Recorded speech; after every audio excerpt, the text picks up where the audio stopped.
they could put some real pressure on the T side. We'll see. Magic sneaking in. Unfortunately, he goes down, and with him the smoke as well. Alexi with another kill, and for all of the work that Soulfly tried to do there, it won't be enough. It's one more round for Na'Vi. There's the 5 rounds Na'Vi were looking for, as you mentioned, in the best of 5 final. That's what they picked up, and they managed to have a wonderful CT side. Here's Woxig again, aggressive, of course, towards our hut. Drops the incendiary, might go for a deeper angle. Certainly thinking about it, pushing forward into it. There's that boost. Oh, he's so hungry for a fight. And honestly, Na'Vi look a bit worried on the other side. They're not really engaging with it. They're saying, let's just try and stay further back. Wakadia on a mission. That looked like he could have won that fight. Makazi is such a beast. You just send him to any part of the map by himself, he'll find you kills. One of the most talented young guns we have in Counter-Strike right now. Time and time again, finds these crazy performances, finally shut down by Magic. Can Woxic save the day here? Shotgun AWP required, and he delivers with the buckshot. Finds the AK-47 and manages to get them the man advantage. Snatches it away from Na'Vi. Molotov used towards the vent. Gives up the game now. Soulfly will be rotating in from ramp. Needs to be careful, though. Can't overcommit to this. If he goes down alone, that is a nightmare. He knows it as well. It's a good idea. Peeks in the middle. He confirms where the other player is. They know everything. Bombs planted. They know Wonderful is in the back. Grenade will get rid of him. Alexi, it's too much to handle, and it will be that 7th round on the board. They need this so badly, Aurora. They lost the first map, but the second map is looking good. Looking like it was Na'Vi all along, but I must say 7 rounds of the first half here is not a bad start for Aurora. If they can win a pistol round, that would be great. But if Na'Vi can activate Ima, he had 1 kill in the first half. We do need more from him. I think 5 is more than enough. They've got an excellent CT side, Na'Vi, but you're right. Winning the pistol here would be huge for Aurora, and we'll have a look as to whether this ramp take will pay dividends for them. It's going to be Soulfly up to bat first and completely destroys Bits. Lower now under a lot of scrutiny.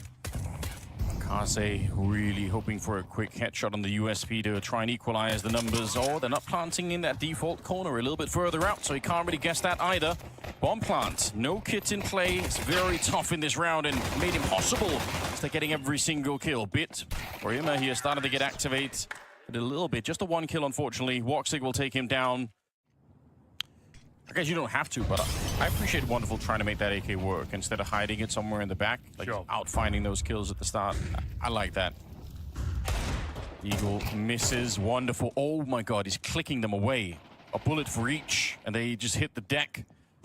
Arcadia has taken 2 in return, unfortunately, and I think they lost the 3rd player in the meantime, but that was cinematic for Wonderful. He's going to get shut down this time, though. Arcadia has found 3. Bits alone. Still want to see the replay, though. That was gorgeous Counter-Strike for a second. Maybe 1 more kill available. Not going to happen. Another great call there on this T side from Aurora. Best of 5s if you're Na'Vi as well. So to having 5 or 6 days off, that would be huge for both of these teams. They both played in the grand final. I think that's actually a really, really underrated point, yeah. If they want any chance to restructure some of that game. Especially for Xantares with the health issues right now. Yeah. He probably could use the downtime. Yeah, they're battling for it here. They're 3 rounds away from taking Nuke. Like I said, I think that in itself would be a very interesting result. Maja is working the outside. Wonderful is holding this position pretty well. Gonna drop Soulfly next. We had the stat earlier that Wonderful was great on this map, his best map it seems, but he's living up to the hype at the moment. Yeah, there is still a lot of work to be done if you're Aurora right now. Sure, you've won both pistols, you're up 10-5, but this is Na'Vi's specialty pick, and they are fantastic on the CT side, but there is a gap. The thing is, if he goes to shoot Wonderful here, then they know everything. Is it worth it to ignore Wonderful and go Heaven? He didn't even spot him. Well, then, there we go. Solves the problem, doesn't it? Because he might be able to get a double kill, especially if he can actually hit the shots. Oh, from Mini? I don't love it. I feel like he could have taken his time. Easier said than done when you're just observing the game, I suppose, but... Hang on. Oh. Yeah, you're right. See what he does on the CT side. He was very hard to get rid of in the yard when he had the AK out there on the T side. Ima? Sad, slow game. That's his 3rd kill, but that is worth it. Oh, absolutely true. Impact. Look at Anubis, he was 23-10. It's not like he's having a bad day. Oh, no. Slow start. And he can have a strong finish. Wonderful. This is perfect. Bit taking all that aggro. They've already won the round here. Don't need to overcommit. Still a nice defensive position. Bit maybe overplays his hand a little bit here. And him up. Okay, lads, this is actually getting quite messy. I was just about to commend them for getting his opening kills. Let them have ramp room. We discussed that philosophy in the first half, and now you've let them right back in. It's not a bomb site. You don't need to take those jewels. Let them have the ramp in the 5-on-3. They took all your compliments and just threw them away. Yeah, that's actually quite surprising they went for that maneuver. I don't know why you wouldn't, especially in a game where you're down this bad as well. Now this round's wide open. You've let them back in. Yeah, they're going to be chastised by Blade later for that. I think so. Fighting one at a time. All right, wonderful, and Lexi, they clean it up. That's it. That's what we're looking for. Nice. Maybe a slap around the back of the head for that one. Nobody in the yard yet, so bit of a slower round this time for the T side. Been a lot of action towards this ramp room. An old classic setup. These are the sort of angles I was discussing with Woxic in the first half. It's wonderful to get aggressive here. Finds the aforementioned Woxic. Soulfly on the other side. Oh, bit of over-aggression there. Brings it back to a 4-on-4. Yeah, keeps them in the round. They needed this one, though. Turkish side of a third map in the series. Ima, good for one. Makaze, always good for one, it seems, in this map. Centaurus will go down. Wonderful. He's up to 17 kills. Yeah. He's really living up to the stats at the moment. Soulfly gives up his position by throwing the Molotov towards heaven, but he has got some open runway down towards lower. Wonderful. Knows he's planning behind that silo. Just lock him in, take the shot. Does give him an opportunity to get out of it now. Doesn't go for the double doors. Wants to hit that fight, and for good reason. Nice shot. But well handled. Pretty calm there from Na'Vi. Yeah. I'm looking on, I've got the radar here on my screen, and I'm pretty sure there was a gap the entire time that Makaza could call. No one went down. Never heard you be wrong, Henry. I'm trusting you completely. They might know everything. They've certainly got the setup here with the bomb site. Spray is good on the first. You can't see a thing. The flashes overwhelming from the Turkish side. Drops down. He almost gets the spray. He can win this. He can indeed. He's got the AK in his hands. We know how hot he can be with it. 30 seconds on the clock, but Makaze seems to be his nemesis right now. Yeah, you could see what they were trying to do there. The double wall of smokes, and as you mentioned, that's so significant, though. Very cool to catch. Very educational moment for all involved. 22nd round. Na'Vi just look like they're right back on top. Even Ima is having some fun in the game now. He's up to 8 kills, but he only had 1 in the entire first half. This could be massive from Ima. And he's get himself a couple to stay alive now. His teammates doing the heavy lifting. 10-5 down, looking for series point. It's 3 versus 1. Woxic with a mountain to climb here, hoping to find a headshot, but the backstab comes in. And Na'Vi with the perfect half here on the CT side, losing both pistols, but all the gun rounds going in their favor. Looking good. And now the timing of these smokes do work. And now you will have to start sending rotations down towards lower eventually. Big damage from Makaze. Ouch. Centaurus makes his way down Secret. If Major dies and they actually go investigate, it could be a bit of an issue. Bits can only get killed there, but he won't go forward any further. But they're aware that somebody could be coming down. Now they've confirmed it. What great work from Ima. Wonderful catch of Soulfly. It's all come apart at the seams here, unfortunately, for Aurora. It's a great start to nuke, but it will not be enough. Na'Vi instead, they make the semi-finals here at Blast Rotterdam. You really can't poke any holes in that whatsoever, Anders. T-side start for the Falcons, and we'll see them head over toward that A bomb site. 1 smoke, 1 flash, and a Molotov. Smoke towards CT spawn or steps. Molotov in towards the shadow or sandwich, and they'll be going in. All guns blazing from the palace and the ramp. Well, that's the recipe. We'll find out if it is for success or not in just a couple of seconds here. Wall has been set up. You've laid it all out for us already, Henry, but Yuri is good on the defense. He's found 2. Molodoi goes in, but Tesses. He gets 2 kills in return, and suddenly it will be a 2-on-2. The bomb is not planted, obviously. Fallen, just waiting in CT spawn, and for a while, Caserato's locked out, but what a player to have left in a 1v, well, potentially a 2v2. Nico with that P250 as well. Bomb yet to be planted, but that should change momentarily. You want to do this against Caserato? Hey. That is scary. They might want to test Fallen, What however. are they up to here? I think they can find and kill him. I think they have a good idea that he's here. This is dangerous. Fallen, he's almost got backup. KSerato's not far away, and what timing is this? Fallen sneaking up behind Nico. He's going to be pulling out his hair behind that one.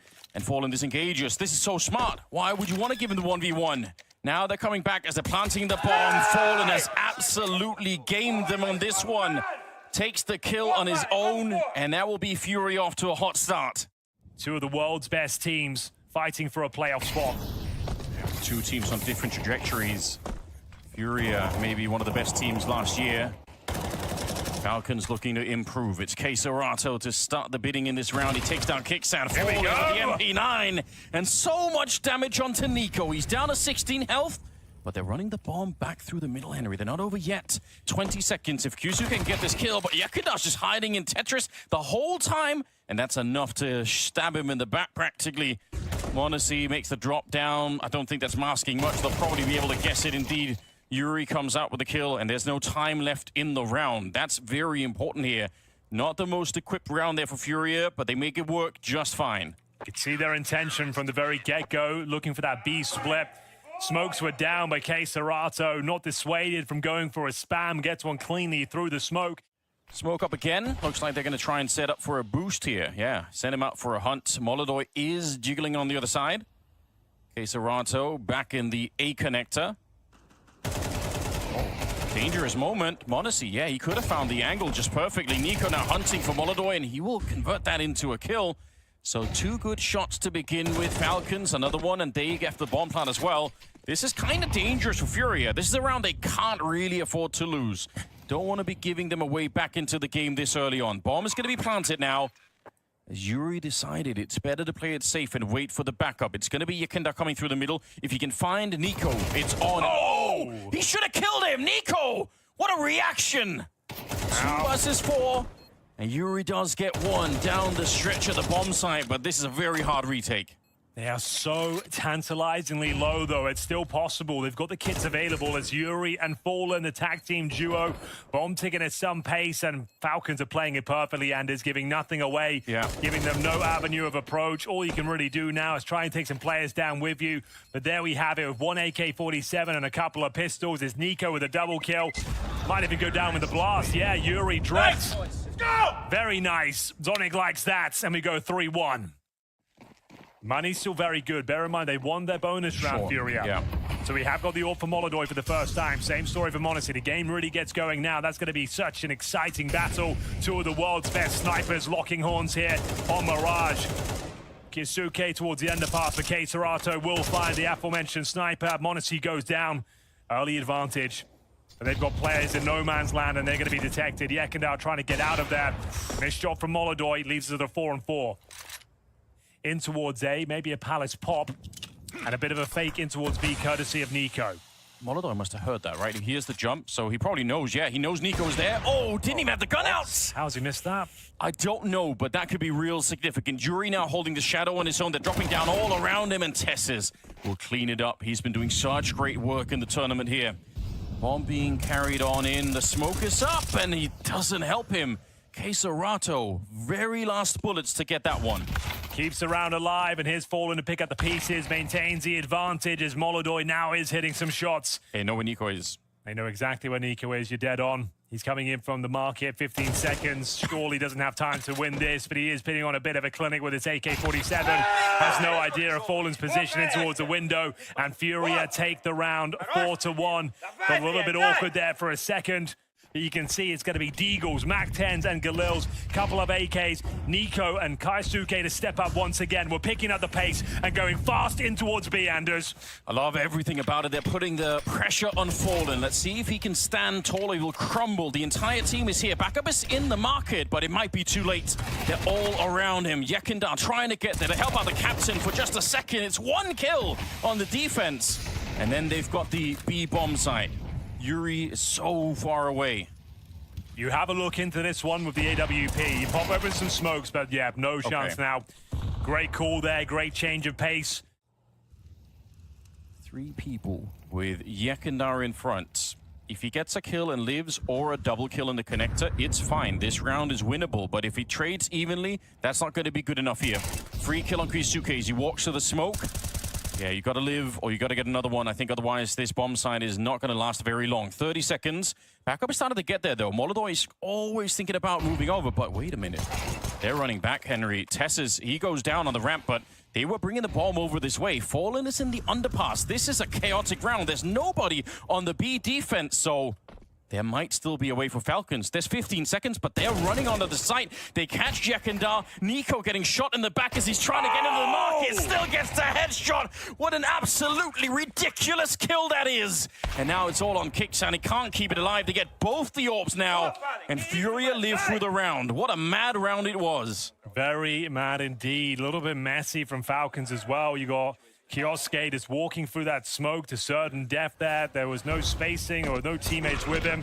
Love this maneuver, the flashbang towards the air round to find Tess. Very proactive play. They didn't have a lot, but they certainly made it work. This shot from Nico, you thought he stood a chance there. Couldn't find the AWP up. Fallen will recover the AWP. Close the round down. Some of us have been watching Nico do this for going on like 13 years or more now. Yeah. And I'm still just as surprised every time I see him pull something like that. It still catches me off guard every time. Execution, Anders. We're going in quickly. Ooh. Looking for the gap. It's going to be Molodoi to draw first blood, but Yuri in a prime position to find multiple kills. Trading out effectively, though. We enter the 3 versus 3. Keiserato needs some backup, tucks himself in towards the connector. Jekindar's there. Avoids the flames for now as the bomb gets planted. Bomb has been planted. Yeah, Fallen getting there to try and help out. They've got some utility. Double incendiary. They can really burn out the back of this bomb site. It's a dangerous position, but Monacy strikes back before they can even throw the grenades. Looking through the box there. I wish they could have landed another grenade on top. I think it'd have put the pressure on. He sees him, but he can't quite hit him. And they're already running away. You could see Keiserato. He's picked up the AWP and escaped as soon as they lost Fallen. They decided it is not going to be worth it. Falcons, pretty straightforward, but it worked very well. Some quick and decisive calls. Everyone over to the A side of the map. You can see Monacy using the gap on the bomb side there, trying to cause some damage. That's why he's looking that way. Molodoi thinking about it. Keisuke on the other side. He's only got 2 kills. If you could find him early on in this round, maybe you can shut down some of his momentum before it even gets going. Another smoke. 3rd one to the window. Molodoi, easy pickup there. Flash comes afterwards, but that's enough. Yeah, pack it up. You've done what you needed to. Monacy. It would be bold to walk out scoped up without anything else to take the shot. Well, he knows Molodoi's otherwise engaged, hoping that someone peeks for a bit of intel towards the palace, and he'll get what he's looking for. Keiserato removed. Tesses will use that pick to find a bit of space there towards the sandwich, tantalizingly close towards jungle as well. This kill could decide the round, but Jekindar keeps it alive. Kixan trading things out. 3-on-2 advantage for Falcons. They're going to tie up the game 5-5. Fallen and Molodoi on the B side of the map. Molodoi needed that kill. Something through the smoke to stand a chance. I think they have to save once again, but time will tell. So far away, and again, the money is in such a weird position. You're probably right. This round turns so quickly. They get the opening kill, and all it takes is, once again, Tessa sneaking up very far onto the bomb site, and then Monacy. That's what I'm talking about, though. If you know Molodoi's top and middle of the AWP, he's not CT spawn, right? That's a good point. You can find some space there. You know it's a different setup. You've got Monacy covering the jungle for you. You just need to keep your eyes poised on the bomb site, and that's exactly what he does. Finds an opener. Best way to remove him is smoke him out, flash him off. But right. Yuri trying to play in the front lines here. Tucking himself in. He'll have Molodoi to cover with the AWP as well. It's a bait and switch setup designed to shut this sort of play down. So bear in mind, Molodoi's playing in front of the utility and has the backup with the SMG. First kill is his. Yeah, perfect play so far. Yuri does his job as well. The defense, exactly like designed. But Tessis is down in the bomb site. That can be a little bit messy. Has anyone found him? It will with the USB. Keiserato just in the nick of time. Fallen has called the perfect round there. Oh, yeah. He knew exactly what was coming. Oh, it's so satisfying when that plan works, because sometimes all it takes is like a leg shot with the AWP instead, or the MP9 doesn't get the spray, and then everything falls apart. But this could not have been any better. Monacy he probably knows that he can't survive the round. So the only question is, can he do some more damage going into the next one here? They are a little bit low on money, so if he could have got, 4 kills maybe, then I think it would have had an impact on Fury as we go into round number 12. See what they've got in mind here. Smoke down towards window. m0NESY still patrolling that A ramp with the AWP, hoping a CT gets inquisitive here. A split is going to be the final call, but KScERATO, the master of the connector, one of the best in the world at this position, ready and waiting with the AK. Here comes that commitment. Can he mow them down? Fallen! My God, he certainly can. Yeah, KScERATO to follow it. You said it! A double headshot as he sprays them down. And that should be plenty enough to hold on. The bomb, it's in the connector now. He's trying to hunt for it. Fallen in the corner will go down, but Kisuke on his own. There's no one left to help him out, and he's only got 18 seconds on the clock. Cut down by Molodoi across the map. It's 7-5 in favor of Furia. Not at all satisfied yet. Okay, we've got ourselves decoys, smokes, flashes, and a quick pounce in towards the A side. Who will find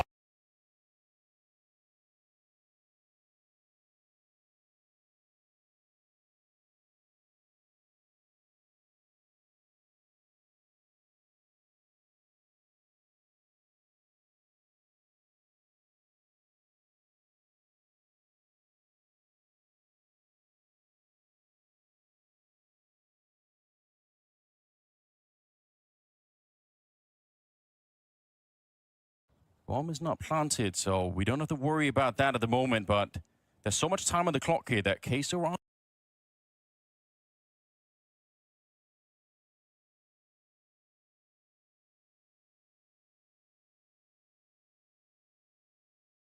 happen here.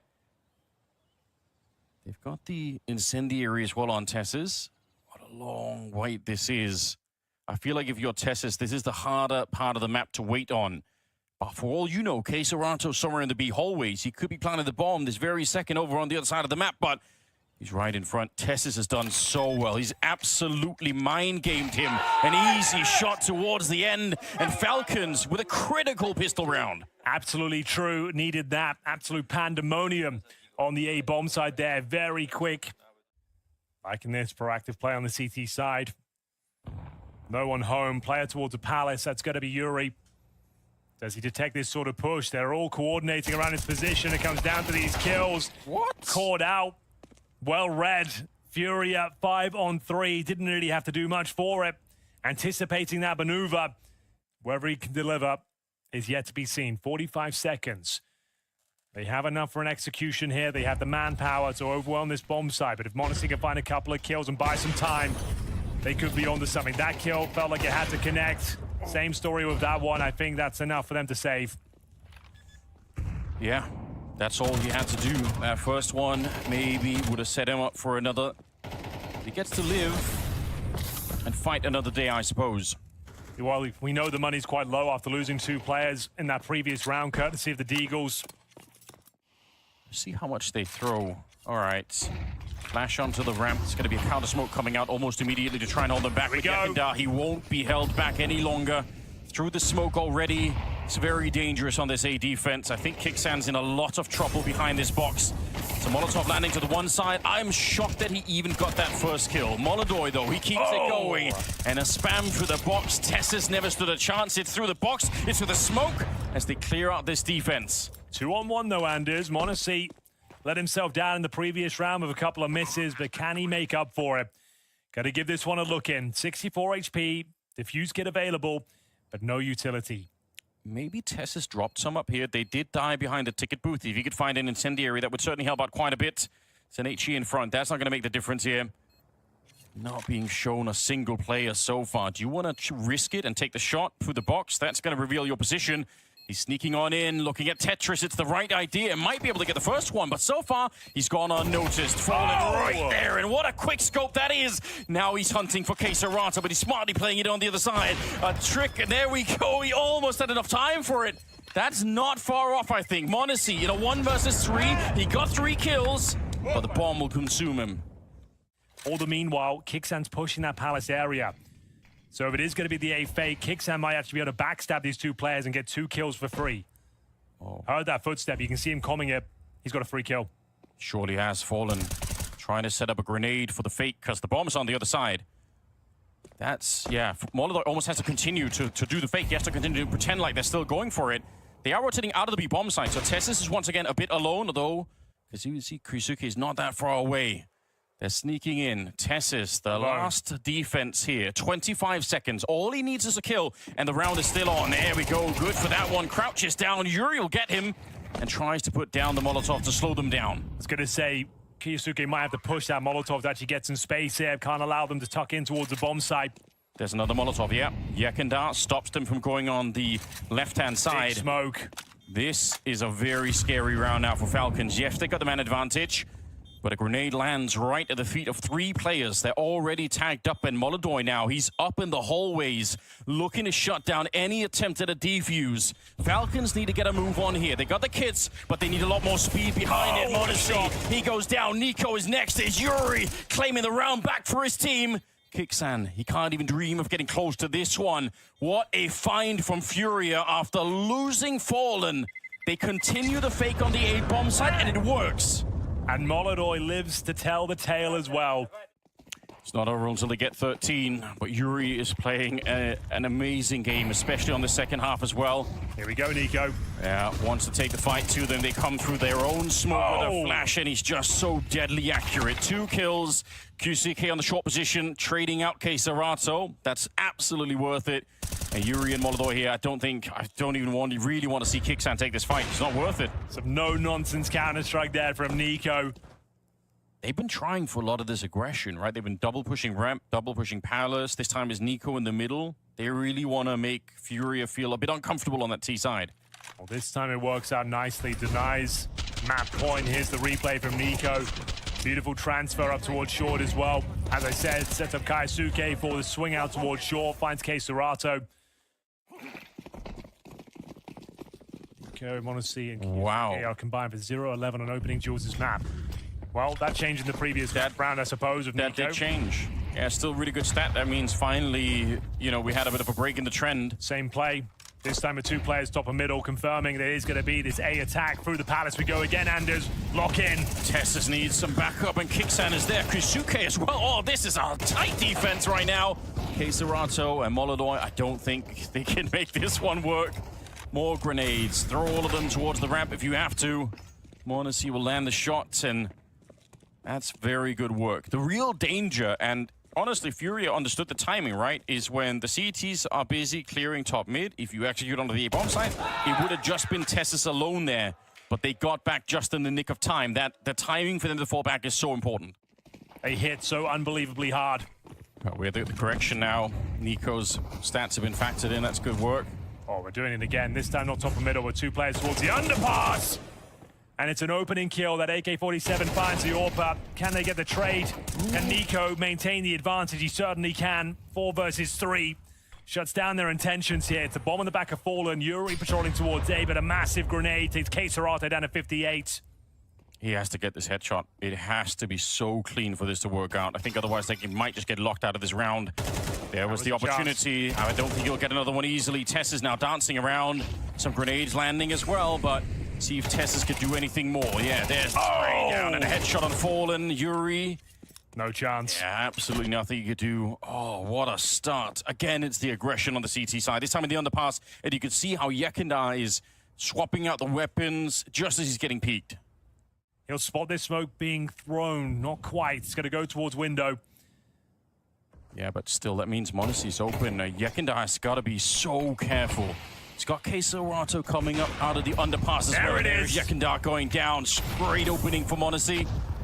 And this is really going to slow them down. They wanted to put some pressure on middle first before they went for the A-ramp, and that's already off the table. I think Falcons have almost locked it in. There's the secondary. AWP, Koisuke from CT spawn. He'll take the kill, and time is running out. Furia look to be defeated right at the end of the game here. Fallen, he goes down. Keserato's next, and Molodoi. Nobody even dies on the Falcons side. They end up with a 13-11 victory on the opening map. Stealing this one away. It looked like Furia were in the driving seat for so long, but they changed the pace. Furia couldn't handle the aggression, the relentless aggression. Smoke towards double doors. Pop flashes to go in.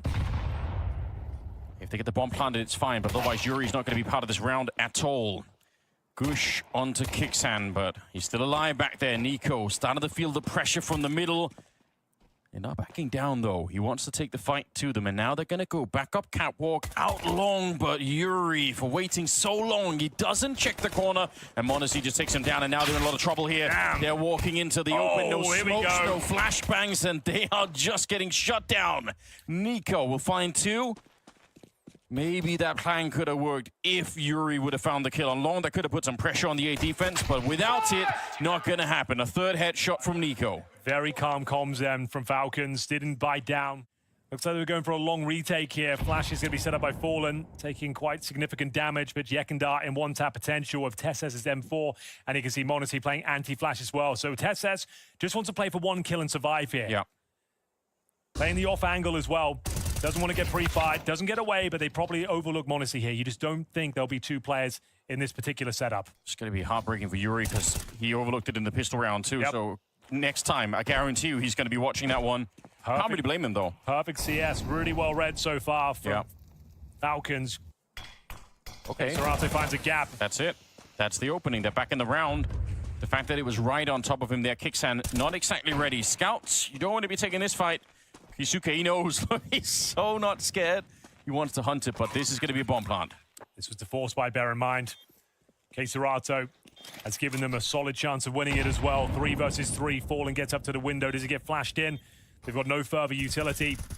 There is an incendiary for that back plateau, so if you're unlucky here, you're going to burn in the corner Molodoy with the scout. If not, they're all trying to come through. Fallen is right there in front. Grenade comes in, and Fallen, he's handled it so well. They should back on out. m0NESY, he gets dinked as well, trying to get back out. He's on 7 health. Serato will hit that one, and the force-up works. This could not have been any better. They'll even punish m0NESY at the end. Furia, what a critical round. It was looking so promising, wasn't it? The perfect setup towards long. They had the man advantage, but it all comes down to one particular play. Serato playing in front of the smoke, saw the gap, exploited it, rips off the head of Kixan, opens at that B bomb site. Nice positioning from Fallen as well. Sure, he gets one kill, but he dinks the second player as he's falling back there, and all 5 players go down. Gut-wrenching loss on the first map. Could have been a victory. It felt like it was for most of it until Falcons really woke up. And now here on the second map, Falcons would have walked away with a 3-round lead. I think that's hard to deal with. Push into upper. Yuri, he spots it, tries to smoke it off, but good killer instinct from Kisuke. He pushes out, catches him. The rest of them are on long, but rotation started to get there. This round is back in contention, honestly. You're getting close right now to the 5-7 TeSeS. One good headshot and everything could crumble for Furia on the other side. Yekindar hoping to just land a quick kill here. He needs it for the mental, and he will get it too. Kixan ready. All right. Jump shot. Here it Start comes. the recordings. Oh! There we go. Fallen. He goes down. We've seen it before, but it's always delightful. He tries again. Doesn't quite get the kill this time. And a grenade will take care of another player. Nico nearly with the 180 spin. He's so close. He had Yekindar on just a little bit of health here on the other side too. But m0NESY can't find it. Bomb just going down now. m0NESY can definitely win this one. It's going to be very difficult indeed. Repositions in towards CT spawn. No util on either side. If he can isolate this fight, pick up a rifle. Got a real chance now. No kid, of course. You're right. There is a little bit of time. He's quick with the first. Oh, Yekindar. What a risk. He's on 6 health, but he did not want to give m0NESY the space to work with. Another very close round that Furia pick up. I guess under normal circumstances or different circumstances, Nico would buy a deagle, but he probably wants to drop the AWP for m0NESY. Yeah.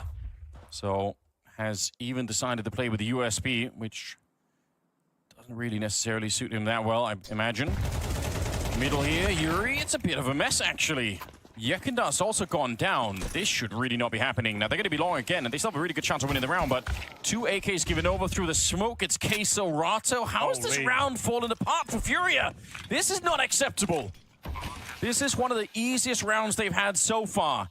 And they found a way to potentially throw it away. Fallen and Molodoy now on the bomb side. The bomb is swiftly planted, but let's see if they can hold on to the after plant here. Molodoy, that's a clean kill to start with. Fallen, he can't follow up the spray. All on Molodoy. He ducks down behind the smoke again. And m0NESY, he can't really hunt him back on long. I don't know if there's a smoke to pick up on the site, but otherwise he can't defuse that bomb. 10-second defuse with no smoke. That's not going to happen. And let's see, Molodoi is so smart. Yeah, he's just ducking and diving here. Oh. That's way too close. A real sigh of relief there. Way too close for comfort. The enter of USPs and a couple of 5-7s comes down to the 1v1. Still a lot to fight for, obviously, very early in the first half. What do we have? Suke's playing in the middle. They're thinking about pushing in. Yeah, they want Yuri. They can feel like he's been a bit weak in the first half so far. They've been able to bully him over on that side. Nice proactive play. That's what Dust 2 is all about. Flashbang doesn't catch them, though. Kaisuke goes down with nothing, back to a 4-4. Maybe should have been happy with that advantage. Yeah, you could say that again. Monacy, a bit risky. Walking out in the middle, Molodoi's waiting, and he will absolutely capitalize on this. Feeding them a couple of kills now. All of a sudden, the man advantage is snatched away. It's going to be that B finish. We know Kicksan plays there. He's going to need at least 2 kills. His teammates isolated from the map, locked off. 2 is the bare minimum, Anders. Yeah, it's going to have to be that. He was great last time. They jump him, quite literally. Molodoi does go down, but Fallen holding the smoke in the middle. And Nico, yeah, I don't think it's worth it. How sick that was from Molodoi? Yeah. Using himself as a decoy. Yeah. Orb on his back, Glock in hand, is jumping around, knowing that he's going to die. Yeah. But if he's jumping, the crosshair is going to be in such an awkward spot to find multiple kills there. Sending in the troops to try and find the low HP in-game leader is a great response here. This is where Yekenda's supposed to be. Aggressive out in front of the smoke. Kyusuke's thinking about it, but it is very hard to know for sure. One mistake here and this round is over. Grenades coming in. He's looking for it. He knows exactly what he needs to do. That is expertly played. And they found Kicksan at the back from that earlier low position. I forgot they had the double orb set up on the T set as well, so it's Fallen that actually got that orb damage in, and there he is striking once more, rolling back the years. You don't normally see this. This is like a 2016 setup, double orb on the T side. Yeah. And it's working. If you're just able to do that sort of damage, and then cool, okay, we've tagged one in towards B. Go throw a grenade at the back of the bomb site, you get yourself a kill. Fallen with a triple kill here. And now it's Monacy trying to hold on to his AWP. They know exactly where he is. That's not going to happen. Here comes the cavalry. Fury are guaranteed their 6th round on the board. They're everywhere. Missing a couple of shots. Yuri, he'll find that one. But I must admit, Yekenda, they throw down the Lurk smoke in B. He plays in front of it, and then his team sets him up with all the grenades. He hears the footsteps. He hears Kyusuke running towards the car. He knows exactly what he needs to do. Yeah, they must have been sure they got that leg shot. They double grenade the back, trying to take that kill down. It's classic Dust 2 antics here. In terms of the general setup. 4 players towards middle. Yuri once more defending the aggression from upper B. And speaking of which, mid to B split looking very likely, but this man looking to shut it down. Yeah, Modesty in position. That's about as good as you can ask for. Here we go. Kyusuke, He's back. He's activated. He doesn't want that low performance. He wants to try and change the outcome here. He'll get one through the wall as well. Fallen, the last to go down. Falcons, we said 5. It's a step in the right direction at least. And more importantly, maybe they don't lose a bunch of rifles here. We were pointing the finger at Kyusuke earlier because he was 1-9, but I mean, Tessus is 3-7, and we were told he's supposed to be their top performing player at the tournament so far. So maybe they could do something with him as well. He's been long, admittedly, and that's not been that much activity. Yuri walked out there a couple of times, forgot to check the right-hand side and died. Tessus, this time he does get a chance of sorts, blown up midair. They've done so much CT aggression that Fallen knows. He could feel it coming. Out on long, though, there's a secondary AWP that maybe you're not expecting. They heard one in the middle, and now they run into the other one on long. Molodoi, he's dead. Going towards B, though, has been a weakness for them. Kicksan vacates the premises. Honest, if you go right now, you're going to find no defense. Kicksan's in the middle. Nico's here to help out. Oh, that is a very clean pick-off. Fallen, keep them outside. Yeah. He's done enough, though. B is wide open. Oh, through the window. Guns out, guys. Otherwise, you can't fight. That is a mistake. Furia did not need to do this. They could have been ready for the window. Kyusuke pushing in before anyone else. There was no one there to help him out. They weren't coordinating that. I think Kicksan had the pistol out in the window, so he wasn't even really ready to fight. He will get a kill, though. Serato versus 2, and he's trying to wrap around the box. Odyssey gets him. Kind of an ugly round in many ways. I mean, we'll take it. I don't know if it's too late for him to escape. They're waiting for him down here. It's quite a cool idea. You have 2 people jump across and 2 people sneaking in towards lower. So you're assuming lower is clear at that point. I think that, oh, but now they're shooting the guns. Now he definitely knows Quesarato sandwiched in. He gets the first one on Kixan. What a mistake that is. Molotov comes out. They're fighting on top of it. Quesarato! He gets the headshot on Kyusuke on the other side. How is he get away with this much? The round in the hands of Tesses and the double spray down there, along with Monacy at the corner, might be enough to get it back online. Real messy stuff here, but they've given themselves a fighting chance. It's down to the bomb. It's coming in from T-Spawn. They don't Nico know. might be able to shut this one down if he gets his kill cleanly, but Quesarato there, making sure he can trade it out. He knew that would be a potential threat. Now Molodoi trying to shut down the rotations. AWP towards middle. If he hits this shot, it could be enough to win the round. Gets a dink and taken down. Quesarato in another 2 versus 1, Anders. Yeah, this time it's for the round, it's for the ace, and it could be for the entire tournament here for Furia. Already a map down. They're coming up behind him in the window. Straight headshots again. The first, and Quesarato has ripped them apart. What an amazing play that is. 8 and 4 in the first half, Henry. Furia, they're on the comeback. Unbelievable scenes. Quesarato just rips it away from them. So much awareness. You thought that kill from Nico would be enough. Quesarato, he said he's the master of the clutch. He finds him 8 rounds. They're hungry for that 3rd map. And they are sending 5 players on that side of the map. I'm not saying it's going to be a B rush, but it's on the menu. They got the grenades. Oh, here we go. You called it, and now it's on. Gush onto Yuri. He's in the back, not enjoying it, but he still gets the kill on Tessus. Kixan will drop a kill in return, but he's hiding back. He's just found a bit of a sliver to try and get another headshot. Oh, his teammates are falling on the other side. The backup is never arriving. They didn't even worry about Yuri in the back. They just took down all of the reinforcements. Fallen, it's a nice idea to try and sneak in unnoticed, under the radar, so to speak. But they know now. Bomb is being planted. A bit of a petty kill almost on Monacy. It's a job done, though, and Falcons with a spawn, they make it work. It's one of the few maps where the spawns are so crucial. Plenty more Counter-Strike action coming your way, though. Today, Paravision versus Vitality, that's a seeding game, and then the Mongols versus Spirit for elimination. That's going to be a barn burner. I can't wait. That's a pretty nice kill to find at the beginning. Fallen, he decided a little bit too late that he was going to fall back, but he'd already shown himself. But holding on to these advantages is where the Falcons have been fumbling. Getting too excited. Too many solo peaks when you have a 5-on-4 situation. Got to coordinate themselves back towards B. Keep it simple. Stay together. Execute as a team. Problem is they're going in towards B, and Molodoi has positioned himself in that position at the back platform with the AWP. This could be a complete shutdown. One of the world's best snipers lying in wait in a prime position. He's got no helmet, so even the Galil there on Nico could find him in the back. We'll see if they peek on both sides. They might just count to 3. Are they going to be boosting up on top? There's Molodoi, like you said. It's a real danger. Nico trying to see if he can find a shot. There it is. Monacy to cut him out, but at least Quesarato's shown up in the meantime. He needs 2 kills, Anders. Okay. That's if they commit. Well, let's keep the count going then, see if he can actually find it. He's done so much work already on this map. It's not going to be happening. Nico on top of the headshot. He's very fast to get rid of the last line of defense on the B bomb site. So Yekindar is out here, and best he could do is save the gun. It's not even worth trying this one.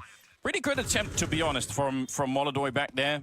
One more kill might have actually forced him away. Smoke is not on top of the door, but he's hoping that they're going to try and do something, blow it open. Maybe he could catch just a sliver of someone. It's so close. The Smoke's not going to give him the opportunity. Oh! Actually hits it. That's so unreal. He nearly hit him on the other side. Quesarato is going to be so confused. How is he doing this? Where did Kixan go down? That's towards lower. So the round is still on. Yekindar to pick it up. You know what? He might be put to the test here. He's out on long with the M4A1. They have a couple of smokes. 1 smoke still on the Falcon side. Oh, actually 2 on Monacy as well. So let's see what they could do. Fallen here with the 5-7. Yekindar's still quite far away. He sees the jump. He knows Yekindar's waiting for someone along that's never arriving. The entire push is on the catwalk. So I think it's going to have to be up to Yekindar rotating back from long to try and hit some really fast headshots here. I think your objective here is save the M4 and look for exits. Yeah, maybe they already made that choice. You're probably right. There's the AK-47. Try and contain. Yekindar can try and deny them getting towards the pit, but that's pretty much it. Definitely have a look with the SMGs and 5.7, see if there's any kills available. Won't be winning this round, but there's a nice flash. Tessa's blind, will still get the shot. Containment protocol has failed, Henry. Yes, indeed. It's not good. Falcons have been let loose in the laboratory. All right, yeah. Okay, there he is. That's what he wants to do. It's actually quite successful, Anders. You probably take that. You definitely do. Can he even get the AK towards the end there, Yekindar? He got the AWP. The AWP. That's massive. Maybe don't tempt fate on that one. I kind of agree. Fallen patrolling the long doors. Molotov to clear out the double doors here in middle. The mid is so open. Long is well defended. B bomb side if it comes through up. Oh! Long is not that defended at all. Tessus and Kyusuke, they just open it up. That was supposed to be one of the stronger parts of the maps for Furia. And they look like it's nothing. Yekindar shot in the back. He's not even turning around for it. He was isolated. He kind of had to push short there, or hope they didn't commit towards long. Worst of both worlds. Taken down for free. Round over. Trying to weave this narrative about how weak the middle is. And then they attack probably the hardest part of the map at that moment, and it just doesn't even matter. Deserato. Gotta save this M4. Yuri as well. Yuri's in T-spawn, so that's maybe less of a problem. Far away from the action, but Falcons up to 10 now. Damage done. It's Yuri down to 19 points of health. Falcons in touching distance now of the arena. Yekindar, what have you got for us? Stays for a couple of kills. A beautiful sequence with the M4, 5 on 3. And smartly falls back. That's the way to do it. Don't want to see him re-engage. Tessus is thinking that he's beat some timing there. He might have been thinking that Yekindar wouldn't actually expect it. He didn't, but Molodoi did. Okay, this is a must-round win for Furia anyway. They really needed to do this. I think they were crashing out of this game now. This is only their first round of the half. That's true. But I mean, Yekindar getting a couple of kills like that should inspire the rest of the team. It's very smooth work with the M4A1. Yeah, super clean with it. Wants to close things out, had the chance to do so. It's m0NESY looking to keep them humble here. You can find a couple of kills. Keep the money low. That would be ideal. A clean sweep is exactly what Furia need right now. Yeah, steal some AKs. That would be even better. If they take m0NESY down as well, could even opt for a double AWP setup themselves. Right. We saw them try that earlier. There it is. Is anyone near enough by to pick up the AWP? I think Molodoi, unfortunately, is the closest person. I don't know if they can quite throw it far enough. No, didn't grab it. Normally, you park up the AWP in towards the pit when you take long like this, but m0NESY is just holding the double doors. Suggests they might not even finish up towards A. If he's not in the pit, yeah, they could just be changing their options up here. See what they're up to. This is the disadvantage, though. When you have to go back from long, you've got to Molotov all these positions again. You've got to test if anyone's there. Molodoi finds the first one. They're not really falling back. They want to fight on the catwalk. Are they ready? On top of the incendiary. Now an HG around the corner. And now pistols out. Molodoi trying to hunt it. I don't even know what's happening. They're so aggressive, Furia. In spite of the fact that it looked like they had the better position, they might have given it up here. Yuri, he goes down. I can't believe it. Here he comes. Furia, this is too much.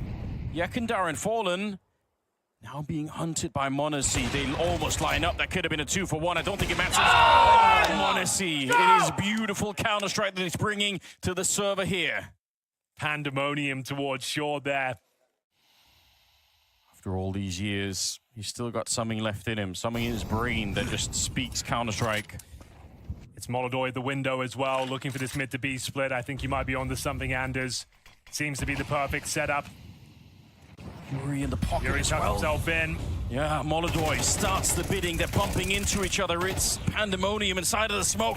Molodoi hits another one. No scope for m0NESY, but that should be the end of the line for him. I can't see him getting out of the smoke with another kill. Molodoi keeps it going. 3 kills for him, shutting down that attack. I don't know how Fallen knew that, but he called it out of spawn, reading Kicksan's mind. In they go for the long take, Anders, and it's Fallen to defend. Can't even blame them. Their long takes have been really powerful. They've been knocking out anyone that stepped up to that corner, so why not try and do it again? Fallen, edge of the smoke. He does get one. That's pretty good. And Molodoi, he'll take down Tess's clipping before he get closer. Molodoi's really been activated now. Hasn't really heard from him pretty much any of these maps, but now he's up to 19. Well, this is the duo you want in this sort of scenario. 4-on-2, Monity and Nico. See they're being active elsewhere on the map. Yuri is confirming they're not making their way back towards B. They recover the bomb. And we're going in. They do need some information. Flashbang comes through. Does peek one in the sight. It's going to be the first kill. Any second now, Anders. Who will blink first? Yekendar's fighting his own nature to not peek that. He really wants to, but he knows it's not a good idea. Don't give them the opportunity. And so far, you've got to give him credit for the discipline up there. He's holding himself back. 20 seconds. Long spray there. And Monasi, he will get the shot on the AWP, but they lose Nico. And Molodoi, he ends the round just like he started it. A triple for him, and Furia now at 12. Good timing on that, too. Everything working according to plan on the defense. 50 seconds. Don't even know what the plan is at this stage for Falcons. I think it has to be the mid to B. Okay. You might be right. Oh, the flash is immaculate. They take care of Molodoi, and they run back. Nico, he wanted to surprise them through the smoke lurk up in the B bomb site, but now they're back on the catwalk, and I think only now Fury have realized they're all coming. They're all showing up. No way! Fallen caught with his pants down. Nobody knew. Furia, they were so sure that that was the split. They all started rotating, and now it's a man advantage. The bomb is down. One mistake here, and Furia, they're in overtime instead. That could be the beginning of the end. That could be the mental collapse. No defensive utility, though, available. Monity on the scout. Spots a couple towards shore. Good information. He gets the hell out of there. Spots an M4 on the ground. Upgrades to the rifle. Bomb ticking at some pace here, and here comes the retake. All on the catwalk. Easy shot from Keisuke. That's what you want. Oh, the Furia collapse. They bought it. They wanted to go for the B defense, and Yekindar, good spray, but there is not enough time here. They just have to hide, and they'll be fine. Overtime confirmed. Falcons, they keep the dream alive. My God, how do they do that? Lurk smoke towards B. Molodoi plays in front of it. Really nice play here. He will continue to push. Yeah. Such good information to work with. He's not going forward from this point. Isolated. Yeah. Actually, pretty strong position. Does get the one. Some damage onto Keisuke as well. He's always good for one, Fallen. Oh, is he hearing it? I think he might have heard Yuri. See, Nico's on the comms right now, yelling into the microphone. I think they know that there's someone at that corner. Can they set up anything more than just a peek here? Nico. Yeah, there we go. Huge. I think he knew the whole time. Takes down Yuri. He's been so quiet, Nico. 11 kills on him here. Yekindar, really good with his M4. Angling for a second kill. He knows that now they're coming for him. Odyssey, from the short position, will shut him down, and Molodoi never really got a chance. It was a good play, but now he's in a 1 versus 2. They're very low on health, but unfortunately his feet are going to be showing here. He's just waiting for an easy kill for Monasi. Wanted to take his time with that one. A leg shot could have spelled disaster. Goes right for the groin. Yeah. As we go 1-0 for Falcons here, they take back the lead.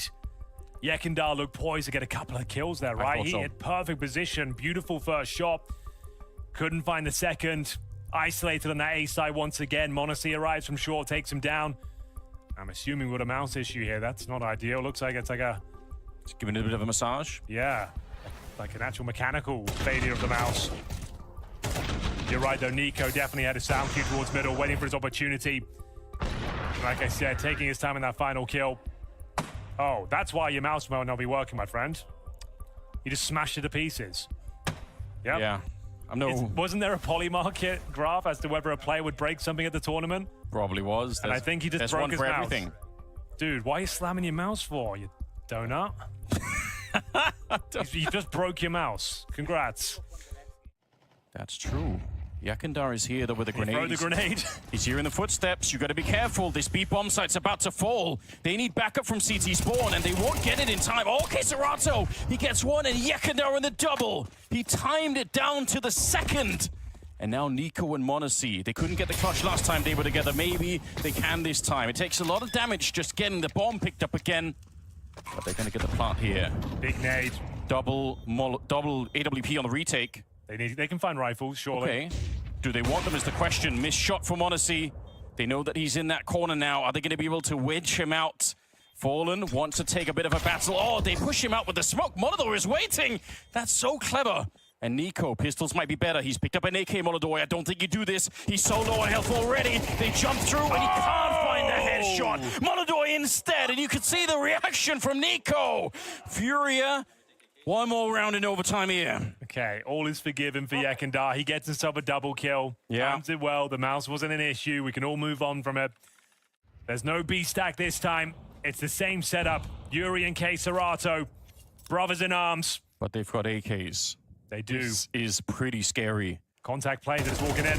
They line up. They might just all be dead here. Yuri, the damage is tremendous, but they've only got a kill each so far. And there's Monacy answering back. It's not over yet. Falcons, they can still get onto this bomb site. K Serato, he's hiding in the smoke. He just wants to leave long enough for the backup to get there. You can see they're looking for him. And Kuisuke, he gets it, but Molodor in the window just in the nick of time. He shuts down Kixan. The bomb is not planted. They've lost Monacy. Yakandar was able to find him through the smoke with a headshot, and they push him in. All three, they've got no respect at all for him. Another round for Fury. You can see now, Sid is excited. Everyone is feeling it here. 14-13. We will see Fallen There's no one on B. deployed again. Why is there no one in B? I couldn't tell you, but there isn't. That's a fact. Fallen, he goes down. Now they're going to try and see if they can stop them from running in here. Out in the open, that's a really strong kill for Yakandar. Yuri gets one. Kisuke, a lot of bullets. They have no smoke for the doors. Yeah, they don't. An HE to try and cross. Another one. I guess that's one way to do it. The wheels are falling off with 5 seconds remaining. The bomb does get planted. How did they get away with this? You know, there's someone in the corner. They don't have any more grenades on the CT side. They don't even have a flashbang. How do you get in these doorways? Deep breath right now, Kisuke. You need the opening shot, and he finds one for free. But Yuri's quick to respond, and now he's dancing in the corner. It's falling apart already, Monacy. You've got to save the team here. You can't afford to lose the round. Still got a couple of seconds. Swings into the window. Headshot on the first by Yuri. A triple. Another clutch. Survives on 16 health, and now Furia need one more round. One of the ugliest rounds you're ever going to see. No one knew what was happening there. No CTs in the bomb site. No smoke to cross. They haven't used HEs to even try and get the bomb down, Anders. I can't imagine what he would have to do here, Kixan. He needs so many kills. One kill, stay alive as long as possible. Yeah. Don't think it's going to happen. He's dead. They're right on top of him already. Oh, there we go. There's the one. But he did not stay alive for very long. Molodor has shut down Kisuke. The bomb's been picked up again. 3 versus 4. Furia. They should not be able to lose this round. They've got 2 more Molotovs and another smoke behind this. They can keep them out of this retake forever at this stage. There's just no entry back onto this bomb site. What a hard game this has been, but I don't see Falcons making it back in this round. Monacy, he's got the first on Fallen. That's only the first. They need a lot more. Molodor takes down Monacy. They're trying to get a bit closer. AK and AWP on the other side. Pretty quick with the kills here, and they burn out one fail. Yakandar gets the last, and Furia. It takes overtime, but they make it work and push us onto a third map. You're not going to get a better map than that in Counter-Strike. It had absolutely everything. Amazing clutches, complete calamity, a broken mouse, and we had 26 kills from Molodor, 27 from Monacy. Upper pounds looking likely. There's nobody on the hut for the Molotov, so they're not going to be running away from the fire. They're going to be ready with the pistol. Monacy, a cracking opening. He takes down Yakandar Serato. He really needed a double there, but he will not be allowed. They have been deleted from the bomb site. They were stacked there as well. It felt like all 5 members of Furia were ready and waiting. So they're not going all in. They took the eco in the previous round. Normally bring out the M4s, the Pharmacist here, and have a light buy. Right. They've gone for half a buy. Try and win this, sure. But if you don't, you actually get everything you need going forward. There's still a chance it can cause some damage with these MP9s and 5.7s. It's called the Furia buy for a reason. They're the only team that really runs this sort of approach. See if it does anything for them. I thought there was going to be a perfect scenario. Fallen and Molodoi there towards the ramp, but they weren't both ready at the same time. Yakandar trying to land one more kill. He will get Kicksan. They can win this. They will win it. Stairs at range. What a fight to win if you're Keisarato. The bomb is lost and it's actually worked. And that's why they do it, Anders. If you end up winning this round, my God, is it good for the economy. Another smoke. He won't have time to plant. He waits this one out, and now he's giving up his position. Yeah, they know for sure. Nades, probably not the most impactful there. He's got to move now. He's got to move. Yeah, Molotov, while he only has to fight on one side, might be exactly what he's looking for, but you can see it's just so congested in this position here. Keisarato takes him down. What a victory. Well, there it is. That's why they do it. Huge injection of cash now.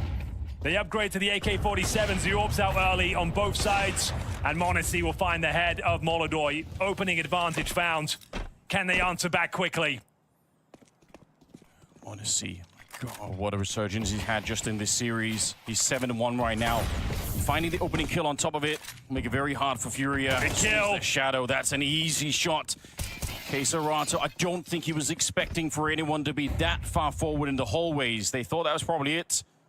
3 versus 5. Great shot from m0NESY. Up on the silo, finds his rival sniper. Tessus is showing a bit of presence towards upper while his teammates confirm the lower is indeed clear. Him going down's okay, that's not a big deal. m0NESY will find Yakandar. All the meanwhile, 4 versus 2. Yeah, that's round done. Sigh of relief there after losing to the MP9s. Yeah. But bear in mind, saving 2 weapons here, and after winning the Furia buy, yeah, he will have money going forward. And m0NESY's holding on to that AWP outside. He's making sure no one can pick it up. Yeah. Fallen is thinking about it. He's tempted by the idea of giving it over to Molodoi in the next round, knowing what an impact it could make. They've heard the scope click of m0NESY here. Yeah. So they're going to wait until Yuri comes round. He's going to peek. They might get a couple of kills here and recover the orb. There's the couple. Yeah, it's not bad. Yuri, 3 to his name, down to the last bullets. He just didn't have enough, unfortunately. So they get all the rifles. They get the round as well. Yakandar down towards lower as well.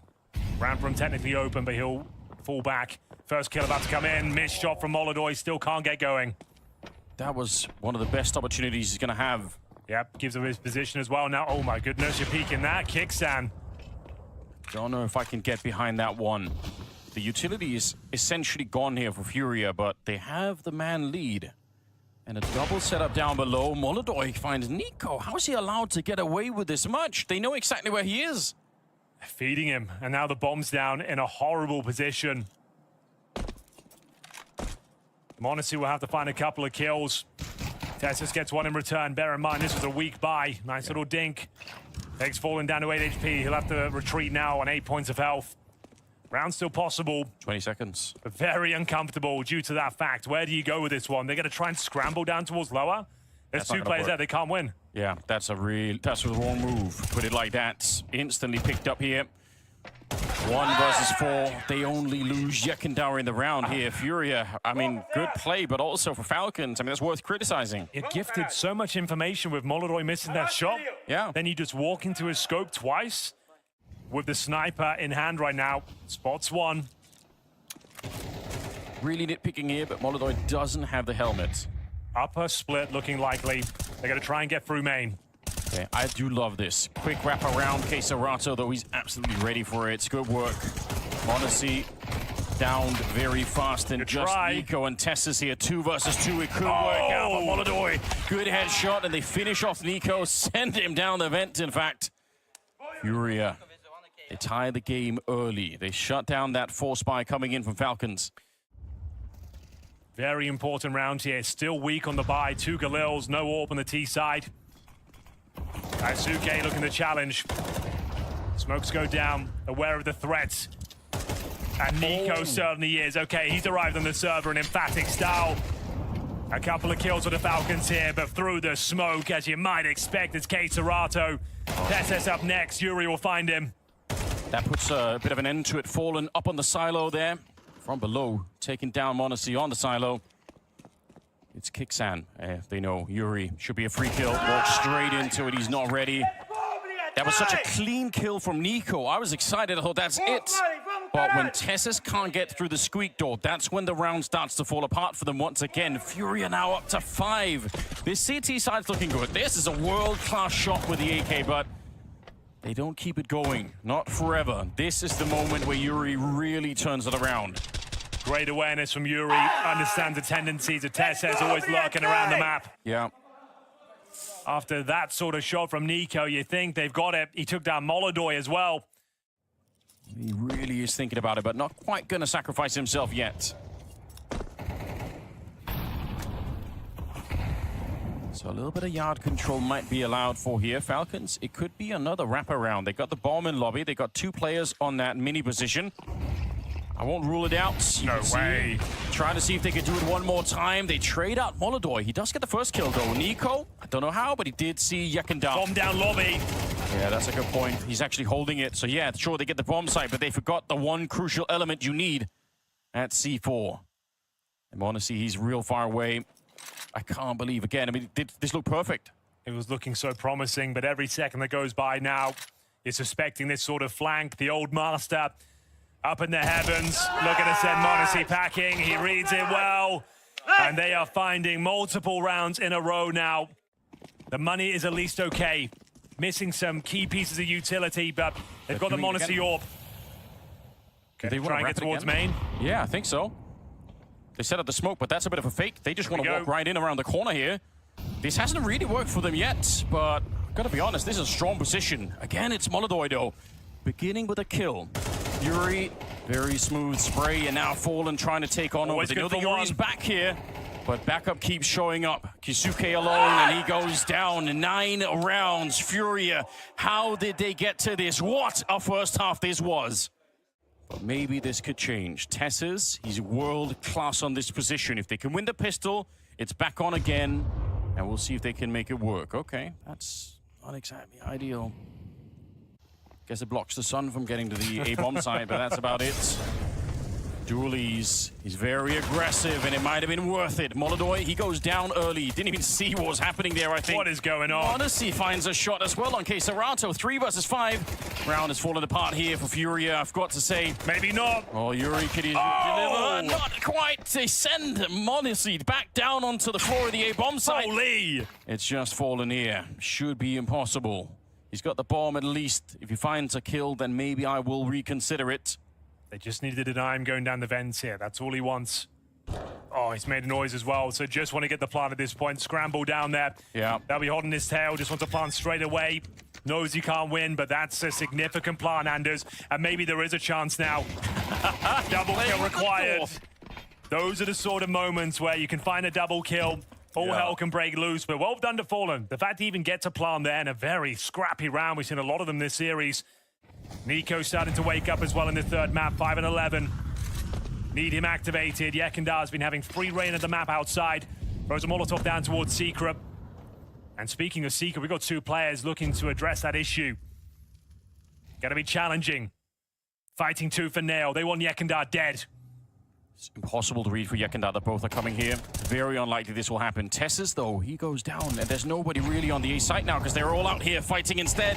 Kixan, the closest by in Mini, and he still converts that into a kill. Yekindar trying to open it, but somehow that defense works. That was such a light A defense because they were all fighting in the yard, and they still hold on to it, Falcons. 40 seconds on the clock. They are starting to get real close to that A-bomb site. Looks like they want to try and do it again. Maybe this time with Yekindar just trying to hold any rotations from the outside. It could work if they could find Tessus, but he's good on the first one. They've dropped down the vent with the bomb. Tessus hoping to interrupt. They really can't get down. They keep trading back and forth, but at least they're on the site. Yekindar, he's dead, and now they're slowed down. They have to get back up again. Molodoy is very near death. And Monacy, he realizes he's hearing the footsteps. He's alone. They thought it might be a lower play. It's Nico and Kaisuke coming in from the ramp. We'll have to retake from the heavens as a squad here. Very awkward for them. They have one single flash AWP on the retake as well, but it's a 3-on-2 advantage. You're going to be showing your head, maybe 3 of them all at the same time as they walk out of heaven. All of them coming from that high ground position. Molodoi, a little bit further back. Quesarato down below, trying to shoot them in their feet. It's not quite working out. He's a bullet away from death. Anything touches him, and this round goes to Falcons. They tie up the game, and that's exactly what they'll do. A double kill for Nico, and they hold on a little bit longer. This is the beginning of a great comeback for Falcons. What's their final play? They have got Molotovs here. Upper looks likely, flashbangs available, Molotovs going in, and here we go, Anders. See up on the rafters, Tessa's good for the first one, but he is swiftly traded out. Nico, how much can you do in the corner? Nothing at all. Yekindar instead, it was good that he joined them because he gets that second kill. And again on the high ground, but this time there's 4 people on the other side. Wow. m0NESY! Through the smoke, he finds the first one. Kyusuke still goes down. And now they're fighting to reclaim the bomb site. Kixan finally activated. One more bullet might have done it. But Molodoi, he's alive. They smoke it up. m0NESY, he's got the mind game. He's got the scope up as well. Once that smoke is on top of the bomb, he had to peek it. Kixan was missing. Nico was doing nothing, and suddenly they flipped the halves, and now they are back. Round number 20. And Nico, once again, just taking a look, see if they find anyone. It's going to be more people outside this time, and not just Yekindar alone. Maybe they want to go and fight Nico. They're certainly throwing the grenades at him. He almost walks into one there. But it's m0NESY starting the bidding there. They hunt down Kixan. Good revenge for the last round, 4 versus 4. Bombs down lower, but Kiyasuke's there. m0NESY will join, and they've got a good read of the situation. m0NESY, vision taken away, going to try and plant in the smoke here. Fake flan, though. That's pretty risky. They don't commit to it, like you said. Bit of a fake plan and a headshot on top of the smoke. That might be enough to seal the round here. This kid is stepping up, showing his worth in his Falcons jersey. He's had a fantastic showing towards the ramp, and now on this lower bomb site, can he keep it going? m0NESY certainly can. Bomb goes down, Quesarato, 8 HP, 0 chance. They keep on going, a flawless CT half. 11-9, 2 rounds away from the arena. It's looking so good, and with no plan, the money is busted once again. Look at this play from m0NESY, Anders, opening things up. Pops that smoke open from way downtown. Kiyasuke through the smoke. And Tesses perfectly positioned. What a play. m0NESY in his final form here. Displayed by the Falcons. They have put up the perfect defense so far in the second half. No one's been able to stop them. And now with even less equipment. Is it even possible at all right now for Furia? They've got very little time to prove it. Kyusuke, get out of that. Put the pressure on. Yeah, he wants to leave. He's already running away. Tech-9s are coming. All of them jumping down the ramp, but it's nothing but death meeting them. 2 kills. That is plenty enough here. As long as you get 2, we'll forgive him. But the bomb does go down. Another chance of a round here. They're first on the T side. 4-on-3 retake. Yekindar with the AK, but 49 points of health. Presents his head only, but the incendiary will dislodge him. Takes ticket damage as well. Should be enough. Yekindar's traded out. Quesarato, he's controlling the rotation. 2 versus 2 now. Oh, he can't get past. What a quick reaction from m0NESY. Let's see if Yuri could do anything. They've got some smokes as well, but no other utility to get rid of him in this corner. Not out of the question he could do it. He's going to have to be lightning fast here with the Tech-9. Gets the first tries in the smoke, but m0NESY again. He fools them. He baits them into the fight. And he's going to be good for the defuse. That's 12 now for Falcons. I have the honor of playing in front of the crowd. m0NESY, a little bit of a flash in his eyes. They put up another smoke wall out here. Let's see if they got any ordnance to blow that open. Quesarato, strong start, even better follow-up. He takes down Kixan. And a 3 versus 5. It's always the way, Anders. Yeah. Just when you think it's over, signs of life here from Furia. It's a Quesarato double to get them into this game. But they lost 9 in a row. Eventually, there must be an end to it. Nico. Strong position to find 1 kill. Hard to really follow it up once you're discovered here. But timing could be everything. We'll see if they slip up and group up in front of him. That might be the only way. Fallen's got the bomb over at the lobby. Nico's teammates are down below. They are gambling. And either they're going to be able to save, maybe especially the AK. They got enough money to buy the AWP, but... And if not, Nico, it's already found out. Yeah, nicely played. That is the round. What a time to find it. Hey, better late than never and all that. That elusive 13 round. Hardest one to pick up for sure. Case Serato taking matters into his own hands, and finally a strong buy here. They'll have AKs across the board, a Molodoy AWP, and double digits, 2 rounds for overtime here. Don't be surprised if we get there. They tried to run the same strategy over and over again. I'm glad they changed it up now. It didn't really seem to be working, trying to have Yekindar lurk outside all the time. The thing is, that's not Falcons playing scared. They were going for that knockout blow. 2 players pushing in towards that hot position. They wanted to end the game there. Throwing a curveball. Unfortunately, one of the world's best, Case Serato, ready and waiting, AK in hand. Can they close it now? Boost. We saw this on the first half as well. Didn't really get an opportunity. He sees it. He knows. He knows he's up there. Molodoy, he doesn't even realize, but he's already dead. What a call. Is that enough to get them into the arena, Anders? Yekindar will scramble over towards Secret. Could be the final round of play here, and the blast open for Furia. They smoke off the windows over at Hell. Seeing if there's any movement across the map. Anyone from the Falcon side that wants to give themselves up. Doesn't seem to be the case. There's Kyusuke. Another one as Yekindar goes down. 5 versus 3. And this clock is running down very quick. How did they get onto a bomb site at this stage? Yuri, he's sneaking in. That's how you do it. Nice and quiet, but Kixan, quick on the return. And now Serato and Fallen. All the work still ahead of them. They find the opening there. 2 players in the vent. Oh no. They're on top of it. You might not expect this. You might not expect it. And now the opening is given. Fallen on his own. He can't stand tall for this one. They go down. Broken mice and broken dreams as Falcons, they make the arena. Unbelievable scenes. I didn't think they stood a chance. A team not known for their mental fortitude. Down 9-3. No one performing in that first half. They win the pistol and nothing else. Yeah, they're just gonna go ramp, keep it natural. Donk's low. Still hit headshots. Misses his first few. Will get one at least. Techno puts it to rest. Zontic stuck in the corner of the B site, down with nothing barring the Cobra Zera hold. And then stomps fast. 910 waiting. Oh, doesn't finish off Magix. Don't give him a chance to shoot back. Now he's got real cover. You gotta hit him in the head now. Bomb's planted. 910 gets there in the end. But he's still low as Tanir, who just had doors closed on him with the flank from Mzinho. It's pretty perfect. Shiro, good for the clutch, but not this time. Mzinho's the difference maker with those last 2 kills, and the Mongols with a T-side pistol win.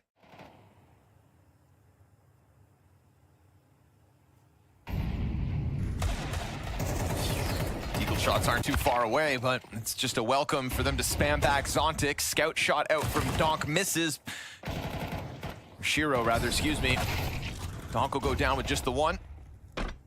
Still substantial damage for Techno and 910 to have to stomach. Shiro's supposed to be dead to that nade, but survives, sticks around, and hits the headshot. Damn, that was a, must-hit shot. He was definitely cooked if he missed that. Down to 6 health. Waiting for Shiro to run back up here, maybe. To clear back A, you've got to expose yourself on that ledge. They're staring up. Yep, pops the head of Techno. And now it's a save, I think. Just trying to run in. I mean, he's going to have to drop down into the bomb site. They try to clear it from main. It works. Yeah, it works.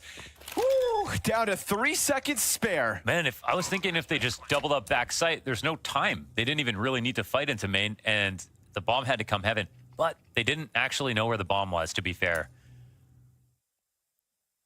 Just winds up being a very awkward moment. Yeah, I thought that was like no chance. 910 was sitting on the ramp, but I guess just wanting to tuck so close to under heaven, you innately expose yourself to main because you're kind of forward by the wall. You could just, because you have 2 players, you can just sit in the middle of the bomb site and wait. There would have been no way for the Mongols to win that. Nope. And Shiro's doomed no matter what. 6 HP. That bomb would have had his name on it, so he goes for damage instead. Guess when it boils down, it just, if the floor is donk, it can still be enough. I think that's where the belief comes from. Magix, though, turns his back to that creep out through the hut door, and it is easy for the Mongols to get that opening kill here in the gun round. No other defense from Spirit whatsoever. Ooh. Yeah. Well, it's not the floor is donk, it's the ceiling is donk, right? I guess it depends how you look at it, but like donk the is floor the is only the thing that keeps the lowest floor point. up. Yeah. Yeah. It's like when they're at their worst, it's still just donk. That's kind of what I meant. Yeah. Easy rebuy for Spirit, seeing as it was just the one death that dictated the outcome of round 4. You get to buy one more rifle, keep some cash in your back pocket, and Shiro tags 910, but doesn't kill him. Oh, and Donk gets clipped trying to just crawl back through that smoke grenade. Cobra Zera punishes man advantage Mongols in the 5th round too. That's a pretty massive death. Look at the new avenues of interest now they can speed up through. There's no way to scare them away from going for a search now. They just got that kill so easily.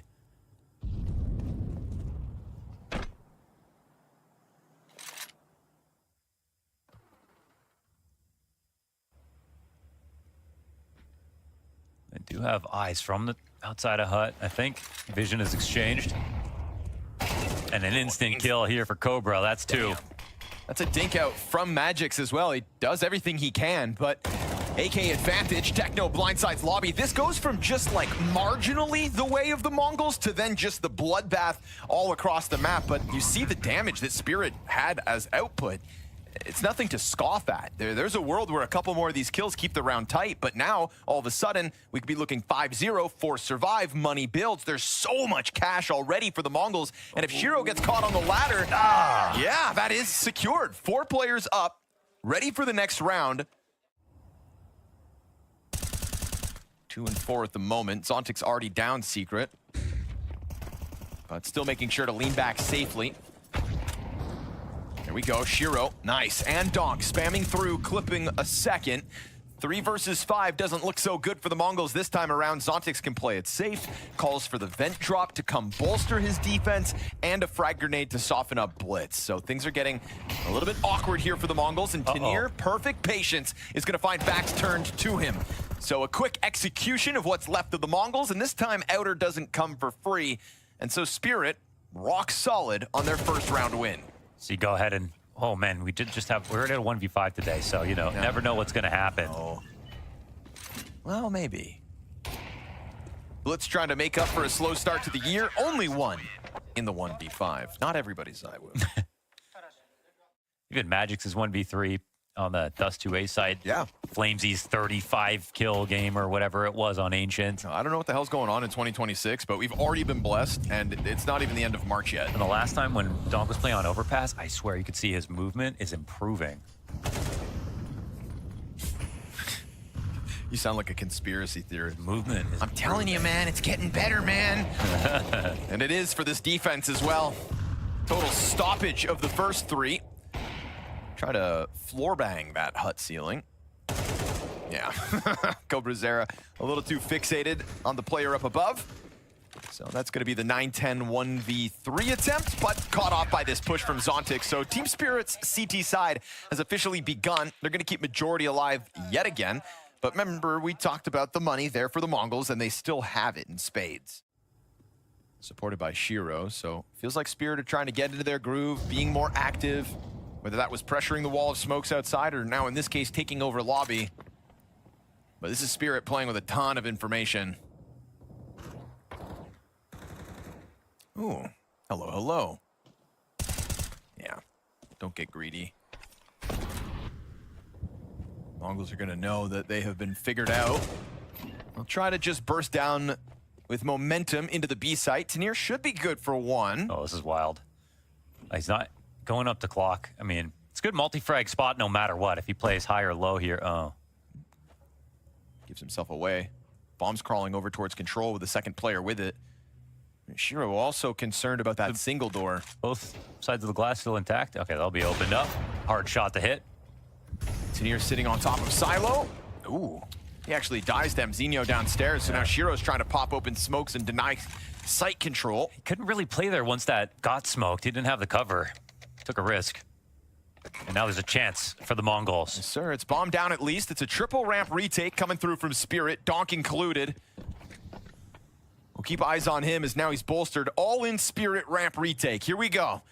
A smoke grenade in the middle of all this to block off one side of the site. Donk on the prowl finds the first one, and they are just going to cut through this retake like it's nothing.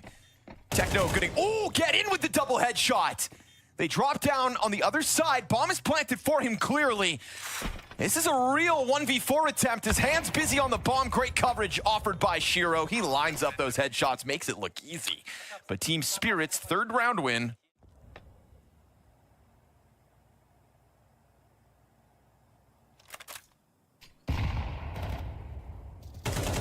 Yep. Wow, what a timing. He finds those so easily. I know, he's so good. On the nuke cross, specifically. Ooh, Okay. That's a great rebuttal backed by Cobra Zera.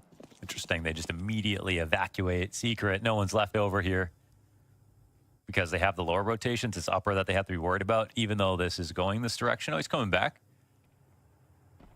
We found out, yeah, exposed in the open, just kind of standing there and easy for Techno. Yeah. Although Techno also nearly dead. We'll see what Tenier can do downstairs again.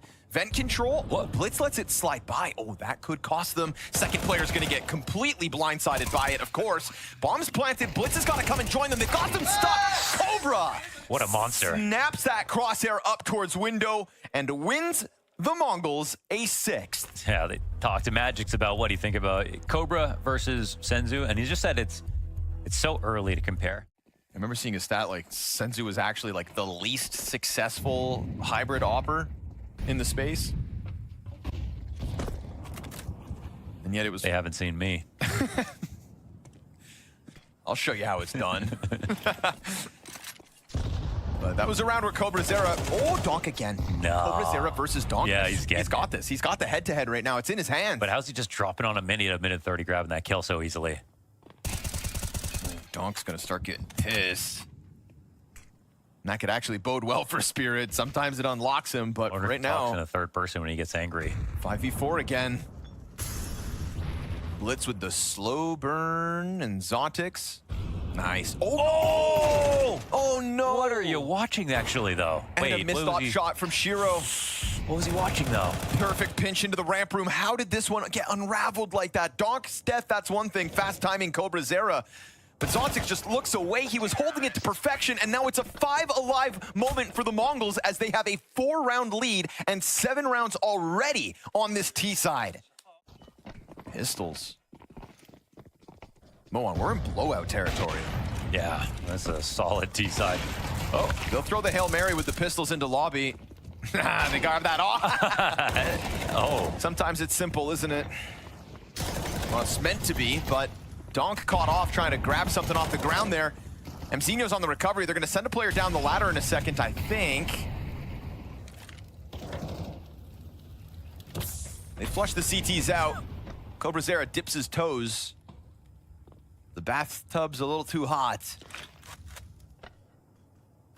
Crazy that in that engagement, they never actually grabbed the gun. Where did the op? the op, yeah, it died in the smoke and then Oh, it's got Yeah, blown over dropped here again. somehow. Things just got crazy. That's what Donk was obviously looking for when he gets pushed through that smoke by Mzinho. Desert Eagle turned. Oh, he didn't expect a second. And so they'll grab that bomb and go right back upstairs. All about finding Magix and Zontix, who still don't have real guns.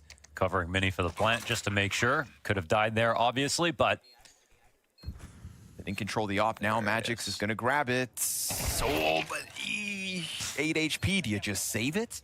I mean, surely in good conscience, you can't go for this on such low health. They can hold any angle, and they know where you're coming from. Don't peek that, Mzinho. Don't do it. He gives it up. Wait a second. Retakes on now. 10-second defuse. Yep. What? There we go. Okay, there's 2 situations in this game so far where there's literally no chance. They walked into that op. Wait, surely he's got this, right? Okay. Oh! Whoa! Whoa! Whoa! Whoa! Whoa! I told you not to peek it, bro. This game's crazy. Thing is, they saw him pick up the op as well. Oh, yeah, 100%. Yeah. You know that gun's now under control. What's that op going to be doing? It's either saving or holding that exact angle. Well then, chance for Spirit to at least get a 5th off of that one. They just take the gloves off in the last round, rush down the lobby, and trade's good from Donk, at least. Blitz slips the net. Cobra! Again, dude, who is this guy? Yeah, I know. Who is he? He's a position. Who is he? Tell me more about him. Apparently. Tell me more about him. Nice shot, Shiro. What ingredients do you have to put together to spawn a menace like Cobra Zera, who tries to push his luck versus Shiro and pays the price? So man advantage secured by Spirit. Shiro's on it, too. He's moving fast, but... Okay, 2-on-3 position. With vent control, it's a good escort service. You can go all the way around the vents, get lower. And swing doors wide. Crossing that off. Shiro, rock solid round from him. Triple kill to his name. A 9-10 1v3, all that's left in this T-side from the Mongols. Will there even be a plant to get? Well, Shiro Looks gave him like the it. space, yep. Shiro leans back. It's a matter if he's... It's whether or not Every he gets door is open. away from the bomb plant. Shiro How does he get a... coming down ramp. You hear the stomping of the vent player approaching. Gonna get pinched from the doorway. Oh, he's still in cover. No way, untradeable kill by Magix. Utility coming out, he's still watching the doorway. He knows Shiro, oh, okay, well, that could have been a second. Wait, he still has a chance. Door player hasn't killed him. Shiro, he has to scale. Bombs at the halfway point, there's Shiro's 4th. Woo. Some sketchy moments here for Spirit, but they'll walk away with 5 rounds on the half. The Mongols could have done even better, and that's not to take anything away from them. 7 rounds on the attack of their map pick. Absolutely justified. Oh, Shiro on those pistols. Always been a sidearm god. #1 so far this year. Every opera should be, after all. Yeah. Execute for the A sites what Spirit want in their pistol. And Cobra Zera, forced back out of main, has to give over control. They do slip a player into the back of sight, but 9-10 just gets donked on. Yeah, Don comes out instantly. 2 kills. And Blitz, another chance at a 1-on-5. Starts with a bomb drop. That's nice. Bomb and dropped. That's the key word. Bomb drop slows everything down. Now they got to fight him, and he's already thinking about an outside flank. Shiro's got this surely, right? Yeah. There it is. Pops it from behind. Pistol player of the year. 13-7 is Shiro. Problem for Magix is so does Blitz. Now finally, the Mongols have guns for the first time on the CT side, and quickly, 9-10 thrown behind red box. Yeah, That's a lot of good quick, utility. huh? Ooh, they wish they got that final little bit of spam. He's lucky to be alive. He's just going to try to keep his head down and survive here. Yeah, not going to happen on Magic's watch, but he does lose teammates in the process. So man advantage and a well-timed pop-up here for Mzinho is going to delete Donk to near down to sub 50 HP. Magic's whittled down. Man advantage momentarily, and they'll keep that pressure on. Nicely done once they've got their weapons. The Mongols come out ferocious outside. I don't even know how they got those kills, really. It looked like the game plan was all just trying to coordinate attack on 9-10. They got so much damage. Donk's going to make sure there's nobody right behind them, and this is a lot of space for Spirit. Very little defense committed to the bomb site. No trade potential here for Mzinho, all on his own at 30 seconds. Blitz is still hard committed to the corner of Garage. And Mzinho dodging flashes, peels off the double kill to perfection. With another As he headshot. gets the headshot as well, right? That Magic's damage could come up crucially, but Zontix strikes one down over towards the ramp, cuts off the support system. Techno's gonna quietly crawl in from behind and stop the bomb plant. They can't go get this now. No, sir, it's the set molly down. ablaze. The vent player could try to sprint in on him, but they're not going to win the round with kills either. If Spirit die after time, this gets even worse. So one player just runs back up towards ramp. Mzinho, with the world on his shoulders, steps up. Damn, I can't believe that. 2 kills and an extra headshot, and he just needed to be traded. But Techno dropped as well, and I don't think that was noticed. So when they planted backside for decon, that was like under the assumption that vent was under control. Trying to take a faster tempo. Donk wants to be unleashed on ramp, and that's why. Mzinho loses the duel. Fast takeover of the ramp room. You've got Blitz locked in to the site cubby. They drop down into dark. He's gone unnoticed. He pulls the trigger. Only gets the one. Cobra Zera on the recovery, but there's 3 players coming at him, and so the trade frag's good for Spirit. They maintain that man advantage. Magic's gonna attack with the Tech 9. I'm loving the use of lurks in these last couple rounds. They're spreading the map in a way that's not oversimplified. I feel like Harm, the way you're... Oh, no, I'm looking at this off. Maybe going to get... Wait. Oh, he's going to miss this. Shiro doesn't even see him. 910, he wants to shoot at this? Now, I guess it's safe they can't chase him down, and that's an op that he's taken out of the round for Spirit, so that'll be kind of expensive. Frontside A plant? He's all good. Techno, you can't do it. Oh, he can do it. No, he's gonna tuck into the closer corner too. No, he's having second thoughts here. Everybody on It's the the extreme discipline contest right here. Maximum patience. Oh. There it is. Only the one, but if you're gonna kill anybody, killing Donk's the way to do it. And Tanir can't get anything out of that entry as he tries to hit the bomb site, so they'll just be sent back frantically towards the ramp. Pistols out, jumping through smoke? I don't think so. Mzinho confident to press in against it. They never know how close the Mongols were to that forward trophy control, so Mzinho catching them off guard to the 4 versus 2. And now it's starting to feel like a one-off round win if Spirit aren't careful.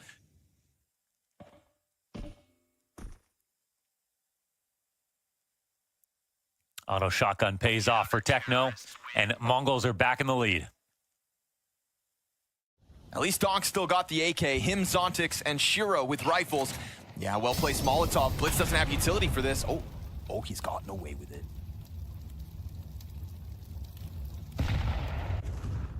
It's possible they still clear this. I wonder if Blitz is going to make a move now. I was going to say, right? What if he tries to time this before they come into the A commitment? Oh, this is sloppy, actually. Left mini open, and Cobra Zera dies to nothing. Now Blitz is going to activate. He'll catch one in main. That's Tanir dead, but he at least pulled the pin on the smoke, so he still kind of gets what he wanted. And bomb goes down on A site. Ramp's been taken over by Zontix. He'll be caught by Mzinho. Does that open up the threat of a retake, or do they just opt to save? Yeah, they could go heaven if they want to, I guess. But yeah, that fresh smoke, still going for them in mini. That's 4 rounds back and forth as well. But good on Spirit to have exited out through main. That secures a bit of extra money. They're going to try to play with tempo yet again. Donk goes fast towards main, trying to hit this A site, seeing what he can find. Timing catches Techno off. He falls to his death. That's the round, right? They're coming up into heaven, though, fast. Blitz finds one. Rebuttal's good. Team Spirit catching them off guard. Falls on Mzinho 1v3. So lightning yet again at the fingertips of Team Spirit. And they will swarm that upper bomb site before it knows what to do with itself. It's been a great T-side. You're getting everything that you want. A lot of variety, different paces. You're getting the drop-offs in a mini. They're working really well versus the Mongols. Mongols also pulled it off versus Spirit in the first half, using Cobra Zera to take out Donk many times. But yeah, Donk will be pleased. He got the 2K entry for his team. Cracked open the A site. It's not just a simple rush where they get shut down. It'll bring another player into the A site, but for now, it's still only an MP9 and a 5.7. Trying to take a look at ramp first, at least applying pressure. They can't really take ramp though, right? The time left over, they can't do anything with this. It's just a setup. Why just even so that waste they a could guy? try to go back to lobby, maybe hopefully pull the Mongols players away, but the MP9 pounces on the Opper. Shiro's got nothing to say about it this time. 910 blind momentarily, good shot. Tanir's got himself a double. Backside, does it crumble? No. It holds on a second longer. Magic's pinched, and the Mongols fight for it. An 11th round secured with lesser weapons. I got really scared about that second smoke. Going ramp kind of didn't really make any sense at 26 seconds. There's not even a real threat you could take it. Now Spirit's turn to do more with less. Not even an AK for Donk.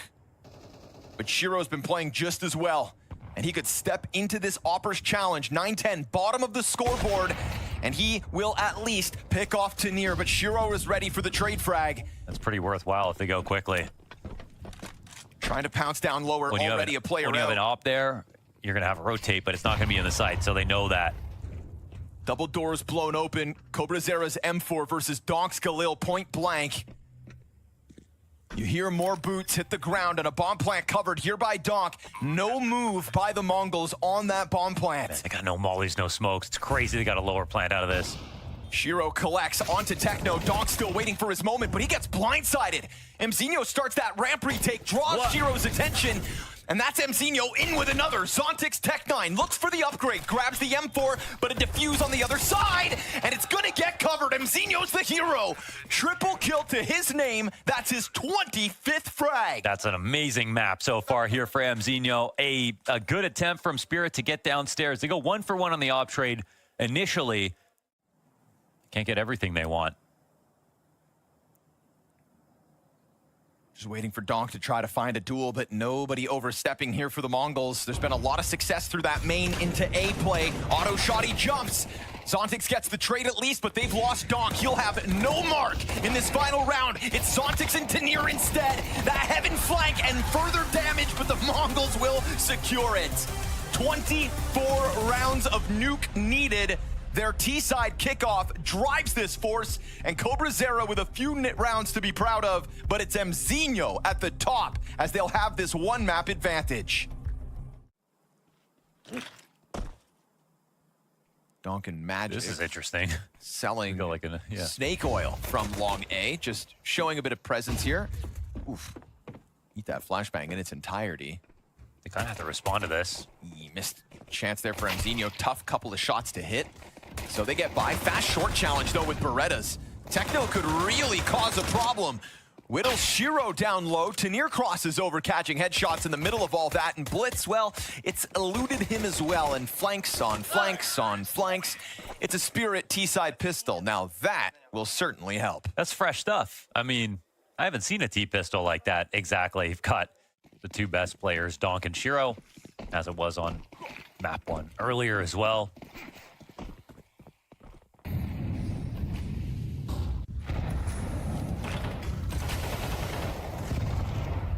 Already, Mzinho dead. This is the first gun round as well. Wow. There's a world where Spirit just want to come in here and destroy. Which at the moment is exactly what's happening. Triple kill for Donk.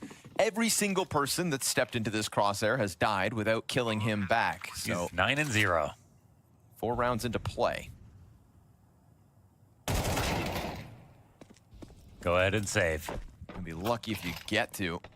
Donk's already running back to his spawn to try to come hunt you down. Mzinho just wanted a little bit of information. There's a slight peek into Monster.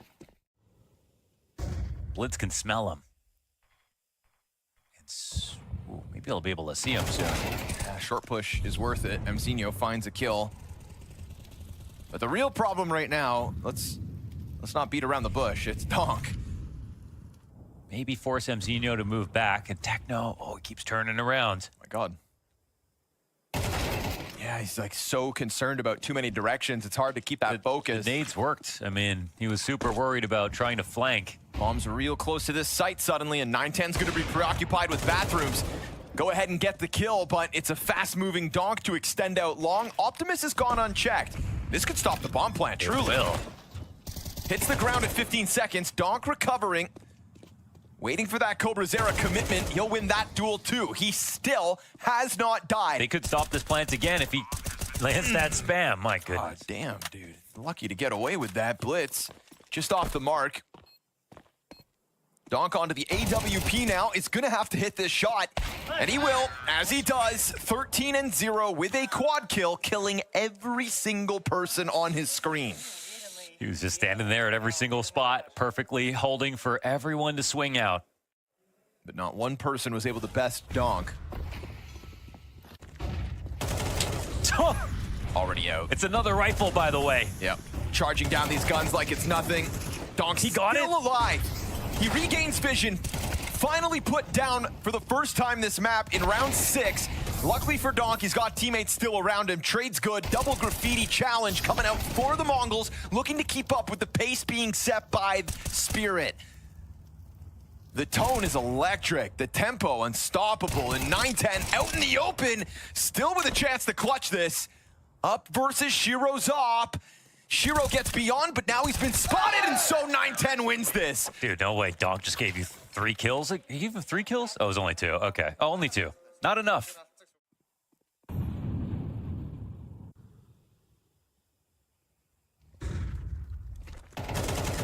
Challenge out through Monster to try to compromise, but the setup strong enough.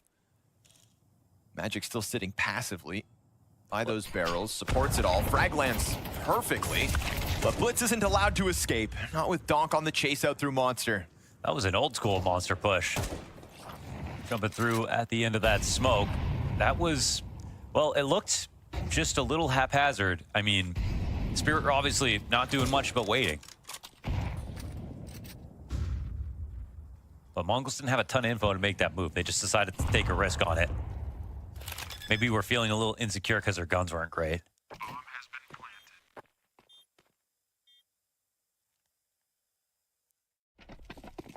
planted. So, these 8 rounds have really changed the tone. Big time. Nuke was close, but this isn't. See how many CT rounds the Mongols can piece together. I think their silver lining is it's Mirage the decider now that they have secured their map pick of Nuke. Did they make steps a bit too early or no? I don't know. Techno's coming in to watch this. Well trade instant.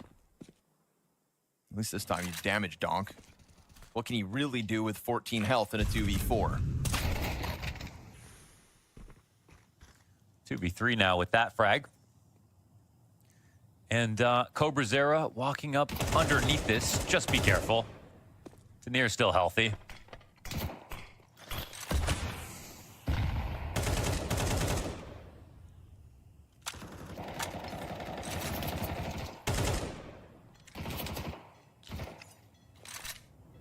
Will Blitz get cleared in this position? No. Locks that one down. Donk with bomb. 40 seconds. 14 health. And now no op.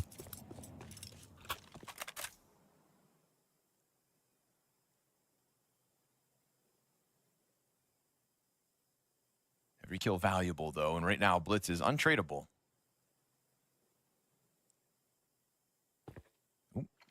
Okay, how you going to manage the save now? Mzinho's coming for you. Honestly, wouldn't have been that bad to have the op with this low HP trying to save, but keeps trying to bait them and it's working. But Mzinho's about to turn that corner. And pulls out the death before time. Yeah, I was going to say, surprised they push him after or before the time expires. Everyone just wants to kill. That's fair. Yeah.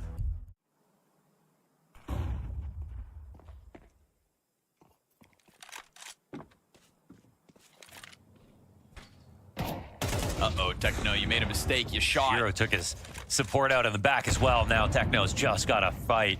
4 kills to his name. Ooh, he will find Donk at least. Opper under pressure, but still well healthed. Now down to half. Shiro's like, how do I approach this? And now by the time that Shiro goes back in for more, there's already that blitz support towards the bomb site. But ooh, yeah, Techno tried to chase it down, ultimately gives himself up. Man advantage taken back here by Spirit off that one. It's a great late re-smoke. Mzinho's just got to protect it. Then they can make the rotate back over. This one turns to short side. Everyone from the Mongols is on B.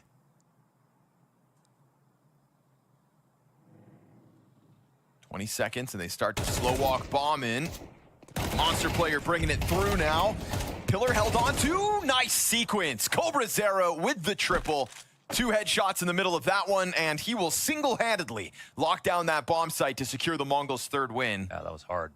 So, even if this ends up still being the Spirit blowout, I'm just waiting to see what other Mongols players can give us highlights, and that's one of the better moments for the defense so far.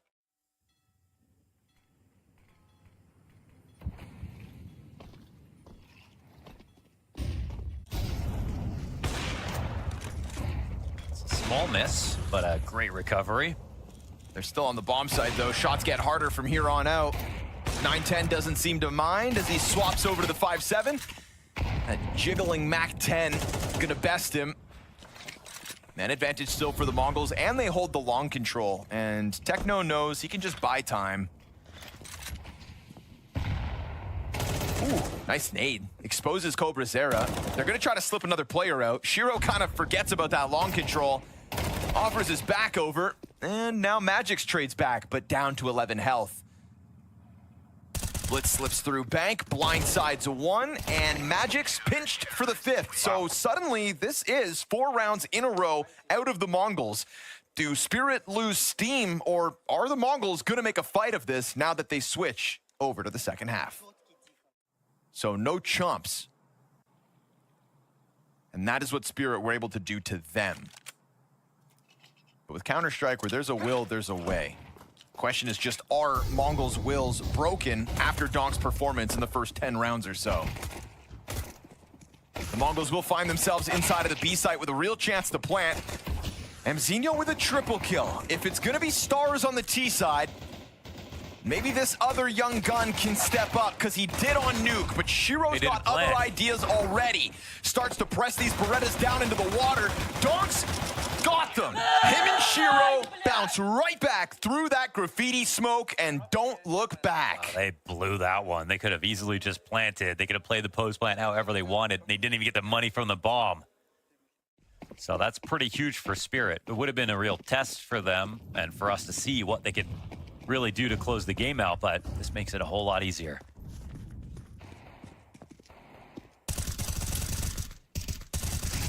Fast aggression decided by the long players, but that does open the door for the Mongols to punish you right back. Tekno, oh, sure, lucky to be alive. Problem is, rotating in from beneath, they don't get early lines on the site as the bomb will get planted. Stairs, however, is a problem. It just comes down to Tekno's timing. Yeah, he strikes perfectly. Making the most of that 1 HP. Finding himself another. Bank players pop right out. Tanir trying to burst them down, but Cobra Zera's got the back-to-back headshots on the bank hold, and so forced by victory. Just better whenever we get more and more insights from such an unknown entity.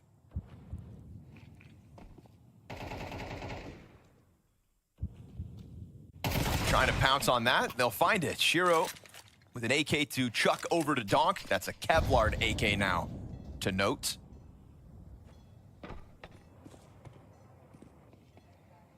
But a well-timed pop-out just as those connector players start to leave as well. Mzinho feels freed up enough to come out with the challenge. Tanir's 5-7 keeps it interesting, but that B-site's gonna be taken down by the bomb carrier. Nobody else to interrupt this. Post-plant secured. And still, what's left of Spirit, nowhere to be found. Yeah, I'll have to shy away from this, man. It's already looking pretty good here for the Mongols. Maybe that comeback did mean something.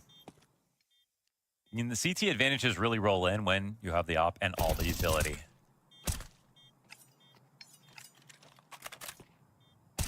And Spirit have themselves to blame for delaying that op and utility. Yeah, the pistol was supposed to grant them that opportunity.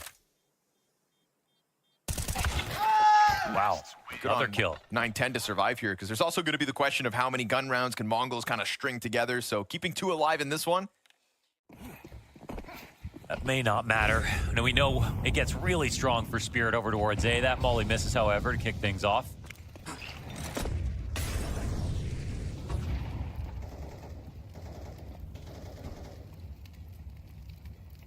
Time to make a difference, Donk. And he won't. Cobra Zera, 1 up.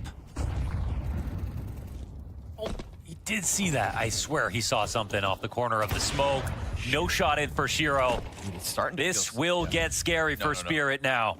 Gun round, now we're sitting up straight. They don't even realize someone could be pushing off a short. The reason everything felt inevitable was because Spirit's CT side was so rock solid the other night.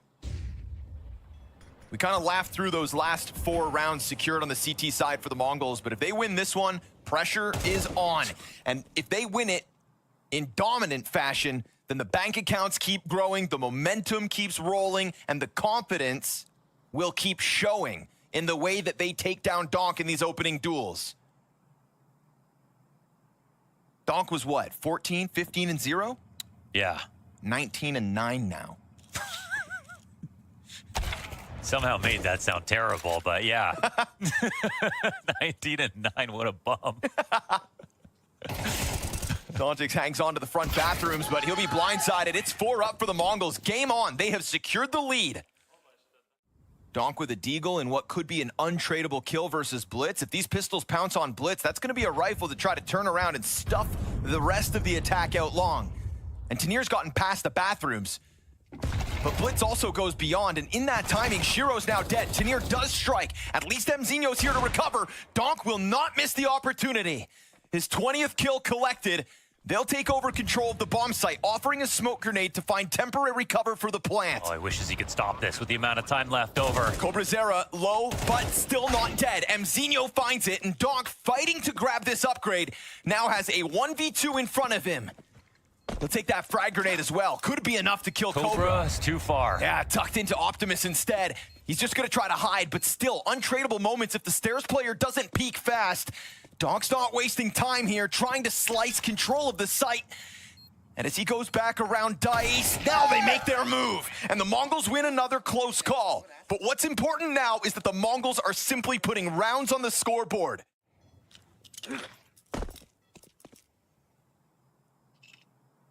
Spirit just trying to get stuck in. Utility down on Monster. Does anybody want to cross back? Because that's what happens if you choose to. You open the door for timing. What a massive way. Yeah, that's the short side's not smoked. And Zontix is 6 and 15, so what can he really offer in this type of form? Tanir pops up, misses his chance immediately. Now the gun's nearly empty. He'll get killed back. Zontix onto the double, trying to recover the situation, but Blitz hits the headshot. They got a free plant right now. 9-10 on the angle already, waits for it, lands it with the collateral too, makes it all the harder for Donk, and then Blitz is there. This is the Mongols making a real run now. They have put Donk's hot start on ice. Excuse me for goofing around. This felt like an inevitability. Spirit not showing us anything that they showed us yesterday on their CT side. And that small lead that they had in the first half, they needed to do even more. Mzinho with a message. Does it again. He's the player that sprays through the monster pipe. He's the guy that opens up short this time, and he went massive back on Nuke. 25 kills back then. What a way to try and secure a playoffs for the Mongols. He will take a look at this B-bomb site. Monster side's wide open.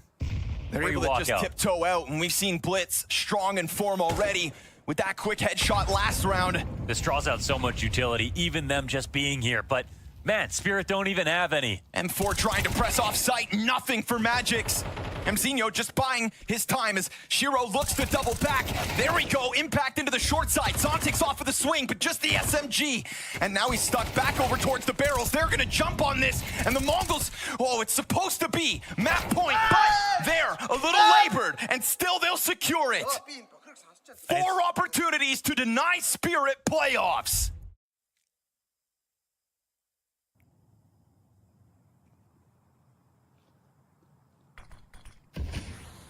Utility drops around him, Donk locked in. But this Mongol's emphasis up through bathrooms is in the face of a stacked site. If this isn't enough to stop the Mongols, with Donk playing as he is, it's got to be the rest now. Nobody else has found impact like Donk's, and Magic's up behind the dice box will spray one down.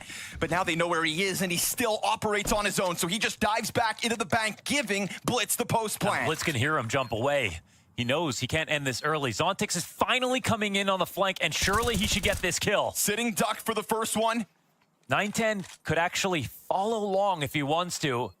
He can play this however he'd like. Bomb planted for him. Magic's to come from the right side with only that 27 health. There's no smoke to cover up the defuse.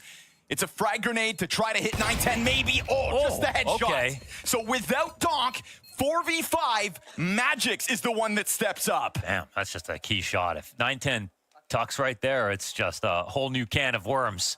They needed Zontix to have a more efficient flank, something that was faster. They could actually maybe take the first duel or something, or have a double flank, or re-expand through bathrooms and really make better use of those players. Flash. Mzinho's already through the short pipe, but Magix, who was run boosted in, is instead dead. Another man advantage moment for the Mongols, playing with house money in these last 4 rounds to try to close. Everybody's grouped up, but guess who's not here? The one player not on site for Spirit. Donk still allocated to A. This is the recipe for success for the Mongols. It's always been last to be. Exact coming in fast. Jump right through, nail the shots. 9-10 and Mzinho find their entries. Tanir tucks into Graffiti, and they will call upon Dog to try to fuel this 2v4. Tanir at least able to shave one off. But he's down to 15 health. That's a great place grenade to soften up 9-10. More utility coming through. 9-10 stays locked in on this angle. Donk taken down low. Flash is good. That's going to activate the retake. They need this. Team Spirit on the brink of a retake. Denied by 9-10. Donk is dead. And the Mongols have done it in unthinkable turn of events. In the face of a lights-out Donk performance, the Mongols have re-emerged. They've rebuilt. They've re-established themselves at the top of the Counter-Strike world. And with this loss, Team Spirit's status at the top is crumbling. They have fallen out of stage 3 of the major. Yeah, they're just gonna go ramp. Keep it natural. Donk's low. Could still hit headshots. Misses his first few. Will get one at least. Techno puts it to rest. Zontic stuck in the corner of the B site, down with nothing barring the Cobra Zera hold. And then stomps fast. 9-10 waiting. Oh, doesn't finish off Magix. Don't give him a chance to shoot back. Now he's got real cover. You gotta hit him in the head now. Bomb's planted. 9-10 gets there in the end. But he's still low as Tanir, who just had doors closed on him with the flank from Mzinho. It's pretty perfect. Shiro, good for the clutch, but not this time. Mzinho's the difference maker with those last 2 kills, and the Mongols with a T-side pistol win.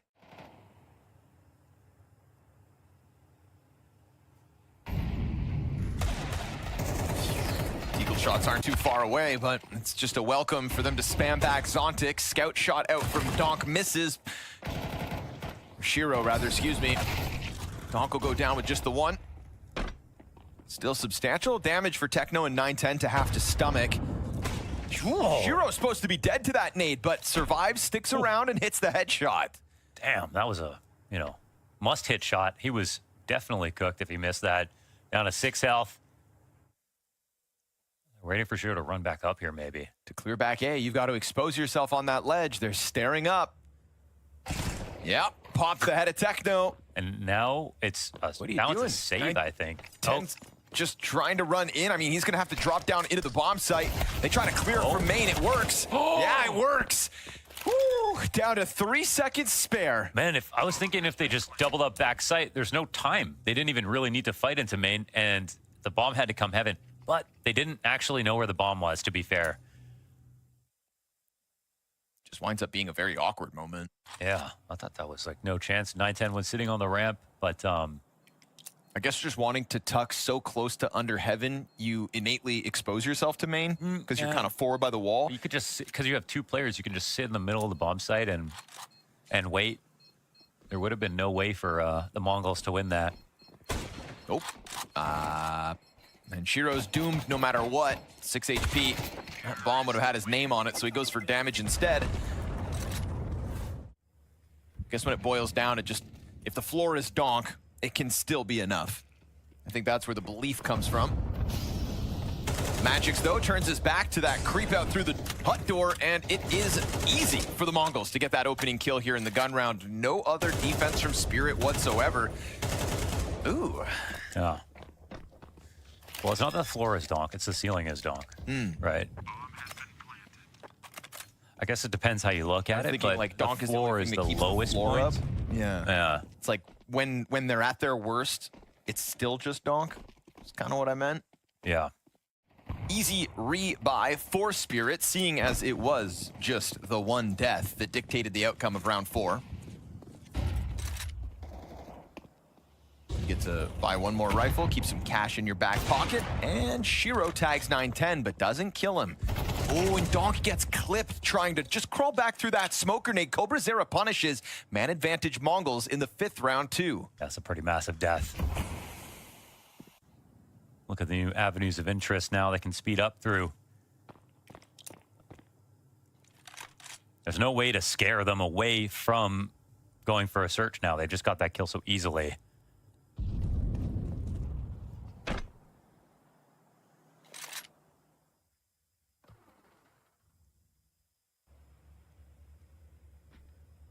They do have eyes from the outside of hut, I think. Vision is exchanged. And an instant kill here for Cobra. That's 2. That's a dink out from Magix as well. He does everything he can, but AK advantage, Techno blindsides lobby. This goes from just like marginally the way of the Mongols to then just the bloodbath all across the map. But you see the damage that Spirit had as output. it's nothing to scoff at. There's a world where a couple more of these kills keep the round tight, but now, all of a sudden, we could be looking 5-0 for survive, money builds. There's so much cash already for the Mongols, and if Shiro gets caught on the ladder, yeah, that is secured. 4 players up, ready for the next round. 2 and 4 at the moment. Zontic's already down Secret, but still making sure to lean back safely. There we go, Shiro, nice, and Donk spamming through, clipping a second. 3 versus 5 doesn't look so good for the Mongols this time around. Zontix can play it safe, calls for the vent drop to come bolster his defense, and a frag grenade to soften up Blitz. So things are getting a little bit awkward here for the Mongols, and Tanir, perfect patience, is gonna find backs turned to him. So a quick execution of what's left of the Mongols, and this time Outer doesn't come for free. And so Spirit, rock solid on their first round win. So you go ahead and, oh man, we did just have, we're at a 1v5 today, so, you know, never know what's going to happen. Oh. Well, maybe. Blitz trying to make up for a slow start to the year. Only one in the 1v5. Not everybody's Iwood. Even Magic's is 1v3 on the Dust 2A side. Yeah. Flamesy's 35 kill game or whatever it was on Ancient. I don't know what the hell's going on in 2026, but we've already been blessed, and it's not even the end of March yet. And the last time when Donk was playing on Overpass, I swear you could see his movement is improving. You sound like a conspiracy theorist. Movement is I'm telling you, man, it's getting better, man. And it is for this defense as well. Total stoppage of the first 3. Try to floor bang that hut ceiling. Yeah, Cobra Zera a little too fixated on the player up above. So that's going to be the 9-10 1v3 attempt, but caught off by this push from Zontic. So Team Spirit's CT side has officially begun. They're going to keep majority alive yet again. But remember, we talked about the money there for the Mongols, and they still have it in spades. Supported by Shiro, so feels like Spirit are trying to get into their groove, being more active. Whether that was pressuring the wall of smokes outside or now in this case taking over lobby. But this is Spirit playing with a ton of information. Ooh, hello, hello. Yeah, don't get greedy. Mongols are gonna know that they have been figured out. I'll try to just burst down with momentum into the B site. Tanir should be good for 1. Oh, this is wild. He's not going up to clock. I mean, it's a good multi-frag spot no matter what. If he plays high or low here, gives himself away. Bomb's crawling over towards control with the second player with it. Shiro also concerned about that single door. Both sides of the glass still intact. Okay, that'll be opened up. Hard shot to hit. Tanir sitting on top of Silo. Ooh, he actually dies them. Zinho downstairs, so now Shiro's trying to pop open smokes and deny sight control. He couldn't really play there once that got smoked. He didn't have the cover. Took a risk. And now there's a chance for the Mongols. Yes, sir, it's bomb down at least. It's a triple ramp retake coming through from Spirit, Donk included. We'll keep eyes on him as now he's bolstered. All in Spirit ramp retake. Here we go. A smoke grenade in the middle of all this to block off one side of the site. Donk on the prowl finds the first one, and they are just going to cut through this retake like it's nothing. Techno getting, oh, get in with the double headshot. They drop down on the other side. Bomb is planted for him clearly. This is a real 1v4 attempt. His hands busy on the bomb. Great coverage offered by Shiro. He lines up those headshots, makes it look easy. But Team Spirit's 3rd round win.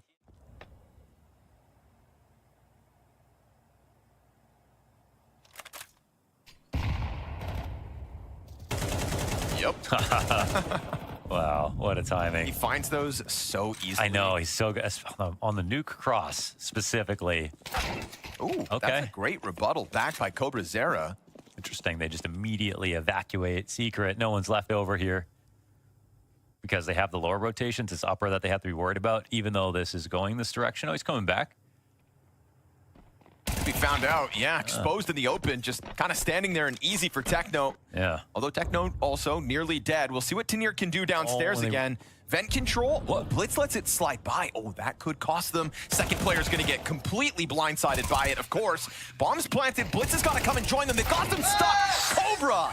What a monster. Snaps that crosshair up towards window and wins the Mongols a 6th. Yeah, they talked to Magix about what do you think about Cobra versus Senzu, and he just said it's It's so early to compare. I remember seeing a stat like Senzu was actually like the least successful hybrid opper in the space. And yet it was... They haven't seen me. I'll show you how it's done. But that was a round where Cobrazera... Oh, Donk again. No. Cobrazera versus Donk. Yeah, he's got this. He's got the head-to-head right now. It's in his hand. But how's he just dropping on a mini at minute 30, grabbing that kill so easily? Donk's going to start getting pissed.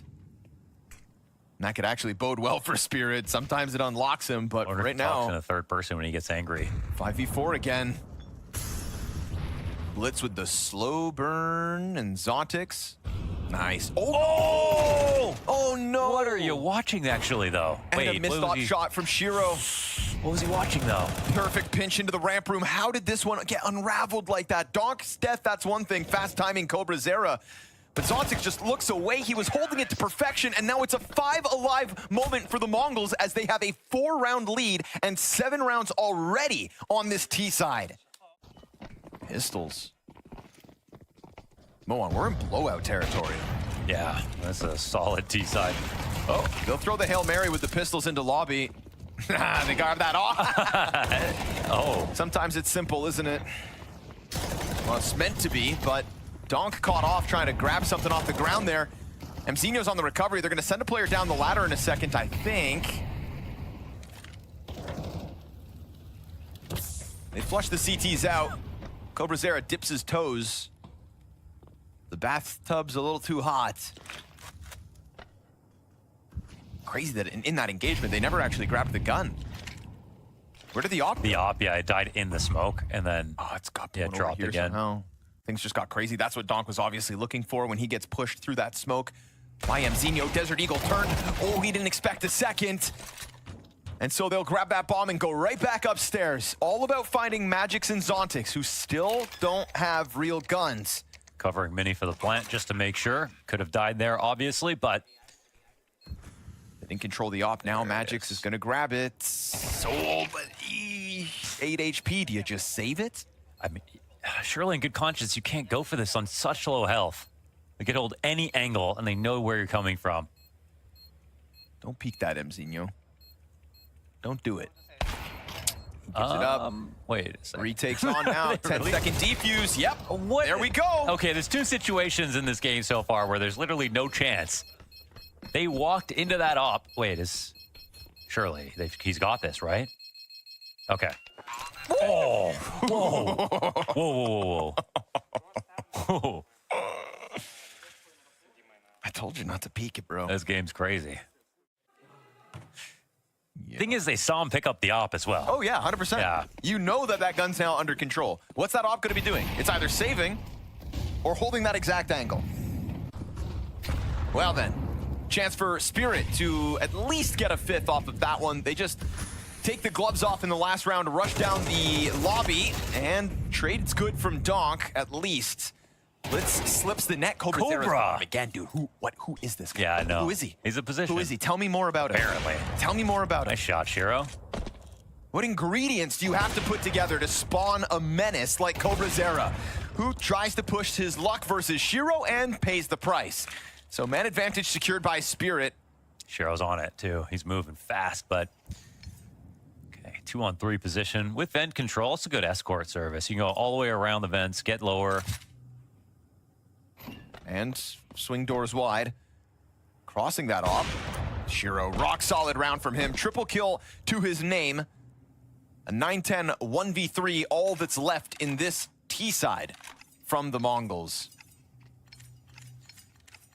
Will there even be a plant to get? Well, Shiro Looks gave him like the it. space, yep. Shiro leans back. It's just a matter if he's... It's whether or not Every door is open. away from the bomb plant. Shiro How does he get a... coming down ramp. You hear the stomping of the vent player approaching. Gonna get pinched from the doorway. Oh, he's still in cover. No way, untradeable kill by Magix. Utility coming out. He's still watching the doorway. He knows Shiro. Oh, okay, well, that could have been a second. Wait, he still has a chance. Door player hasn't killed him. Shiro, he has to scale. Bombs at the halfway point. There's Shiro's 4th. Woo. Some sketchy moments here for Spirit, but they'll walk away with 5 rounds on the half. The Mongols could have done even better, and that's not to take anything away from them. 7 rounds on the attack of their map pick. Absolutely justified. Oh, Shiro on those pistols. Always been a sidearm god. Number 1 so far this year. Every opera should be, after all. Yeah. Execute for the A sites what Spirit want in their pistol. And Cobra Zera, forced back out of main, has to give over control. They do slip a player into the back of sight, but 910 just gets donked on. Yeah, Donk comes out instantly. 2 kills. And Blitz, another chance at a 1-on-5. Starts with a bomb drop. That's nice. Bomb and dropped. That's the key word. Bomb drop slows everything down. Now they got to fight him, and he's already thinking about an outside flank. Shiro's got this surely, right? Yeah. There it is. Pops him from behind. Pistol player of the year, 13-7 is Shiro. Problem for Magix is so does Blitz. Now finally the Mongols have guns for the first time on the CT side, and quickly 910 thrown behind red box. That's a lot of good utility. Quick, huh? Ooh, they wish they got that final little bit of spam. He's lucky to be alive. He's just gonna try to keep his head down and survive here. Yeah, not gonna happen on Magic's watch, but he does lose teammates in the process. So man advantage and a well-timed pop-up here for Mzinho is gonna delete Donk. Tanir down to sub 50 HP. Magic's whittled down. Man advantage momentarily, and they'll keep that pressure on. Nicely done once they've got their weapons. The Mongols come out ferocious outside. I don't even know how they got those kills, really. It looked like the game plan was all just trying to coordinate attack on 910. They got so much damage. Donk's going to make sure there's nobody right behind them, and this is a lot of space for Spirit. Very little defense committed to the bomb site. No trade potential here for Mzinho, all on his own at 30 seconds. Blitz is still hard committed to the corner of Garage. And Mzinho dodging flashes, peels off the double kill to perfection. With another as he headshot. Gets the headshot as well, right? That Magic's damage could come up crucially, but Zontix strikes one down over towards the ramp, cuts off the support system. Techno's gonna quietly crawl in from behind and stop the bomb plant. They can't go get this now. No, sir, it's the set molly down. ablaze. The vent player could try to sprint in on him, but they're not gonna win the round with kills either. If Spirit die after time, this gets even worse. So one player just runs back up towards ramp. Mzinho, with the world on his shoulders, steps up. Damn, I can't believe that. 2 kills and an extra headshot, and he just needed to be traded. But Techno dropped as well, and I don't think that was noticed. So when they planted backside for decon, that was like under the assumption that vent was under control. Try to take a faster tempo. Donk wants to be unleashed on ramp, and that's why. Mzinho loses the duel. Fast takeover of the ramp room. You've got Blitz locked in to the site cubby. They drop down into dark. He's gone unnoticed. He pulls the trigger. Only gets the one. Cobra Zera on the recovery, but there's 3 players coming at him, and so the trade frag's good for Spirit. They maintain that man advantage. Magic's gonna attack with the Tech 9. I'm loving the use of lurks in these last couple of rounds. They're spreading the map in a way that's not oversimplified. I feel like harm the way you're... Oh, no, I'm looking at this op. Maybe going to get... Wait. Oh, he's going to miss this. Shiro doesn't even see him. 910, he wants to shoot at this?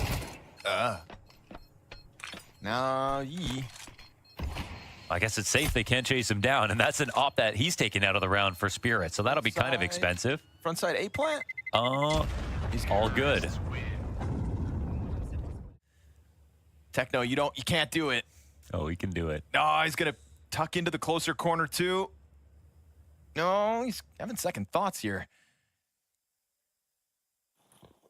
Everybody on It's the the extreme discipline contest right here. Maximum patience. Oh. There it is. Only the one, but if you're gonna kill anybody, killing Donk's the way to do it.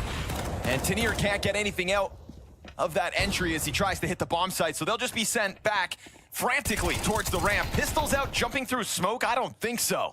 Mzinho confident to press in against it. They never know how close the Mongols were to that forward trophy control, so Mzinho catching them off guard to the 4 versus 2. And now it's starting to feel like a one-off round win if Spirit aren't careful.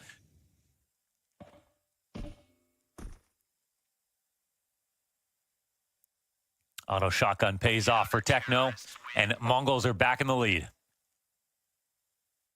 At least Donk still got the AK. Him, Zontix, and Shiro with rifles. Yeah, well-placed Molotov. Blitz doesn't have utility for this. Oh, he's gotten away with it.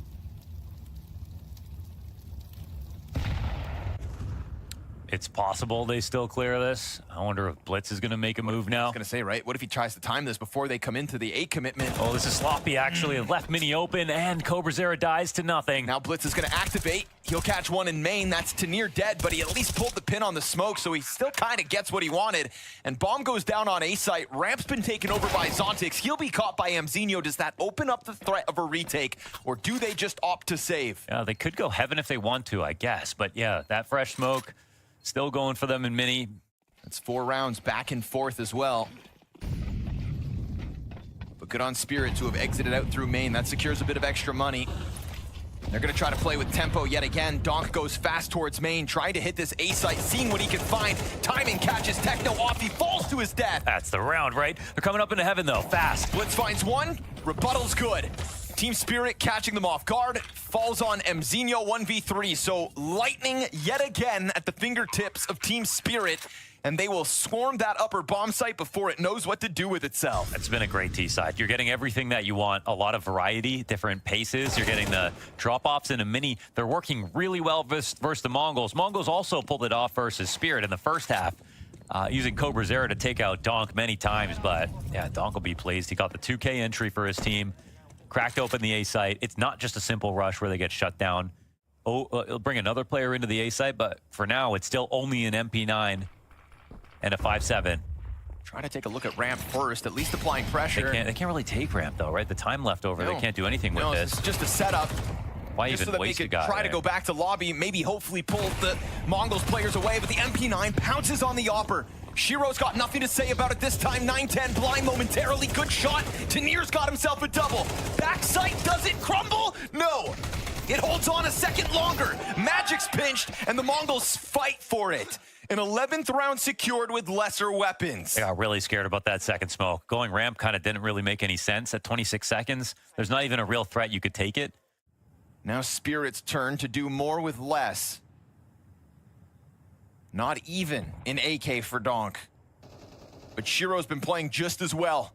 And he could step into this Opper's challenge. 9-10, bottom of the scoreboard. And he will at least pick off Tanir. But Shiro is ready for the trade frag. That's pretty worthwhile if they go quickly. Trying to pounce down lower, already a player When you have an out. op there, you're going to have a rotate, but it's not going to be in the site, so they know that. Double doors blown open. Cobra Zera's M4 versus Donk's Galil point blank. You hear more boots hit the ground and a bomb plant covered here by Donk. No move by the Mongols on that bomb plant. They got no mollies, no smokes. It's crazy they got a lower plant out of this. Shiro collects onto Techno. Donk still waiting for his moment, but he gets blindsided. Mzinho starts that ramp retake, draws Shiro's attention, and that's Mzinho in with another. Zontix Tech9 looks for the upgrade, grabs the M4, but a defuse on the other side, and it's gonna get covered. Mzinho's the hero. Triple kill to his name. That's his 25th frag. That's an amazing map so far here for Mzinho. A good attempt from Spirit to get downstairs. They go 1 for 1 on the op trade initially. Can't get everything they want. Just waiting for Donk to try to find a duel, but nobody overstepping here for the Mongols. There's been a lot of success through that main into A play. Auto shot, he jumps.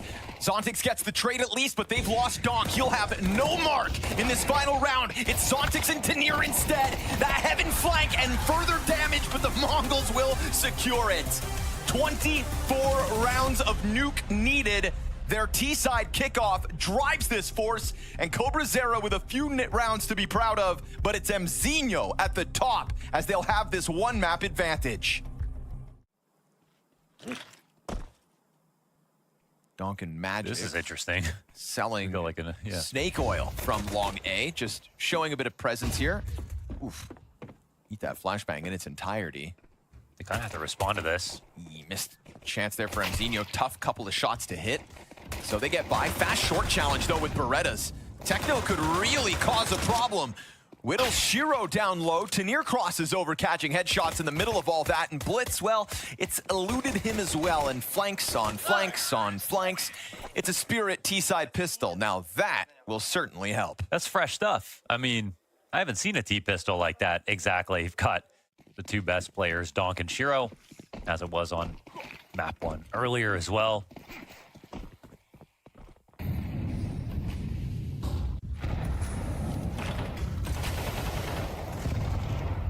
Already, Mzinho dead. This is the first gun round as well. Wow. There's a world where Spirit just want to come in here and destroy. Which at the moment is exactly what's happening. Triple kill for Donk. Every single person that stepped into this crosshair has died without killing him back. So He's 9-0. 4 rounds into play. Go ahead and save. You'll be lucky if you get to. Donk's already running back to his spawn to try to come hunt you down. Zeno just wanted a little bit of information. There's a slight peek into Monster. Blitz can smell him. Maybe I'll be able to see him soon. Yeah, short push is worth it. Mzinho finds a kill. But the real problem right now, let's not beat around the bush. It's Donk. Maybe force Mzinho to move back, and Techno, he keeps turning around. Oh my God. Yeah, he's like so concerned about too many directions. It's hard to keep that focus. The nades worked. I mean, he was super worried about trying to flank. Bomb's real close to this site suddenly, and 910's going to be preoccupied with bathrooms.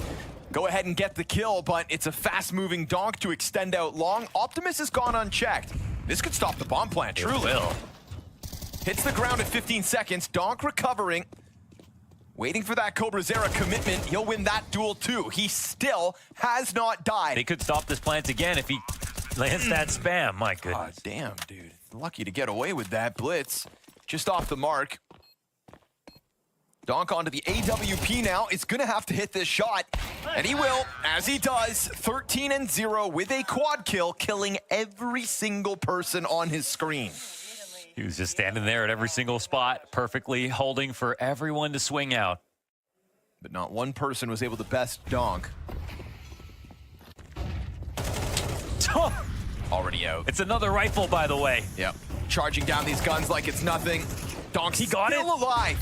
He regains vision. Finally put down for the first time this map in round 6. Luckily for Donk, he's got teammates still around him. Trade's good. Double graffiti challenge coming out for the Mongols, looking to keep up with the pace being set by Spirit. The tone is electric. The tempo unstoppable. And 910 out in the open, still with a chance to clutch this. Up versus Shiro's op. Shiro gets beyond, but now he's been spotted, and so 910 wins this. Dude, no way. Donk just gave you 3 kills. He gave him 3 kills? Oh, it was only 2. Okay. Oh, only 2. Not enough.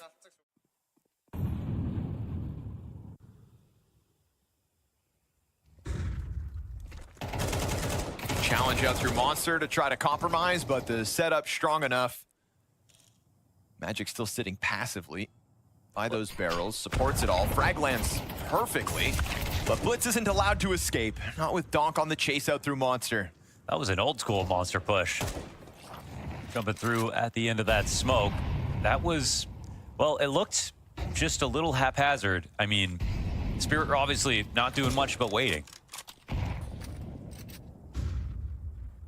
But Mongols didn't have a ton of info to make that move. They just decided to take a risk on it. Maybe we're feeling a little insecure because their guns weren't great. Bomb has been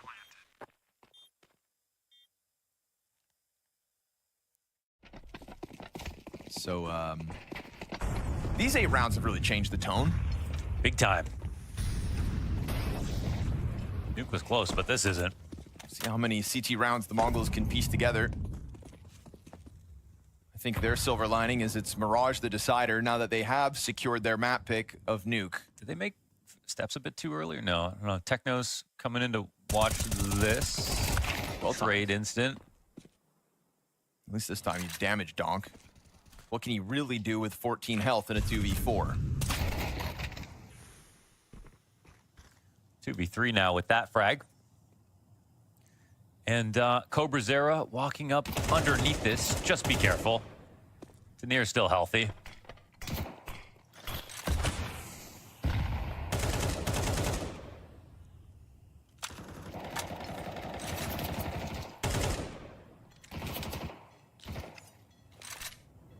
Will Blitz get cleared in this position? No. Locks that one down. Donk with bomb. 40 seconds. 14 health. And now no op.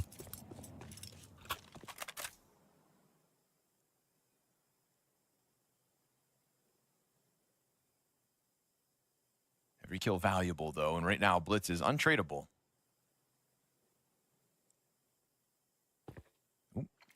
Okay, how you going to manage the save now? Mzinho's coming for you.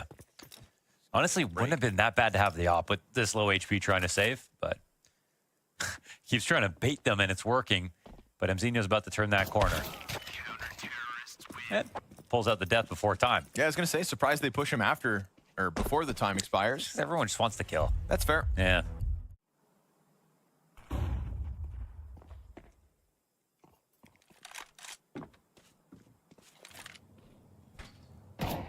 Uh-oh, Techno, you made a mistake. You shot. Hero took his support out in the back as well. Now Techno's just got to fight. 4 kills to his name. Ooh, he will find Doc at least.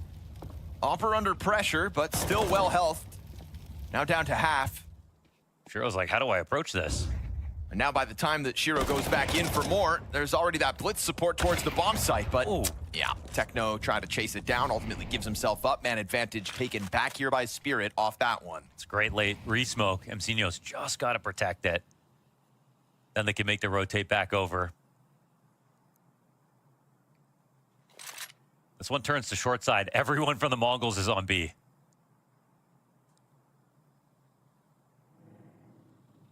$20 seconds, and they start to slow walk bomb in. Monster player bringing it through now. Pillar held on to. Nice sequence. Cobra Zero with the triple. 2 headshots in the middle of that one, and he will single-handedly lock down that bomb site to secure the Mongols' 3rd win. Yeah, that was hard. So, even if this ends up still being the Spirit blowout, I'm just waiting to see what other Mongols players can give us highlights, and that's one of the better moments for the defense so far.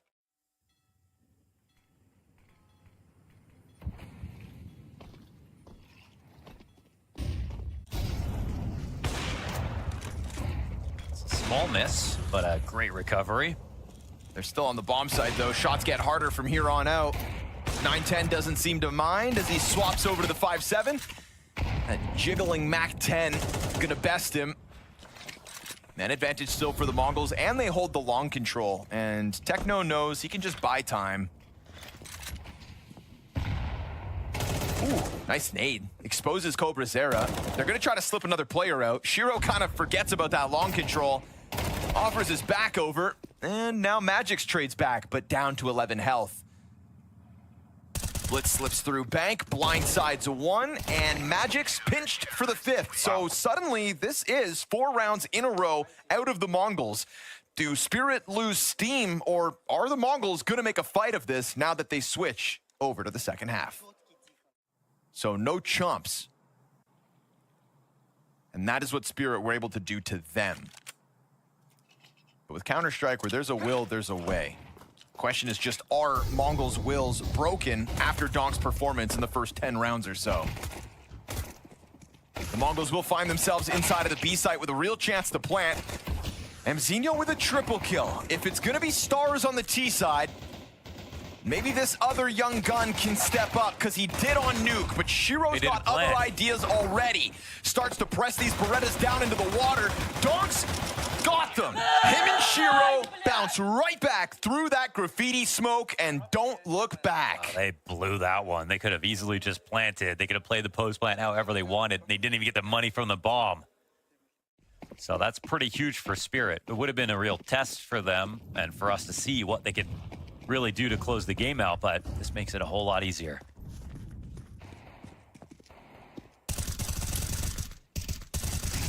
Fast aggression decided by the long players, but that does open the door for the Mongols to punish you right back. Tekko, oh, sure, lucky to be alive. Problem is, rotating in from beneath, they don't get early lines on the site as the bomb will get planted. Stairs, however, is a problem. It just comes down to Techno's timing. Yeah, he strikes perfectly. Making the most of that 1 HP. Finding himself another. Bank players pop right out. Tanir trying to burst them down, but Cobra Zera's got the back-to-back headshots on the bank hold, and so forced by victory. just better whenever we get more and more insights from such an unknown entity.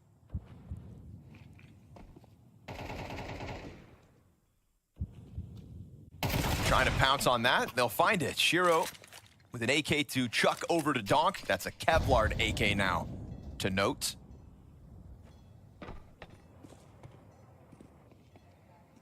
But a well-timed pop-out just as those connector players start to leave as well. Mzinho feels freed up enough to come out with the challenge. Tanir's 5-7 keeps it interesting, but that B-site's gonna be taken down by the bomb carrier.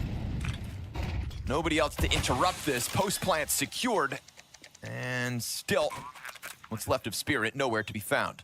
Yeah, I'll have to shy away from this, man. It's already looking pretty good here for the Mongols. Maybe that comeback did mean something. I mean, the CT advantages really roll in when you have the op and all the utility.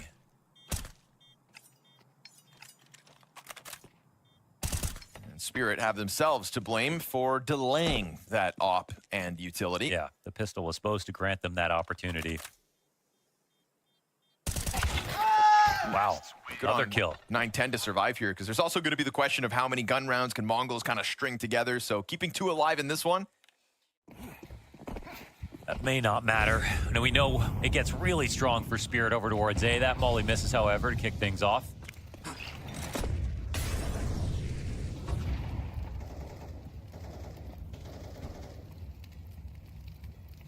Time to make a difference, Donk. And he won't. Cobra Zera, 1 up. Oh, he did see that. I swear he saw something off the corner of the smoke. No shot in for Shiro. It's starting to This feel, will get scary for Spirit now. Gun round, now we're sitting up straight. They don't even realize someone could be pushing off a short. The reason everything felt inevitable was because Spirit's CT side was so rock solid the other night. We kind of laughed through those last 4 rounds secured on the CT side for the Mongols, but if they win this one, pressure is on. And if they win it in dominant fashion, then the bank accounts keep growing, the momentum keeps rolling, and the confidence will keep showing in the way that they take down Donk in these opening duels. Donk was what, 14, 15, and 0? Yeah. 19 and 9 now. Somehow made that sound terrible, but yeah. 19 and 9, what a bum. Zontix hangs on to the front bathrooms, but he'll be blindsided. It's 4 up for the Mongols. Game on. They have secured the lead. Donk with a deagle in what could be an untradeable kill versus Blitz. If these pistols pounce on Blitz, that's going to be a rifle to try to turn around and stuff the rest of the attack out long.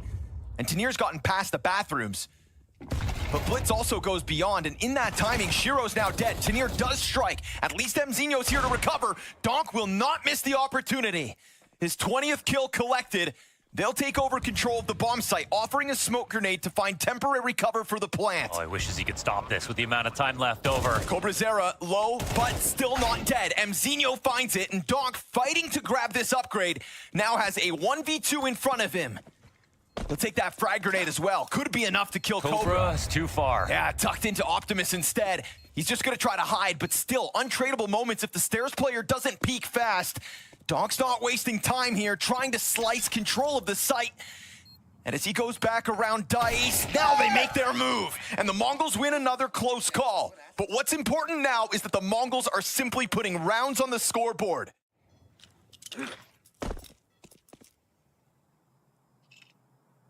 Spirit just trying to get stuck in. Utility down on Monster. Does anybody want to cross back? Because that's what happens if you choose to. You open the door for timing. What a massive way. Yeah, that's the short side's not smoked. And Zontix is 6 and 15, so what can he really offer in this type of form? Tanir pops up, misses his chance immediately. Now the gun's nearly empty. He'll get killed back. Zontix onto the double, trying to recover the situation, but Blitz hits the headshot. They got a free plant right now. 9-10 on the angle already, waits for it, lands it with the collateral too, makes it all the harder for Donk, and then Blitz is there. This is the Mongols making a real run now. They have put Donk's hot start on ice. Excuse me for goofing around. This felt like an inevitability. Spirit not showing us anything that they showed us yesterday on their CT side. And that small lead that they had in the first half, They needed to do even more. Mzinho with a message. Does it again. He's the player that sprays through the monster pipe. He's the guy that opens up short this time, and he went massive back on Nuke. 25 kills back then. What a way to try and secure a playoffs for the Mongols. He will take a look at this B-bomb site. Monster side's wide open.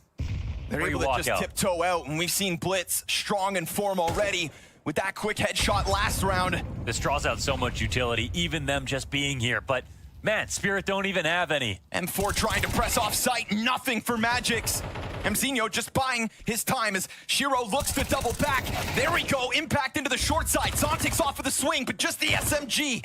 And now he's stuck back over towards the barrels. They're gonna jump on this, and the Mongols, oh, it's supposed to be map point, but they're a little labored, and still they'll secure it. 4 opportunities to deny Spirit playoffs.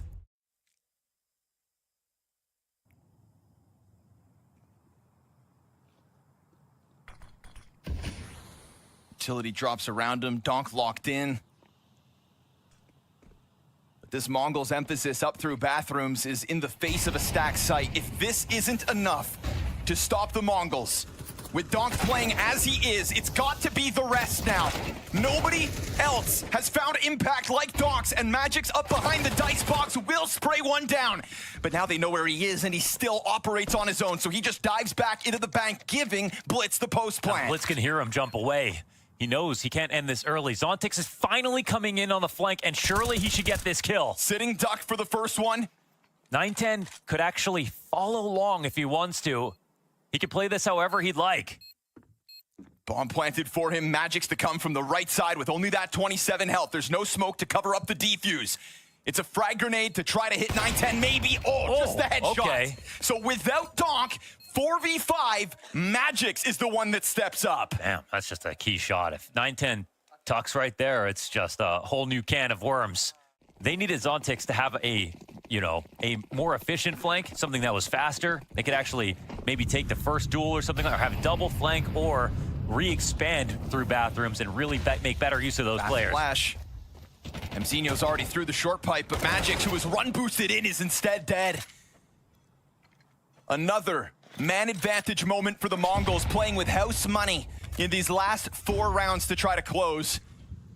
Everybody's grouped up, but guess who's not here? The one player not on site for Spirit. Donk still allocated to A. This is the recipe for success for the Mongols. It's always been last to B. Exact coming in fast. Jump right through, nail the shots. 910 and Mzinho find their entries. Tanir tucks into Graffiti, and they will call upon Donk to try to fuel this 2v4. Tanir at least able to shave one off. But he's down to 15 health. That's a great place grenade to soften up 910. More utility coming through. 910 stays locked in on this angle. Donk taken down low. Flash is good. That's going to activate the retake. They need this. Team Spirit on the brink of a retake. Denied by 910. Donk is dead. And the Mongols have done it in unthinkable turn of events. In the face of a lights-out Donk performance, the Mongols have re-emerged. They've rebuilt, they've re-established themselves at the top of the Counter-Strike world, and with this loss, Team Spirit's status at the top is crumbling. They have fallen out of Stage 3 of the Major. It's those shooters that Maui Snake was referencing on Vitality that Paravision still have to be worried about, though. We saw some wild individual levels coming out of Flamesy all event long. Mezzi here to deal with the connector presence. That's going to be James down to 15 health. No sight control, of course, and with connector being taken over, it's kind of keeping Vitality out of the engagement for a moment. They're going to burn these T's back, try to force Apex into the duel on his terms. Ooh, and he'll finish off. Oh, the molly Mezzi really got started. Tons of utility damage there on that one. 5v3 retake queued up for Vitality. They are not operating with a kit, so time is of the essence, but right now they're just cutting down these bodies in time, one after another. We've got a double body block for the diffuser, and Belchanok dealt with out through Palace, so that 10-second defuse comes out from Flamesy, and Vitality's protocols dealing with the connector control, for example, all very smooth out of the gates. It's the human element. but it really is the attitude on this team that you can celebrate when you're dead. They get real close to connector as Apex turns. Yeah, Nota just slipping through there, kind of catching him on an awkward turn and back. Zywoo's gonna press out a jungle off angle that could definitely catch you off guard. Back turn to him, makes it awkward, still lines up the double. Third player's found. Come on, of course he gets away with everything. Great work from Zywoo. Flamesy locks down his side of the bomb site, and that is Zywoo just stepping forward into the trade. I mean, with that play on the side of the smoke, you expect him to get one because it's so tough to predict that spot. It's the fact that he shoots a player in the back. You know, it felt like that was something, But it is something in the spirit of CS2 that I think like aggressive is just really good. It just works very well for this game. And what I like about aggression and speed in Counter-Strike is it just kind of screams confidence. And when we are always referencing the strength of confidence in Counter-Strike, that was one thing with Zywoo. You know, we saw his evolution. I'm talking going back years. Even the contrast between him and Simple and the highlights and the flare, right? It wasn't something Zywoo really wanted to weaponize. And now to see that as Vitality are winning everything, becoming the best team ever. But right now we've got a 5v3 secured, so hang on. Zywoo's still alive with that 6-0 score, but it's Apex to get aggressive out through jungle instead. Zywoo behind him towards the window. that's a key piece of support here for Rops, who's alone on A. But B side is open and the bomb's up in apps. Just inching its way out. There was pressure through the wooden panel of apartments early, but now that vacant B bomb site looking prime for the taking. Paravision soon to find it. Noto can hear the scope. He knows also Apex is here, and Apex gets the Lets his kill, guard but down. B site will get taken. Still, we get this Jame walkout out middle. If Jame dies, it's man advantage retake for Vitality. They'll love their chances. Is James not gonna work? It looks kind of crazy, but Okay, good yeah. on him.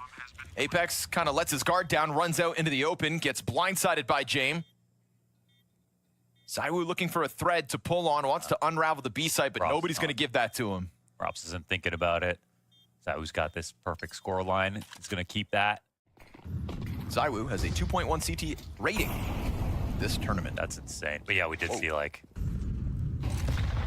we remember those apps. Killer on overpass.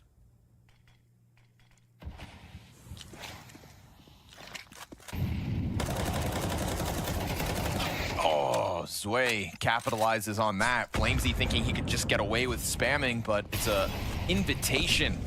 Oh, Zway sticks around though. Second frag grenade lands on his head. We saw a lot of utility damage for Vitality throughout these CT sides on Mirage as well, coming out through this window. It's hard to escape those nades right now when Vitality throw them. No one's better at trading mid than Vitality, period. You put pressure anywhere, connector, underpass, cat, whatever. Vitality, they know how to get it back. Oh no, that's such a big find because of this window smoke. They jump up to try to punish Apex. He's out of there in the same second. That's a really important duel. Lost to that. Great trade.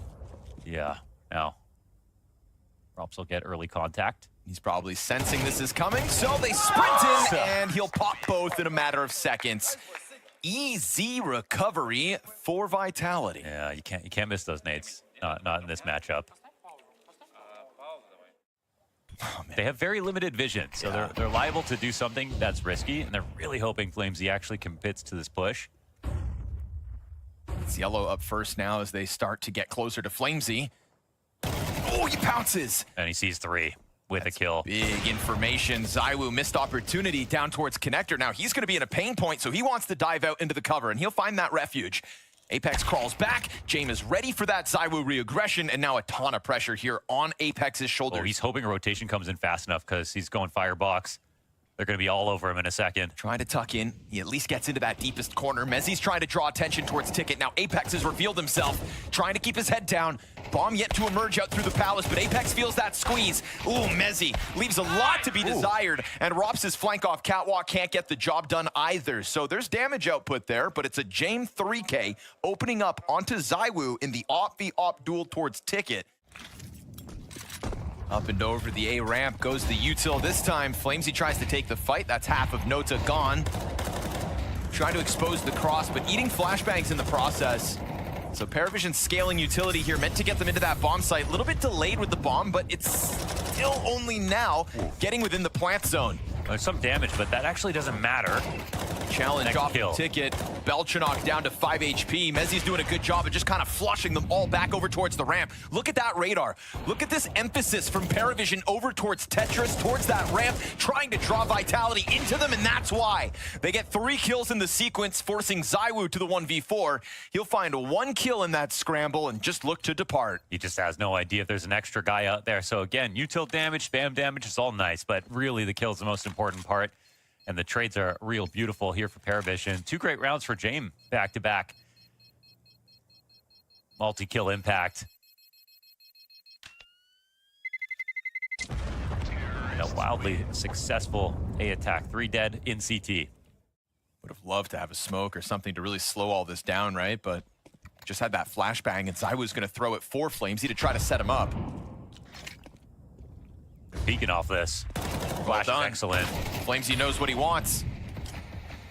Does get traded back at least here for Paravision. Frag grenade on Nota, drops him down to 30 health, and another round that's meant to end on this A site.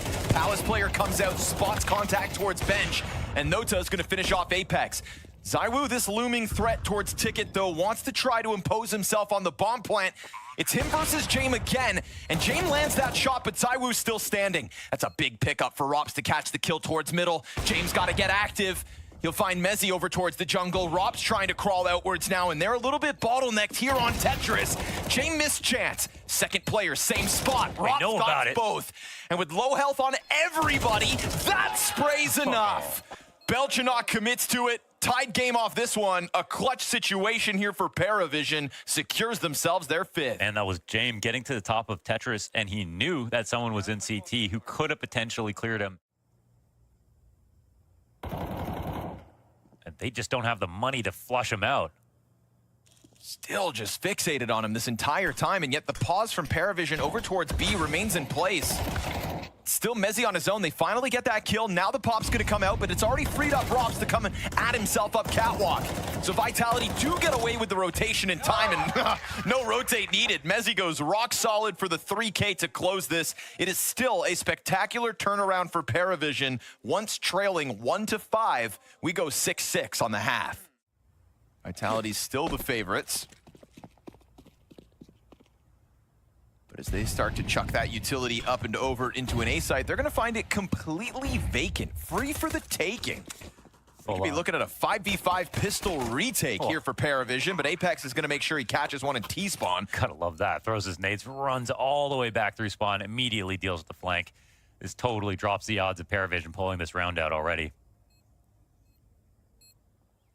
Got connector control, you got ramp control, you've denied the flank already, so it should just be attention turned towards Ticket. CT's making it around the corner, but not for long.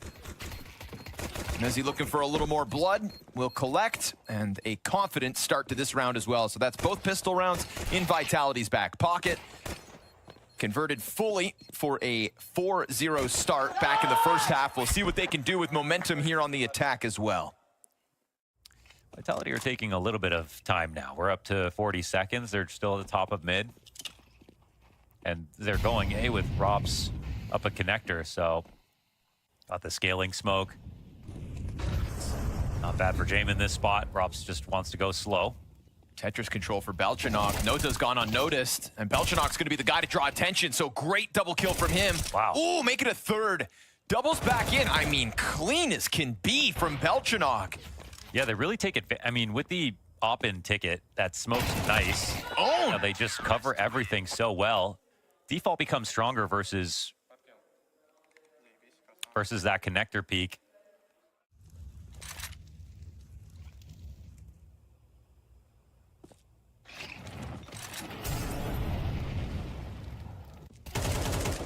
Ooh, good entry, Flamesy. Ladder player trades back. Zello just wants refuge into the bomb site. Man, this is weird, though. They got to get the bomb. Yep. They left the bomb back, but they're really ready to take A right now. And Mezzi's got to go back and get it. And how long is ZywOo just allowed to stand here? Yeah. Not much longer. Nota freed up to come and clear this. Awkward one here for Vitality. Now they're going to scramble in the final 20 seconds, and there's not a lot of time to spare. There's also only that one Mezzi smoke to try to guarantee any kind of a cross, so he's gonna have to slow down, throw it, wait for it to pop, and they better hope that they can cover his bomb plant attempt, because Paravision are gonna try to pounce this. Apex denies Belchanok at least, and it does go down. Feels like Paravision have given just a chance to Vitality now that bomb is planted. Jame on the hunt. He's not terrified about someone on the opposite side of default. Rob sits down beneath. Jame is gonna take the AK, give the op over to the lower health Nota. We've got a smoke coming out for Palace, a flashbang for Nota as well. If that's gonna be the pop that gets the riflers in. Duel over top of the stairs first, activates Rops. He's looking for coverage as that bomb's ticking. Down they go. Vitality get away with a very awkward moment there. Nota's pissed. He's getting angry about that. And that was one of the better positions that Paravision have found themselves in, especially with the bomb far back. Like, the narrative was about to change to Vitality look a little bit messy, but they recover big time. I mean, part of the reason Zaiwu dies is because there's no plant going down, so they can't move into their post-plant positions. Everyone just has to pause, and that can be very dangerous when you get into spots like in connector. I feel like nice for Vitality to win a round like that, where I feel like Paravision were just in full control for a second. That might be a wake-up, because I think Vitality were getting a little mentally laggy for a second. Yeah, we saw that one round versus 9Z2, right? When Robs didn't have time to plant. Like the first time in forever I've seen Vitality forget to plant. Yeah. James gonna catch Mezzi. This is a quick flood into the A site, but easy for Belchanok and Jame. And more often than not, it's been Paravision whittling down the numbers as they've gotten footing into the site. Zaiwu's alive though. It's a 3v5. Sure, odds still favor Paravision's retake, but a pop-off moment from a guy like Zaiwu, and that could change. You've got him down to 11 health. He goes deep, trying to just spread out here and give his teammates more to work with. Beautiful shot from Apex as he catches Belchanok with the headshot, takes the man advantage, but there's significant damage done here on 3 of the 5 remaining players, and it's Nota on the scene. You want this round, Nota? Fight for it. They're not going to know about Flamesy, surely. Going for the bench swing. Flamesy's going to capitalize, catch you off guard, and there we go. 3v5 post-plant pieced together by Vitality, and Apex is the guy that hits that zinger of a headshot into Ticket. And it's little things. I mean, the deep mollies to disrupt them, trying to find their timing on the retake, bleeding time off the clock, and Zaiwu taking an extra swing, and them fighting from the top of the balcony, like really aggressive into CT. Not letting them get up onto Ticket. We can all feel the power of this game shifting into Vitality's control, even if those rounds were close. Beautiful boost here. Stark contrast to some of the aggressive moves we've seen Nota make out middle. This time, just patience pays off for the 5v4. Yeah, this will force Vitality to speed up a little bit. Bomb's still back here, and an off shot missed. Whoa. Ooh, what could have been. Connector player slips up as well. Jame gonna go look. Oh, another shot missed. 0 for 2. He actually dies. Robs gets traded out off that Jame kill at least. Now Zaiwu has to get the bomb. Is he going back around a ramp? He's got to go grab it, and Ziello up in the apartment should hear this run. So now they're in control protocols. They have to pretend like they have this site comfortably, fight a little bit, but not too much. 30 seconds. Zaiwu getting a move on. Ziello eventually going to make this walk out middle. You can see Flamesy paranoid of all directions. That MP7 starts to walk up into connector. Dangerous duel for it to take. Wow, what a win there for Flamesy, and Zaiwu's coming in with a smoke. Gun advantage. We get this big bottleneck over towards Ticket. Do they pop? Suddenly, round the corner, Flamesy caught off guard. Bombs down, miss shot for Zaiwu as well. Mezzi 1v2, and he knows where you are off the trajectory. 93 damage nade. Oh, it's right there. Back into the cover, dodges the util, slides into sandwich, snaps the crosshair over, and wins the clutch. Another close round goes Vitality's way. Ooh, mass the drop with the bullet, and the spray is missed. He was very low on HP. That's unfortunate for Nota. No one close ramp, no one in the A site besides Ticket. That Ticket player just with the FAMAS and a frag grenade. Calling on the support to scramble over as Yellow looks to come and bolster this Ticket hold. Jame looking for somebody over top of the stairs, but he's missed the timing on the sandwich run up. And Mezzi's looking for another multi-kill as these attacks find their consistency towards A. Belchanok looks for cover. Gets into the position, but it gets ripped away. Rops' wallbang connects. 3 left for the Vitality victory. Ticket Peak comes through. Sway's got Apex done for, but the trades are strong. And so Nota is the guy that's got to come up clutch. Vitality fight their way back into this T side. Nota swings wide, Zywoo collects it, and the #1 team's the #1 because they win these sorts of games. Pushed to their limits, up against the ropes, and still Vitality find a streak of rounds, just like Paravision did on their T side. With the way that Paravision will stack, people might think that they do it off of like a really good game plan and stuff. Some of it is blind gambles. That's just a fact. Ooh, made awkward there by the jumping player. Mezzi, crosshair placement off the mark. Zywoo's Berettas go down with nothing.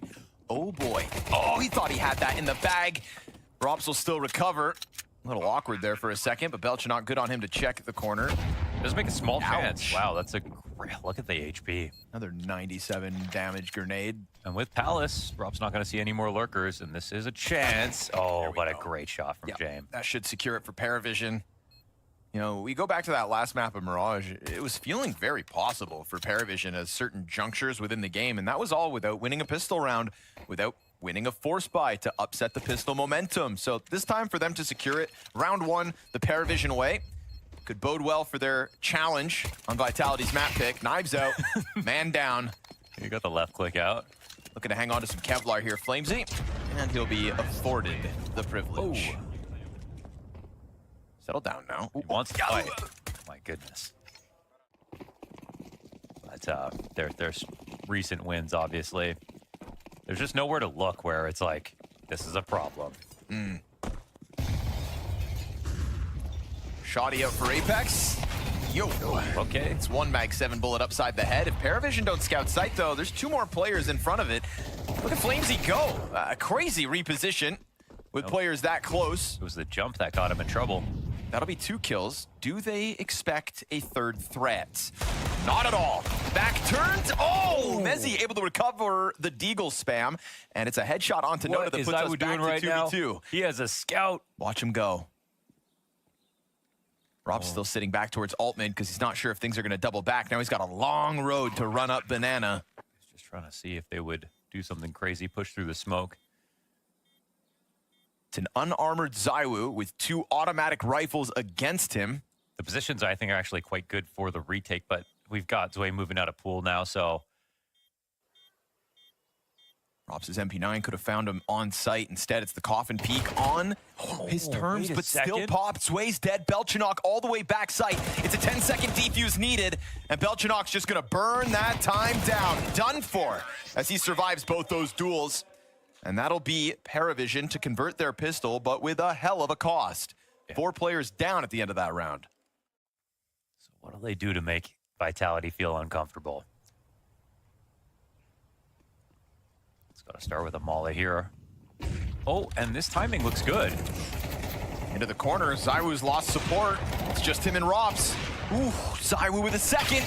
That collateral that could have been, but instead it's Nota to take down the bomb site and a fast flurry from Paravision. What a crazy timing that they this low telegraph pop out of halls and Wade gets caught off guard. There is a chance for the retake. They've got the bomb site pinched. And Apex was actually turned around for a second. Fire bombs exchanged. Oh, he's in front of that. He sees this. Yeah, Flamesy gets over top of it, but it is Nota to get himself a 2nd and 3rd in the round in the middle of the last 2 retake players.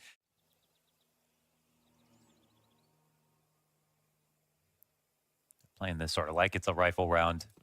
Okay, now it's starting to come over. Finally, they don't see anything towards A. They're totally right about this. Boy.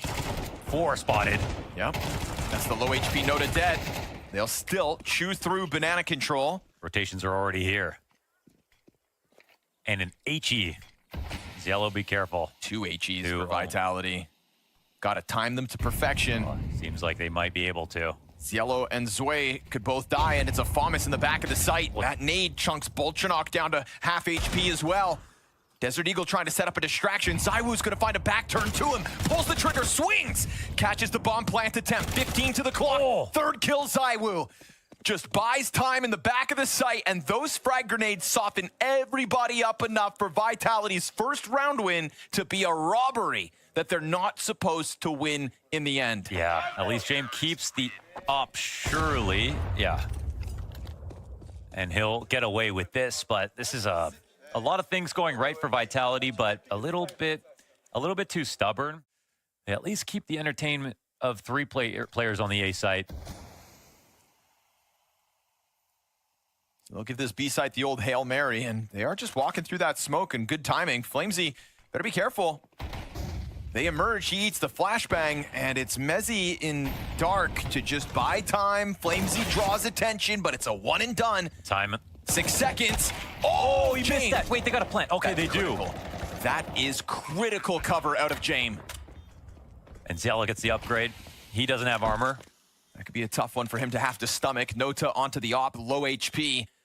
Frag grenade chucked out, doesn't go deep where it could have been lethal. On this stack in the back of the site, Nota plays the angle a little wider than Apex's expectations, and Paravision break down the B bomb site and keep Vitality on a single round win. It's James jumping up to second oranges with his op and then getting the kill. That makes the huge difference. Obviously, could totally be a fake.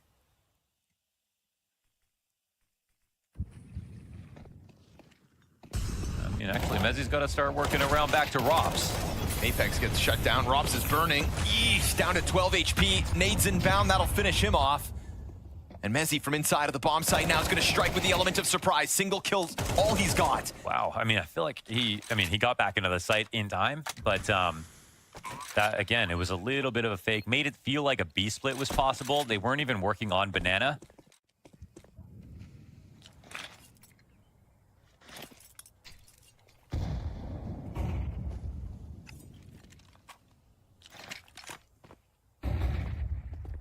Flashes ahead of the commitment there for Paravision. Zywoo's going to tiptoe into the attack and cut Zway down to size. So looking like one of the better starts for Vitality. Ooh. Yeah, Zywoo going to capitalize with a second. And then Robs will find his usual one, fall back into the pit, and leave James to just walk away for the save. We're kind of at that point of the game where we're expecting Vitality to have a clean round, right? Yeah, surely. Nice shots for Zywoo, for sure.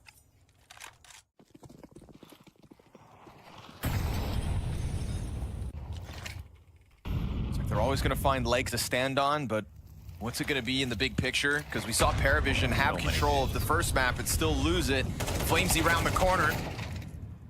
It's been getting closer and closer to this commitment. This time really rounds that edge, and the follow-up frag grenade is good. Nota's just standing in it every round. And yet still 11-4. He'll lose yellow in front of him. No Zywoo revealing himself. Man advantage once more for Vitality, but Paravision still remain nearby. Zywoo looks like he wants a little more of this.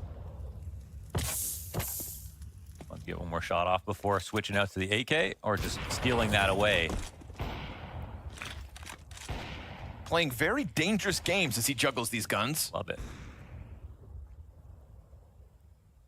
Double up for Apex and Mezzy on the arch side. Belchanok's walking up. Oh, Mezzy runs away. A bit of a bait, yeah, with the Cubby play. Belchanok wants to find this, and Paravision are looking for a lead. Nicely done, Vitality. Hook, line, and sinker. Just saw the legs of the second. Apex still gets dropped, but it's a ton of damage for James to have to stomach. Yeah, Two guys left, 20 or less. Yeah, they're not going to walk into that bomb site. So Apex, the old rope-a-dope off Mezzy's fallback. Oh. Notice making a lot of noise while James up here in Palace. Maybe he just sees if he can find one big mistake, but doesn't feel like that's coming. Surely not, James. No, this would be the craziest of them all. Surely not. You've got Robson Pit. Yeah. He ain't leaving. Down. Round 9 secured by Vitality. Still only half of the rounds of Paravision at 3-6. Got the right grenades to interrupt.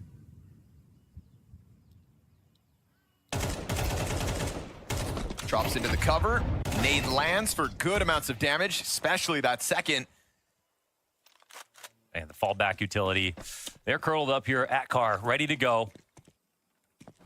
Get this lean from Vitality to try to get into position. Flashbang to interrupt it. Looks a little awkward, though. Yeah. This kind of back and forth move from Apex. He forgoes control of Coffins. Another nade lands for 39 damage on Zway, who's just looking to get away with a bomb plant, not asking for too much. Flash over top. Zwei fully blind. Still not planning yet. I want to get that down soon.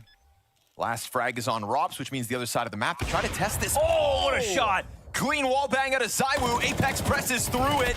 Then we get that dark trade coming through. Another couple players back here on the depths of Church. Zwei's got the kill. ZywOo gets one back. What? And now Zwei, who is low health this entire time and busy with that plant, is just looking to gun down Rops. At least the op can cut down the health advantage, but he gets into the little pit. Yeah, surely he's got this, man. If he misses the op shot, Rops is in a world of hurt. No, he just runs him down, guns him down. Oh, we need to see that ZywOo shot. And pulls out the 1v1 clutch. So Vitality with a fifth, still trying to tie up this half.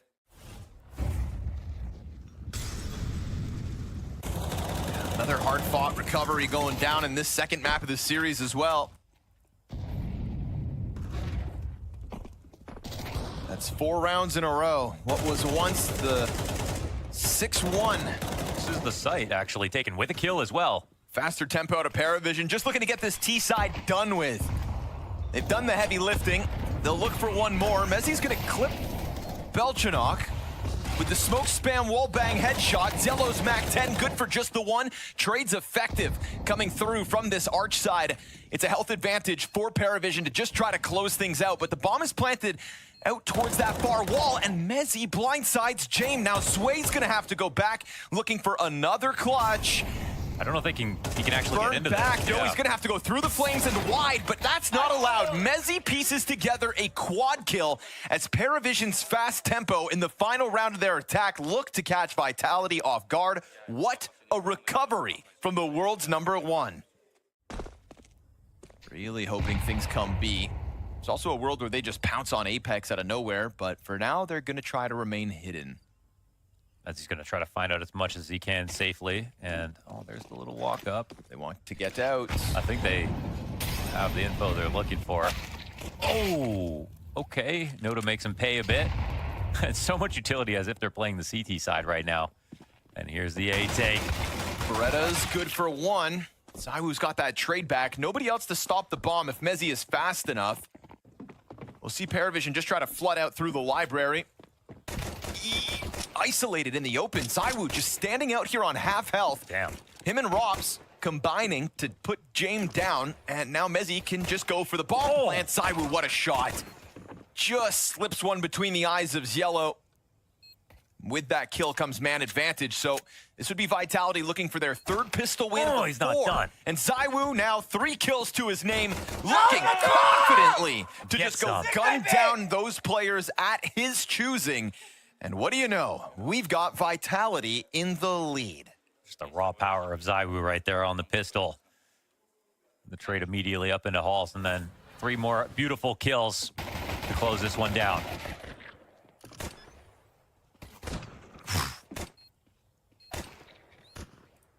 Not wasting ammo.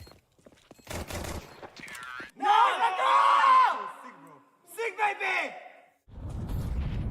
Could feel like it's slipping yet again. Frag grenade for ZywOo, good. Soften him up, make his job all that much harder. Noda finally not on the receiving end of grenades, not yet. Oh, he's but gotta if he be plays careful. around on car, he's lucky to find that. Oh no, that's a mistake and a half. Oh, and that is one of the best performing players Paravision have at the moment. One of their good guns in a key moment has just a little bit of, a lot of damage on Mezzi, but that's it. Couldn't even take the Mac 10 out. Oh, that's Not tough. what they needed at this point in the game, not at all. No kits in play here. They're gonna be so quick to save. Nobody else wants to take a look towards the B side, so you're walking into 3 defenders. Let's see if Paravision can just stave off this assault. Couple low health bars for Careful with your Vitality to ammo. have to deal with, and 15 seconds to spare. They have got to get it right here, right now.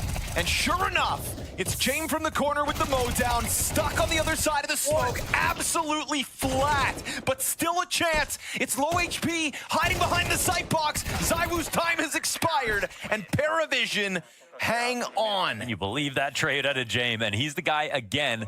It made it look like he was going to leave for the B site, and all it was a few steps.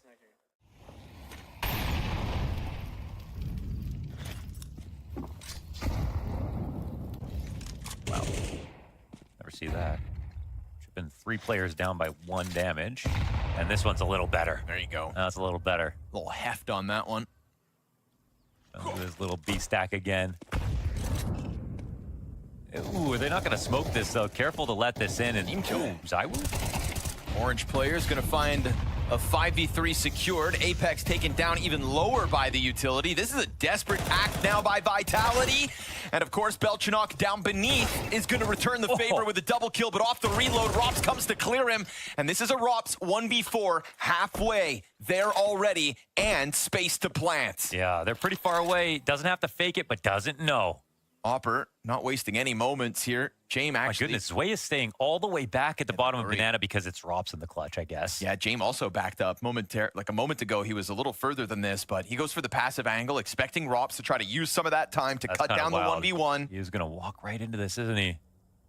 Unless Jame shows weakness, but we know Jame and patience. I think he's hoping they play it together, so they have to, you know, second guess whether or not he could walk it towards the A site, but... Better hope Jame misses. And he does. Opens the door for Rops. Still looking for the duel versus the op. I mean, that's tough. But he knows the plant will be no easier. Oh, he's made it feel like the... Incendiary for Banana. Awkward jump back over. He's going to try to fake it. Oh, he gets Jame out into the open, but doesn't capitalize with the kills. Really trying to force Paravision's hand. They will tie this game up with 2 survivors as they take their sweet time and outplay Rops.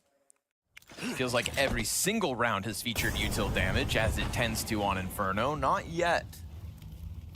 Not now in round 18. Oh, he bit on it. Jame jumps the gun. A bit too wide. That would have been a huge kill to grab. And with that, it's all the brackets can now just get looked at. They know that no one's on Arch holding them with an op. But they still come towards the 3-player site. Don't get too confident. Yeah, second CTP catches them off guard, and then the utility from Coffin should let them know there's another 2 defenders here. And Rops is really trying to find a rotation. But it's way going into the halls. He can catch alt. Yeah. They have to run. Oh, but he makes so much noise. What is this? Oh, he doesn't see it coming. Oh, no. Zway makes a huge error. Oh, it must have been a calm. James going to be walking back in. Missed. Man, no. Oh man. Bombs afforded a space up short. He's taking a look at the bomb plant. He's going to try to run this down, but 2 players over towards short side means it does get covered. Ooh, that's painful. That's a sketchy round, man. Everybody's starting to feel nervous. Oh, man. Zway just had the perfect play. And so I'm trying to think, how could there be a calm on the other side of the map that's like so certain it's going to be a B hit? But I guess also the rotation back is really late, so... He takes on. Playing it too fast. Zello from the bottom. And very long time. Okay, he'll get the op. Get the hell out of there and let Vitality tie this game back up. But now we're in that critical moment. Yeah, where we start making mistakes. Yeah, not only are we starting to make mistakes, but the pressure's on because we're getting this back and forth round win, right? There's still money here for Paravision. They will come in, some limitations, sure. So the bomb was over here, spotted potentially, and, you know, 20 seconds hits. I just don't know what it could have been for him to be that confident nobody's out middle. Yeah. And not only that there's nobody out mid, but that everybody else was also coming back, you know? Zway plays counter flash. Belchanok's got the pillar for cover. Ooh, awkward. You got the headshot. Nicely done. Flamesy's gonna be turned back around. They disassemble that. Rops hears them falling off of it. And that's a quick move over towards the banana side instead. If they think that they've scrambled one of the B defenders, they haven't. Jame goes back into a look. He'll clip Mezzi. Falls into the oranges, goes back for second servings, misses his shot. Flamesy survives that somehow. But it's a nice spray from Nota as he loses vision. Pinned in oranges, support inbound by Belchanok, low health, won't be able to find himself a second kill. And so Zywoo with hands busy goes for the fake plant, challenges Coffins and dies to the 18 health of Belchanok, who survives the frag grenade. And with 15 on that clock, they've got to get the bomb back. Belchanok decides to go wide. He is not going to find himself back into any cover. And the CTs, do they pounce? They try to, and the bomb now planted. Rops has got them cut off, but he needs both. In this 1v2, it's not his for the taking. Zello clutches up him as well with 18 health and impact, just like Belchanok. Now that's a clutch for Zello, very low HP. One more bullet would have done the job. It had to be a headshot from him.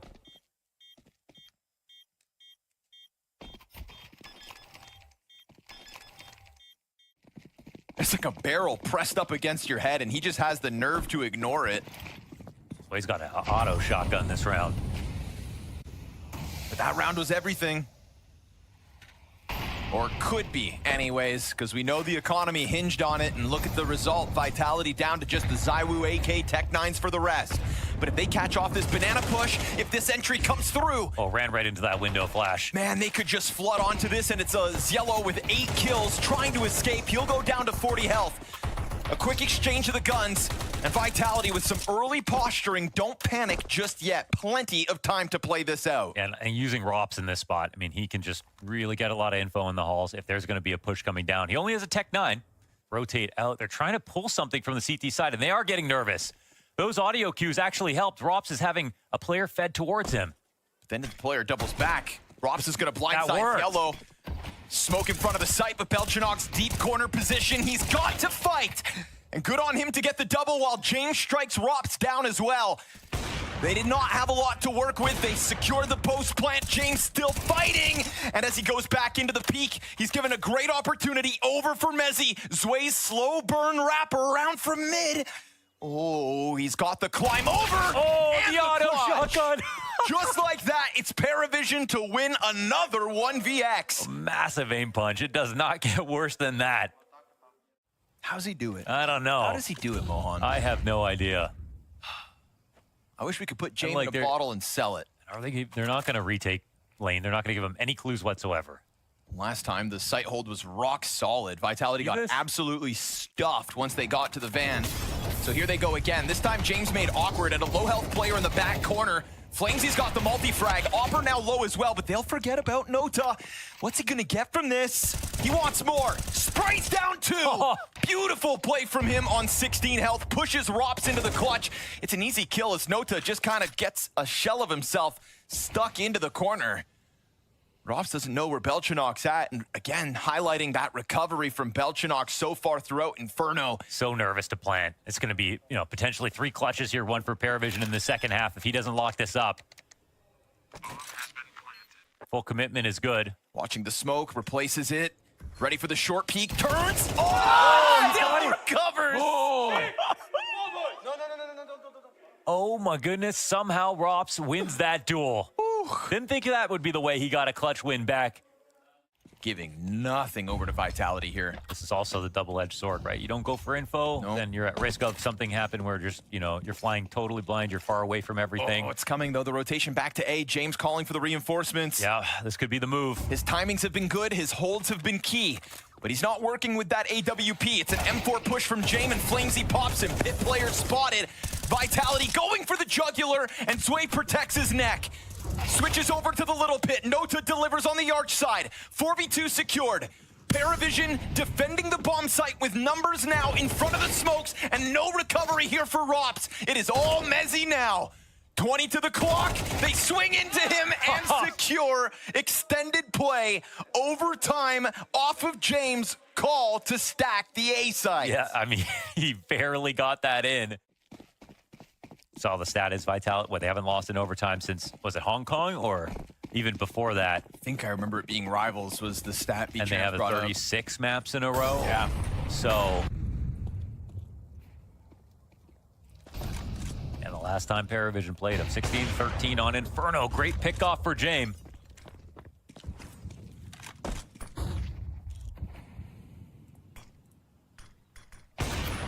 And another. He's got full control of the A side. Who needs a stack? Gunning it down. It's just the insurance policy. What? Okay, James. 3 shots, 3 kills, make it 4. 1 by 1, they trickle into that scope. But the last one left is ZywOo. And he doesn't take any damage from James in that recovery. Zway's gonna be burned out. Do the library players swing to help him? ZywOo's got a second, still 76 health to play with. Yeah. And that op is right in front of him if he ever wants to switch over. Ready for some kind of a peek. And with Short not being able to be pushed, they're gonna take a second here and throws Yellow over to this side. He gets behind the tall box, looking to cut down library. ZywOo 3 kills into this. Quad kill! 1v5! If he can! He always can! The best! The absolute best! They don't lose overtimes, nor a map in 36 days.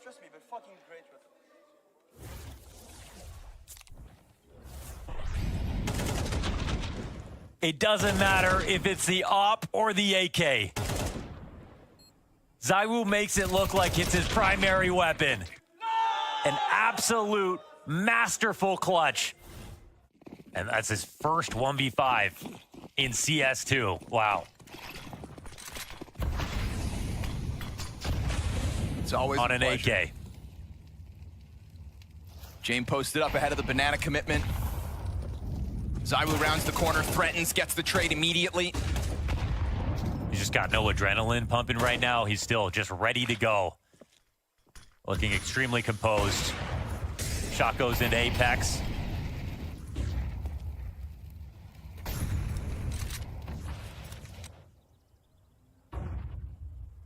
And this is the kind of lurk play, the push-pull, where you can actually punish Paravision for rotating back to his stack. Belchinok is nervous about this. With the timing, it's perfect for Rops to go in through CT. Belchinok, I don't know how nervous he's going to be about this.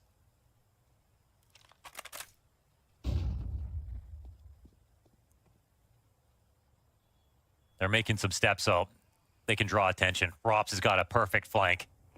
Just gonna execute this setup. Belchinok, unfortunately, totally blindsided. Rops even gonna try to tiptoe out. No, doesn't want to throw the situation. Sway's gonna be found out, exposed, no coverage, and on the brink of a flawless T-side in overtime now.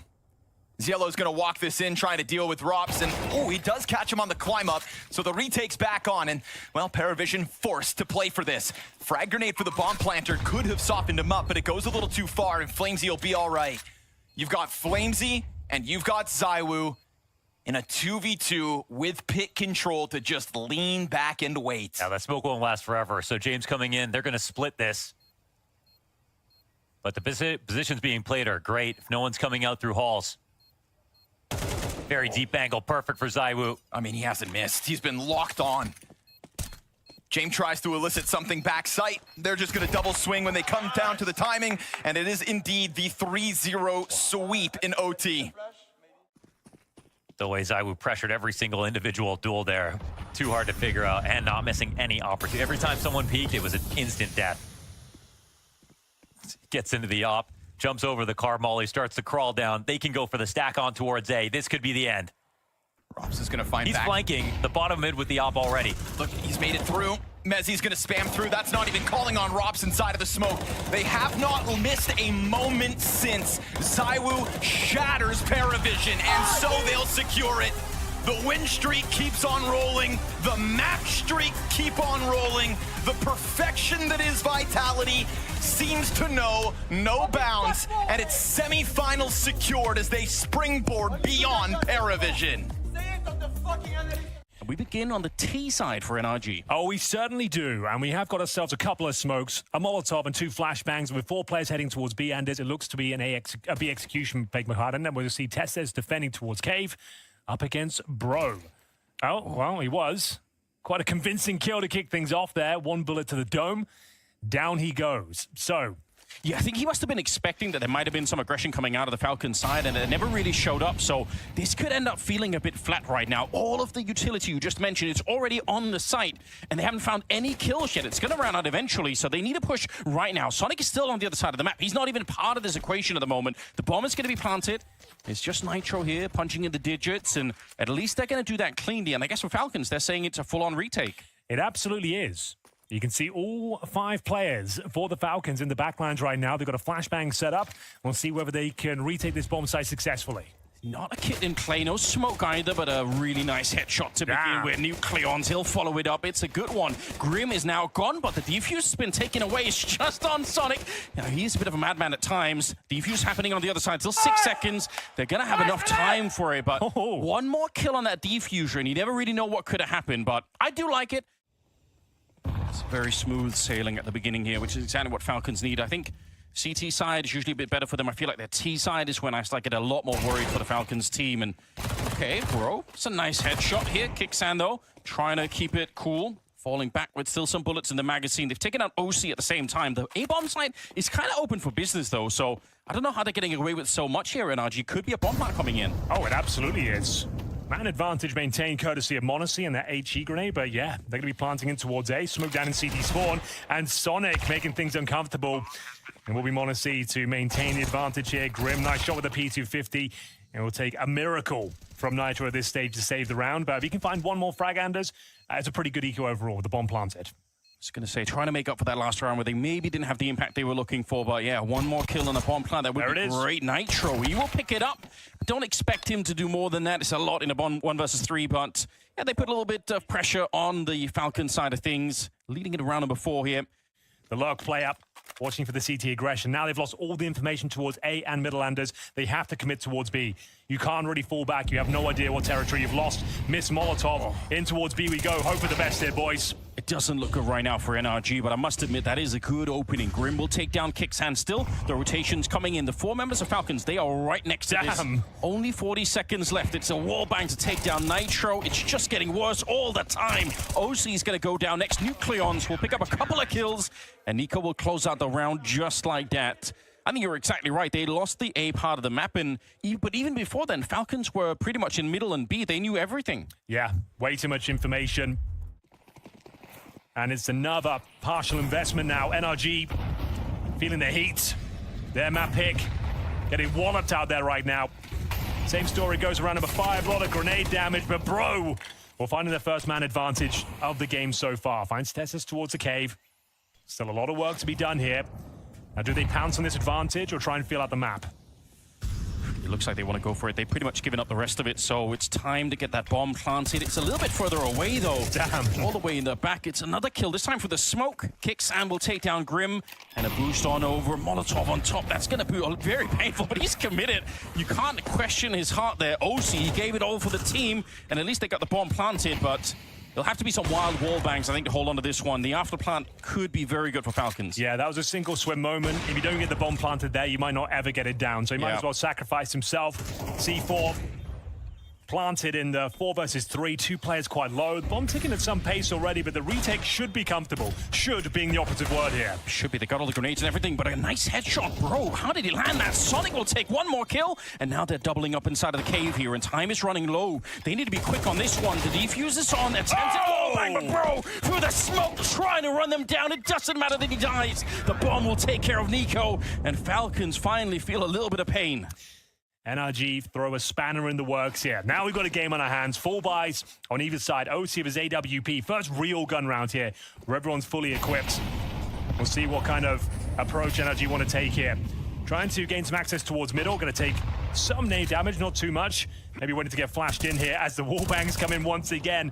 A boatload of damage there as Bro's down to 25, courtesy of Tessa's wallbang. Flash into the middle from that B lane. So really trying to set up Sonic to fight. And actually, Nucleon stuck around. I was going to say, Falcons don't even really have to fight this. Once they know that they're in the middle, they can just kind of chill out a little bit. But they are putting them to the test here. Smoke up in the red room. And Kicksan probably needs to escape. They have the advantage already right now, Falcons. So there's not that much to be done. This, I don't want to say it's an unwinnable round, but with Bro and Grim already being this low, very, very hard to get ahead in this one. Well, they only have 2 smokes remaining as well. So you don't even have the flashes to follow up those smokes. So to get the AWP off the line, you're going to have to actually challenge him yourself. That's what they're going to go for. Monacy, comfortable kill, though, towards the cave. And there's OC. Does find Monacy here, but the incendiary goes down. Do they just extinguish this? They can path around it. They're going to bide their time. Wait for the smoke down towards long, and there is actually a chance to get the bomb planted here. The extra seconds are waking, like you said. If they run around it, maybe the bomb would already be planted by now. But the fact that they waited out a bit means now the rest of the Falcons have shown up once again. Scary reload, but Bro is going to be going down, and I think they're just going to be pleading players from here on out. I don't even think they get the bomb planted here. OC, good shots, a little bit of damage, but the round I don't think is recoverable any longer. Kicksan will take him down. It's very good defense. Get the AK, says Nico. Gun round, full investment from NRG. No AWP for OC, but he does have the AK-47. And in terms of map control, we've got 4 players over towards B, looking to maybe just have a set piece into the bomb side. They need to make sure they mitigate this damage at the start. Can't keep getting dinked with the wallbangs. It's a very similar setup. The only difference is this time Sonic has joined the rest of the team. Yeah, they're going to go quick. That's why. They're all 5 here. Last time, they were slow. They've been waited out. They've been slowed down by the grenades. This time, they want to pull the trigger early. And NRG straight onto the bomb side. And Grim pushing the back line. He doesn't want to allow Falcons to set up for those retakes. But Kicksan, he's still in front. I don't know how he managed to get in there. Somebody should have been watching. They got 5 people on the bomb side. Grim's traded out by Nucleons. And in spite of the efforts here, NRG still in some trouble. 3v3. And the bomb maybe finally get planted. You say that, but the incendiary will deny all the antics in that regard. OC with the bomb on his back, down to 6 points of health. A minute remaining. They're going to pump the brakes for a second, but here comes the attempt at a plant. Very vulnerable to a wallbang here, but OC does get it down. 3 versus 2 as Nucleons once again through the smoke. Has been ridiculous so far. Sonic will have to provide some magic. It's not going to happen. A change of pace, Anders. A 5-man attacking towards B doesn't really find them any decent result. Yeah. They're going to be pushing down to the B halt ramp. They actually know Falcons. They're going to find out soon. It's a really nice defensive smoke. This is the aggressive maneuver we discussed. You know they're going to change their mentality here. First time they've actually made their way in towards A, but it's so telegraphed. They don't realize they've pushed the B round. They've got all this information. m0NESY and Nico working in tandem. A beautiful crossfire.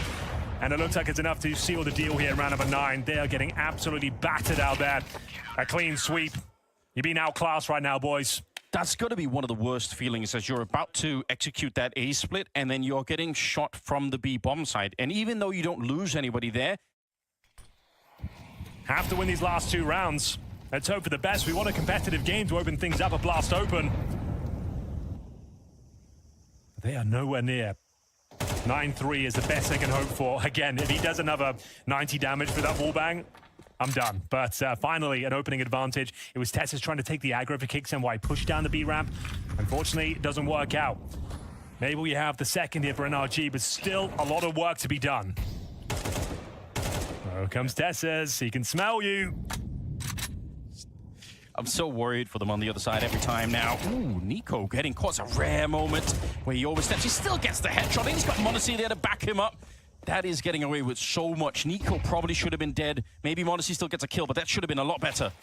Loving these crossfires, these setups from Falcons, and loving that from Sonic as well.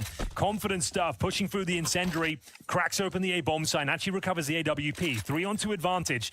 Looks to be their second round here. Sonic, AWP, nails the shot. Now down to Nucleons. What can he do with this one? He's a 1 versus 3, but he's already got the first one. It's pretty early on in that bomb timer, so maybe there's a chance he gets one more headshot. Swings against Bro, and maybe he could have had the headshot, but not this time. Bro, rock solid. He's responsible for both the rounds they have, NRG. Need this last round. Bear in mind, Falcons haven't had to eco whatsoever throughout the entirety of this first half. Last round will be no different, but we're changing the pace again. Grim surely gets his opener, and he converts it. That's very nice. And now Hunting, you can hear the reload. He knows that he can maybe track him down. Nice. Grim, fantastic work. A triple to add to it. And that's what they needed. One more round here. At least get 3 on the board. The bomb is making its way towards the A bomb site where Nico was the only defender, and he's actually outdueled by Nitro. Didn't think I'd see that. Tess is in a 1 versus 3, and for once, he can't rely on the wall bangs here to get him back. Think you might be onto something there. Changing the pace, the rush middle. And Grim entering the server. New boy finds himself a triple kill. Doesn't feel like enough. It's their map pick. Just need to find Tessus here. Okay, tickling away. I was going to say, I feel like he should have already been dead, but he might be anyway. I don't think it'll make a big difference here. There's just not enough health left. Shot in the back by OC, and a 9-3 first half finisher in favor of the Falcons. Well, hopefully not too hot for NRG. They're on the CT side now. I think I question Falcons T side. I don't love it, but it's going to be lightning fast here. They want to close this down before NRG even get a chance. Straight to the B bomb side, trying to crash their way in. Nitro gets one down in the corner. Grim, great work so far. A triple, a couple of bullets left. He almost has the headshot. He's so close to being the quad kill that he dreamed of. But now it's Kicksan. It's a 1 versus 2. There's a lot of time on this clock. It was looking so promising there for the Falcons. They overlooked the cubby, and it's Grim. His best sequence so far. Kicksan now down to 39 points of health. They know exactly where he is. Unless he finds his kill quickly, the round is over. Not going to happen. That's the lifeline that NRG needed. Trying to maintain their gold. So it's the MP9, MP7, and FAMAS setup. They take a lot of damage at the start here, and we are battling in towards middle. He's in the smoke. I do love this play, actually. Tess is coming in from the other side. This is going to fall apart very quickly for the defense here. Just OC trying to get out, but it won't work. The fact that they were able to hide in the smoke allowed them to fight with so many people all at once in the middle. That's a very, very sick play, and I'm surprised that NRG either didn't spam the smoke or try to blow it open to see if anyone was in there. That's such a big liability here. Grim, last one left in a 1 versus 4, but they know where he is now. Feet are on fire, and he just has to try and escape. Yep, that's round. You can see it all came down to the firepower there, bullying their way through middle. The FAMASes unable to hold them off, and it's a clean and convincing round to find double digits for Falcons here. 3 players to survive as well. Money should be okay. Bear in mind, they kept 5 players alive on the anti-eco, so as long as Grim saves his M4, they're absolutely fine. Could even bring out the AWP. So, as I mentioned, money okay. The concession certainly made. We've got a run boost coming in. It's going to be Sonic making his way in towards the heavens here. Bro to open things up. We'll find the aforementioned Nucleons, but Grim will go down. Sonic in a lot of trouble here. Tucks himself in. The spam will come through. It does not connect, but Sonic certainly does. Back and forth we go. 3 versus 2. It's Tessus cracking open the A bomb site. Molotov towards a donut. He's going to make his way towards spawn through the temple. That's an enormous bit of map control for Tessus as they were losing the rest of the map. Monacy's going to be catching Bro, and unfortunately, I think for NRG, that might have been their last chance. If they could have interrupted that bomb being carried on over to the A bomb site, it's actually kind of a sick move from Bro. He must have known Tessus is the front man. Someone else is going to be running up behind. If the timing had worked out, it would have been sick. But now it's Sonic. Bomb going to be planted here, and I mean, maybe you find a kill very early. You can try and go for the 1v2. But once the bomb is down, I don't think it's going to be possible any longer here. Hello. Nice shot onto Monacy. Hold the phone. He has no kit and no util. Low HP now as well. Sure, give it a go, but your chances are not looking good whatsoever. Sonic, I would love you to prove me wrong at this point. He gets the information, gets the shadow and kicks in here. Maybe another kill available, but just can't hold on. And there we have it. The loss bonus won't be there either, Anders. So they've lost a couple of rounds in a row. A lot of rounds on this one where Falcons never reach a bomb site, where they just get shut down before even getting the bomb planted, but none of that talk right now. In the middle, Nucleon straight in there. Flash is going over from the T-spawn. He wants to fight anyone that's available, but that's a quick shot. Okay, completely blind. I like that. Nico, this is his signature move, though, Anders. Helping himself towards a B bomb site, willing to take these duels. This time, Grim will get the better of him, and Monacy will even the playing field. A lot of damage for Sonic as he crosses over. This could be the GG moment, but Sonic is fighting back. Yeah, Monacy was looking the wrong way. He thought someone was coming out of cave here. Flash couldn't have been a worse timing for Kixan. He's dead, and now it's Tess's. Very low health on Sonic here. Got 1 minute and 13 seconds. If the bomb had been planted already, it'd be different for Tess's, but Sonic's going to find him. He might have been low, but still lethal. A nice triple. There it is, round by round, boys.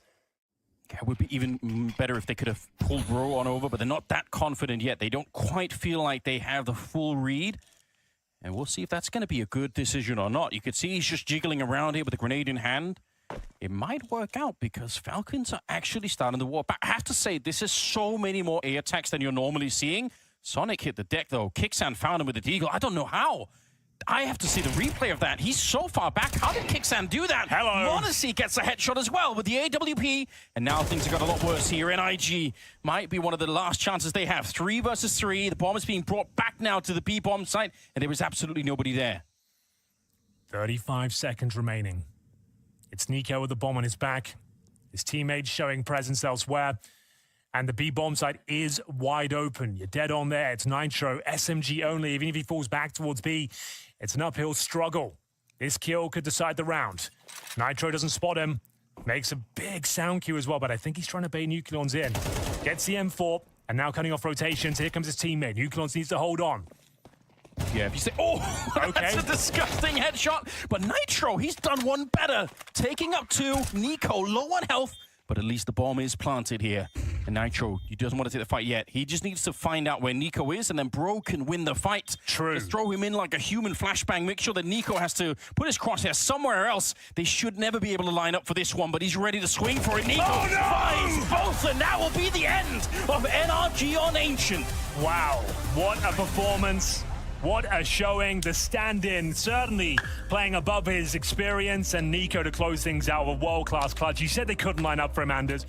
Mid to B smoke goes down. It's all a ruse. They know the CTs have no vision now as to who's coming out. So if you throw this mid to B smoke, They're going to keep 3 players towards the B side, and is exactly what we've got going on. Yeah, the fact that they already have 3, they're going to feel like they won the lottery. They think, oh, great, there's going to be a B split. We're already set up. And you've only got 1 player defending towards this A site. It's the strongest player so far, but m0NESY will take pretty easy shot to open things up. Yeah, even if it might have been their best player there, that's not going to make a difference here. Just too many people coming at him. Sonic, you need 1 more headshot. Absolutely critical here. The bomb is planted, and unfortunately, he doesn't give that. So he gives up the map control, and now they're all retaking from this short position. I will say this, they do have the kit on Nitro, so there is a way out of this round, but they need the headshots first. OC will deliver the first one, but straight back into it. Tessus lines them up. A couple of good kills. There's a very nice pistol round coming out from Falcons.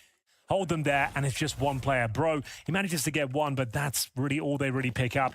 As we get into round number 2, Anders, we are going to see the Force Buy. It's double scouts. You don't see this too often, and it's quite an interesting approach there. It's going to be OC and Sonic both hitting their shots to take down m0NESY. And they will be checking out this long position, but honestly, that's an MP9 right in their face, and OC's not that far away. If Grim can get even a bit of damage and just run away, the flash is going to be right in his eye, so he's to back on out of the corner. They know that he's there, and the scout, unfortunately, yeah, will get the kill, but a little bit of a different timing. He could have been sick. The round's still alive, though. That's the headline here. Tess is down to 3 points of health. If this 5-7 can do some work, this could be a very frustrating round, but Kicksam will hunt down Nitro. Double smoke down in towards the CT area, and the crossover. They have no flashbang to swing through the smoke. It comes down to gut instinct. Anders needs to find the timing, needs to push through this when he feels that there's a gap. Nika patrolling that prospect, and yeah, good attempt, but the round is now over. Okay. I say that there's a jumping scout kill.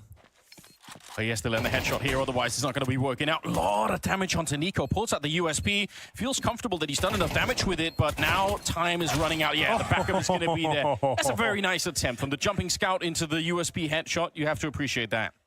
Either we win really big, or maybe we get blown up like we did on Ancient, but at least we're going down swinging. Yeah, I don't hate this call at all. Mac-10 out on the prowl. You can see a distinct lack of helmets, though, so that could be a real problem for them, but it is going to be Bro and OC on these rifles. The former in towards middle, and down he goes quickly. Now you've confirmed they have got rifles here. You got to adjust accordingly. Oh, the timing on this flashbang could be everything, though. Swinging with the M4, that could work. It could. Oh, but they're maybe a little bit late. They still do get the kill. There's no one else there to pick up, so that's a bit of a shame. Would have been sick if they could have followed it up and found somebody who was flashed on the other side of the wall. Still a 1-for-1 trade. Going out through the middle a little bit. Falcons do love these B splits quite a bit. They're going to find Nucleons in the middle. That could change everything. Nico, he knows he has to take his map control before the rest of the team get there. He's trying and maybe overextending a bit. Nitro taking him down. Huge gamble, huge risk on this buy, but it seems to be paying dividends. Round not over yet just now, because we see Nitro maybe a little bit too aggressive there, trying to recover the weaponry. Still with the man advantage here, and 30 seconds remaining. It looks like an NRG round. We'll see if m0NESY and his AWP can find an opener. I don't think they even have time to really get this bomb down. We'll see what they've got up store next, but for now, towards middle we go, and Grim should be able to find one. Yeah, or at least recognize that it's happening very early on. Tessus only with the one, and m0NESY very nearly walks to his death. Down to 10 seconds, like you said, there isn't enough time. They just have to not die, and they're going to be fine. He can't make the bomb site any longer. Hunting him down is fine, even if he loses the MP9. Nobody cares about that, and he's around the corner. It's another missed shot, and massive success. The gamble works out. He said it could be worth it, based on the damage from the previous round, and here we go. It's a good call. There's only 2 players in towards CT here. Yeah. Both of SMGs. This could be a very difficult round to handle for NRG. If they don't get some kills quick, that's a very nice grenade, though. Just soften them up a little bit. Scout doesn't connect. Here they come. Yeah, they're going to be very fast with it. Sub 30 seconds in the round. Nucleons gets one opening here, and it's Nitro fighting on his own. It's fantastic work, though. He got a couple of good kills out of it. Bomb being planted inside. 2v2 in the afterplant, and Nico setting up in the window. Close range with the Deagle. He wants that quick headshot, but Sonic goes right in through the door. That's not even going to wait a second. Sonic with the triple and a good retake. Yeah, we did say in the first map it was only Sonic and Bro with any sort of serious output there, and Sonic with a fantastic round. They do love smoking the door on B and going for those B splits. A big thing that Falcons are into, and if they can isolate Nitro, he's going to be the anchor on that B bomb side the whole time. If they can keep Bro in the middle, And that might set them up very nicely. But first they have to clear out the catwalk position. Grim's already spotted a couple. And actually, a bit of a mind game here with Sonic being that far in front. That's a very nice grenade landing on top. You can see Nucleons and Kixan already dropping quite a bit. Advantage NRG, even more so now, getting a taste of their own medicine. They got a ridiculous amount of smoke kills on Ancient. And now it's NRG to find one of their own. Kixan, the in-game leader, goes down. And in terms of Utilanders, we don't have a ton out there. We've got one smoke and a couple of flashes. But Nucleon's very low. They already have 3 people here. They've read it so well. Like I said, smoking that B door and going for this bomb site is the most used strategy that Falcons have on this map in recent memory. They have no Molotov to flush out Nitro. He should be getting 2 kills here. Yeah, that's a good point. Can't really get rid of him easily. Sonic's just playing that anti-flash position. There's not a lot they could do about it either. And in the back Here he comes. Yeah, he's going to be taking all of the attention away. Down to 30 seconds. There's a quick one, and they can't do anything about it.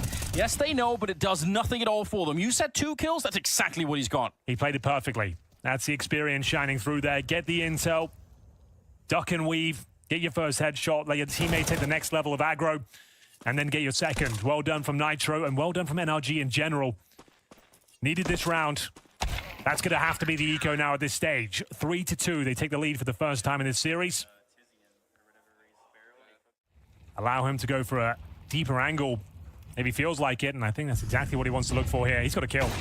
Not quite. So dangerous, though. Oh, They shame. go down. It was a really nice idea. Sonic can save the day once again. Still battling back here. Tess is down to 24 points of health. They can't punish just yet. The round's still alive. Unfortunate there for NRG.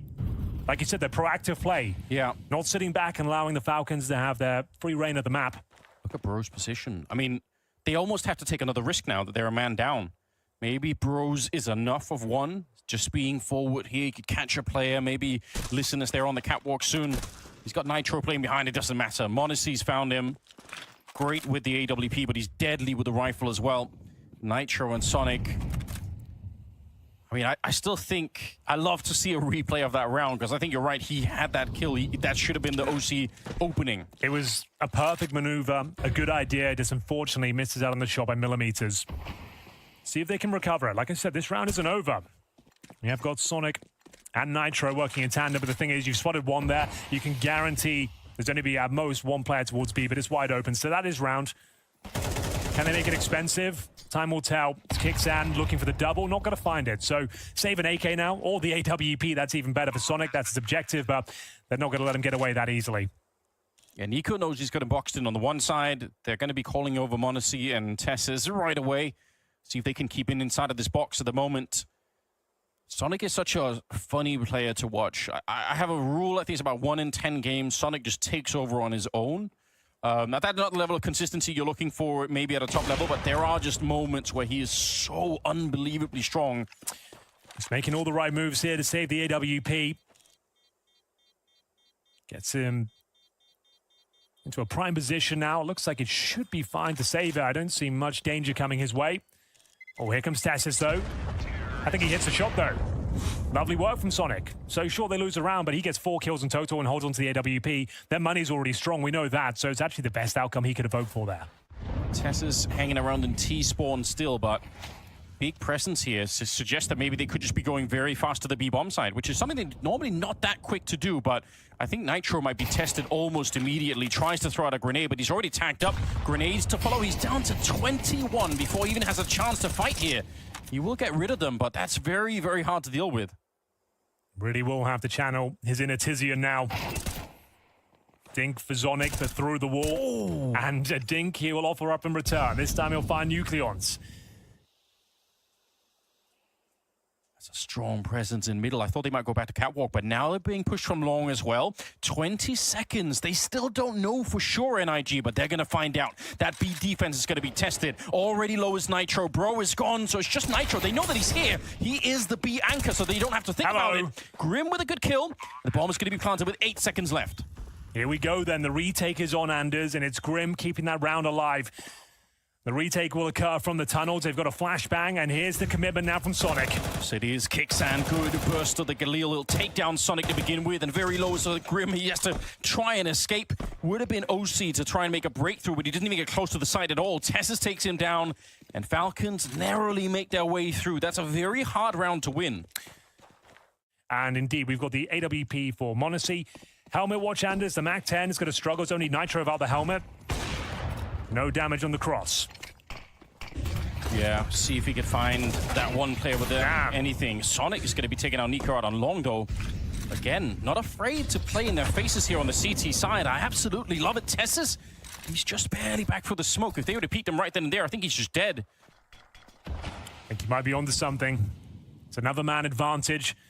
But they have got full vision, those double doors. They will not be calling for everyone to rotate over, but this is actually a bit of an issue. We're dropping down towards CT, and Sonic on the boost will find Nucleons. They've got a 5-on-3 situation, but the A-bomb side relatively open. It's just Grim down towards the pit, which is fine, Anders. They'll be going for a retake here, which is a very common approach. You're up against the Falcons with Monacy alive in the AWP. He's going to be hunting for you. Spots one towards the pit.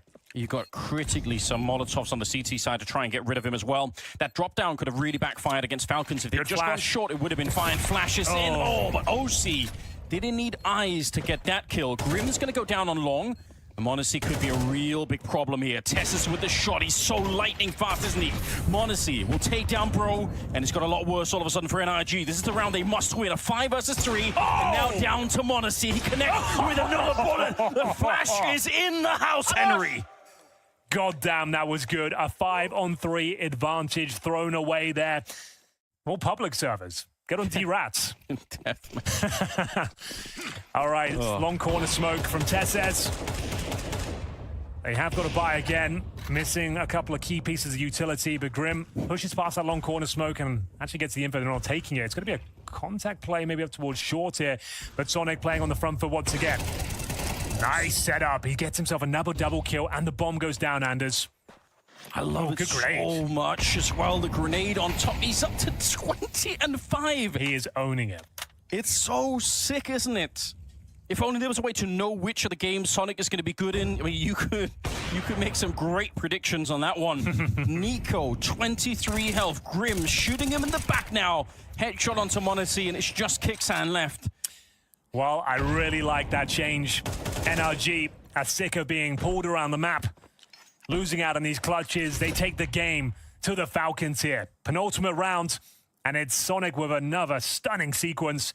Double kill, set up by OC on the AWP. They swing around, he takes 2 headshots, massive nade damage on the follow-up as well. Setting up Grim for the double. Working in tandem to perfection. And now on to Kixon. You don't think he's going to make a dent in this one, but he's going to give it a good go. He's actually got free reign of the B bomb site now, Anders. There is a world where they fumble this. He has to use his thinking cap, though, because he's not going to run in towards B. He's going to see if he can find another pick and potentially go through spawn. Oh, he hasn't got the bomb. That is a problem. Okay, fair enough. It's so deep in there as well. I thought maybe with a bit of luck, it could be a little bit closer towards the middle, but yeah, 19 seconds. He's being allowed to fight them one at a time, though. That's not great. If Grim would have gone down, there would have been enough time, I think, to make it to the A-bomb site, so... 3 players on the other side of that smoke. Traditionally a one-and-done setup. You need to find that one, though. If you go down with nothing, the wheels fall off. The A-bomb site will be compromised. Ready for the fights here. There will be no flashbang to get them out. Freebie on the first. There's the one and done. That's absolutely fine. That's the bare minimum. Quick reaction from Nucleons, but you're right. At least it slows them down a bit. 45 seconds. OC repositions. That is a great pickoff from Nitro. How does he get away with that? Now, Nico's walking through the smoke over here, but the bomb is miles away. 35 seconds. They're running it back, so they're hoping that Nico can stay alive, and that hope is gone within a second. Now they're stuck in T-spawn. It's the final round. They got to do something.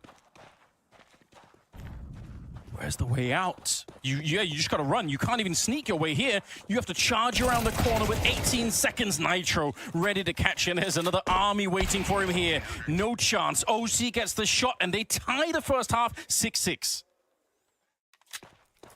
So great picture-in-picture. The smoke is already down, so that's a big signal that something could be coming.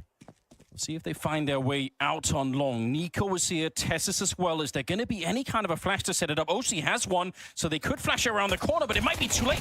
They're already on top of them at the long corner. A bit of a surprise for NRG that they were not expecting. Monacy gets a kill, and now they finally swing. Now they're ready to go, but the smoke is gone for the cross, so it's going to be tricky. Grim in the middle, though, catching Nucleons. He can't be part of the round anymore, and they're rotating back. You're right, quick to try and go into T-spawn. Grim holding the middle. This is going to be tough for him, though. He knows that he's alone. And they should know that he's here. Somehow they've overlooked it. I can't believe it. That's a big mistake for Falcons. Another headshot. Grim landing a triple in the middle. I'm shocked that they just... delivers the goods in the pistol. 3 kills to his name. Bomb gets planted. 0 chance almost for Monacy, but you can never count this guy out of these sort of rounds, but he has no kit, no util. 77 points of health. It would take an absolute nightmare of a sequence for NRG to... Loving that. Mid-round calls. Play out to perfection there. They get the long control. Take down Nico. Remove that vision. Push the CDs back towards spawn. All the meanwhile, Grim finding that space towards middle. Gets himself 3 kills as they're rotating back towards B through T-spawn itself. Yes, they still probably want to check out what's close to middle or that catwalk position, which they're doing now. Little Molotov to get rid of them. The boost is interesting. So is that headshot. That is not a good start. And of all the players that get down, it's Sonic who's out of it first, inside of the smoke hiding. Damn. Grim, it's another headshot here in the middle. Finally, Nitro activated, but only good for the 1 kill. Makes it a lot more tricky. The bomb, though, looks like it's going to be planted. Still advantage in my book for NRG. Very difficult retake here. You've got a smoke and a flash, to be fair. The scout on the retake, not ideal, but Nico will see what he can make of it. There's the flash. They set it up. They're throwing Tessus in first against the Galils here. A little bit risky. OC alone. Nice. They can't get the spray down. The spacing was good. Right through the smoke, and a great retake here coming out for Falcons. It's all about that flashbang as well, isolating those duels. And they steal the round away. It's going to have to be a force buy in response here. Pistols and a scout once more. OC fires off the first bullet. Long take. Good flashbangs here. Monacy can't follow things up. He actually gets a deagle to the face. Couple there for bro. Nico needs to step up here. What is happening? He's still committed to this. I don't know why that's necessary. Fighting them alone out on long Nucleon. So he's going to get a kill right there. Flashed on through, and that's real good aim. OC takes him down, a 1 versus 1.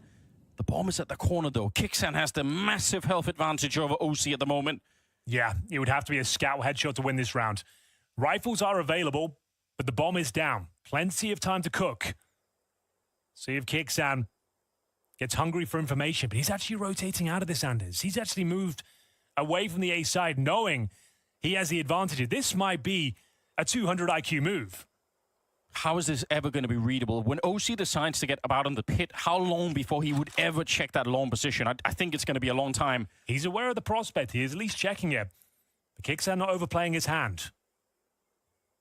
He's wondering if OC would pick up the bomb as well and walk back. That's also a possibility here, but the timing is so sick. Kixan, I don't think he heard it, but the timing is almost found him at the corner. It's an easy burst down. You're right, that is the 200 IQ move. Very nice work there from Kixan. A dangerous round. That was a 5-on-3.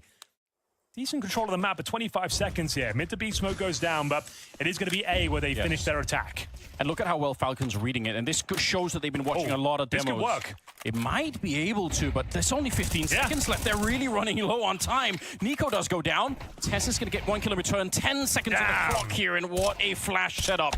Tess is to get the kill, and Monacy with the assist as well. It's going to be Sonic here, 1 versus 2. Just a couple of seconds left here. Bomb. I can't believe it's even planted. With a deagle in hand, it would have been so sick, but Nucleons will defuse the threat, and it will be Falcons to win the round. Sonic certainly checking it out. 2 in the middle. Grim's been holding long, and that is the opening of a lifetime. OC's taking down Kixan, leaves just 1 defender inside of B. Nucleons to stand in, and they're coming everywhere. It's going to be Bro to take him down. You don't go for this. Yeah, that's a quick call. Yeah. And like I said, they've got a nice advantage here. You don't want to throw money away. You can see they don't have a huge reservoir of cash. Save the orb. Saved a couple of M4s. Great call by NRG. Couldn't have played that better. I want to see that kill from OC. He got 1 through the smoke. I'm wondering if they popped it open or he just shot through it cleanly and took down the initial defender. That was Kixan. Nucleons did well, but you can see he was surrounded. Managed to get 1. Okay, what the hell? That is so ridiculous. But you know what? We need this version of Grim, though. We know what he could do with the rifle. I think Mike even asked him about it. You know, he is brought onto the team, and you know, for the firepower. They need shots like that. Yeah, replacing George. Definitely an upgrade. Back in a North American team, and looking fantastic here in round number 18. They take down every member of the Falcons there. That is huge. We said the money wasn't great for the Falcons there. They'd already decided to save. Money's running out. They already had the advantage. Now you could see NRG are laughing a bit. Sonic is playing very well. Grim is starting to feel the game a bit Nice more. nade. This could be very risky, though, pushing onto the A site here. They're so fast Oh on the my other side. God. What a spray down from Nucleons. He's got 2 of them, and Nitro is dead already. He's got 1 health left. He cannot win this round. What a save that is. It was feeling so interesting. It felt like NRG were about to run away with this second half.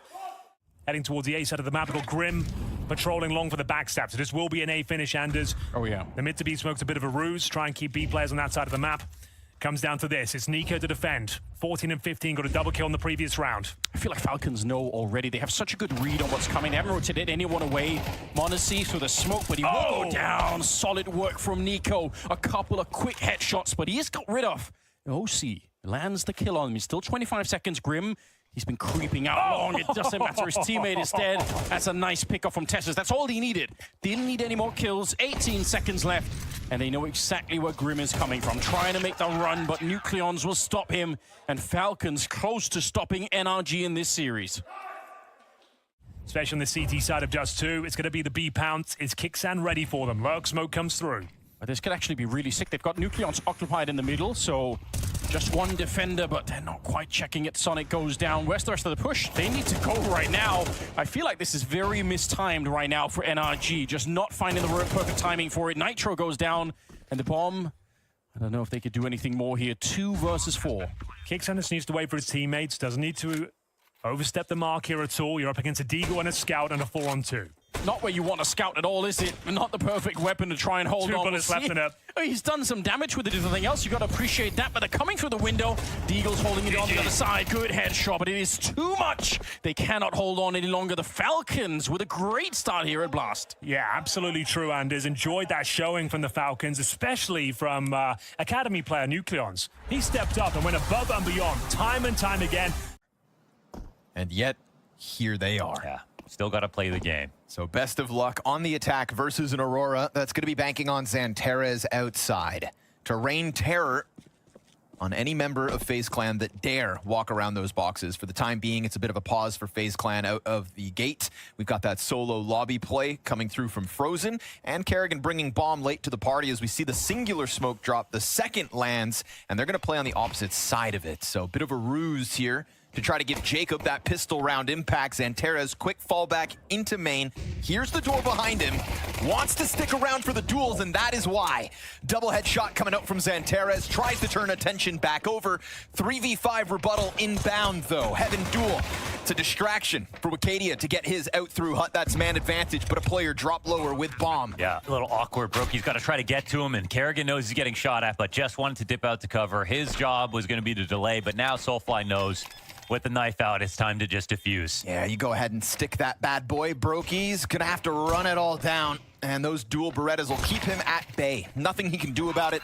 The fact you get a bomb plant after Xanterez establishes the first 2 kills, I think you just take that if you're FaZe Clan, and we'll see what they can offer. But they've got a 0% success rate in round 2 breaks. They're a team we respect, I think, for consistency at this level right now. Ooh, we're doing missed Molotovs here. And trades. It's not the prettiest kickoff, but it is going to be 3 players to contend with the ramp room. You've got Soulfly dead empty-handed. This MP9, though, tries to put up a challenge, and it's just the 1. You've got 3 members of the 4 still standing on FaZe Clan tagged dangerously low. You have an interesting spot. Wicadia is going to push because they can come to re-clear ramp. They need to use these 2 players to take over map control quickly. If FaZe take a little bit of time, they might leave a gap. And Wicadia, obviously in this 2 versus 4, little to lose. So go ahead, pressure the extremity. Take this duel towards the trophy room. You line these bodies up. You've got gold sitting in front of you, but instead it's an instant headshot out of Frozen, reopening the ramp room simultaneous with the utility usage inside of hut. That's going to give away Xanterez's position. So Kerrigan stays locked in on that one. And good job on FaZe. The fact that even with those 3 low health bars, they keep all 4 players standing. I think Dupree mentioned that FaZe should try to stay in a smaller range, I think, of ideas. Just keep it more simple. Like when you're not playing that well, you play your B or C game, as Alicia's talked about in the past. That's a worthwhile flash. That's the bomb. No, That's an AK-47 for Soulfly. Pushed. And that is bomb possession in trophy.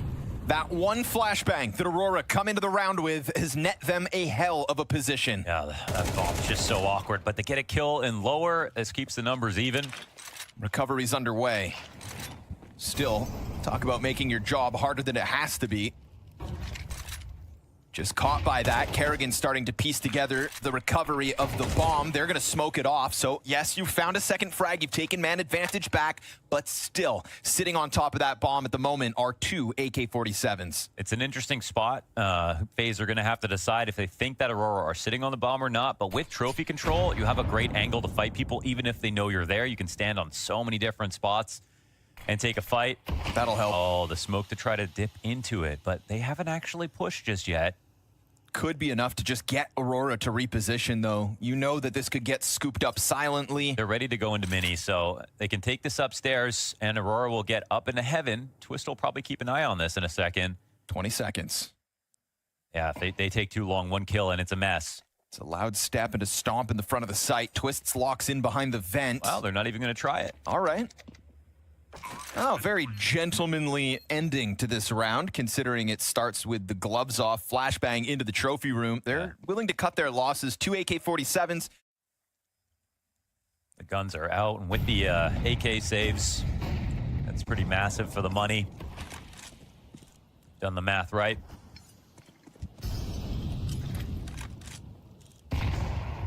Oh, what a find. Great break. What a find. Woxic just softening up the edge of that smoke grenade, clips Twists off the round. Acadia's timing is not going to be tested. Opts not to spam through to give himself away, to welcome potential sprays back. Just going to bank on Soulfly's reposition downstairs. And there are still options here for FaZe Clan.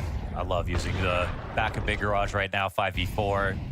This player can get locked up. Xantares. And, oh, wait a second. Xantares. He killed Acadia and Mini. Over top of the shoulder of Kerrigan. Teammate's head gets wrecked. Soulfly's now going to start to activate, but if he gets caught in awkward timing here, well, now suddenly lower bomb site open, prime for the taking. Woxic waits, hits his shot. That's frozen, dealt with swiftly. And that's going to be the bomb downstairs to try to cross over.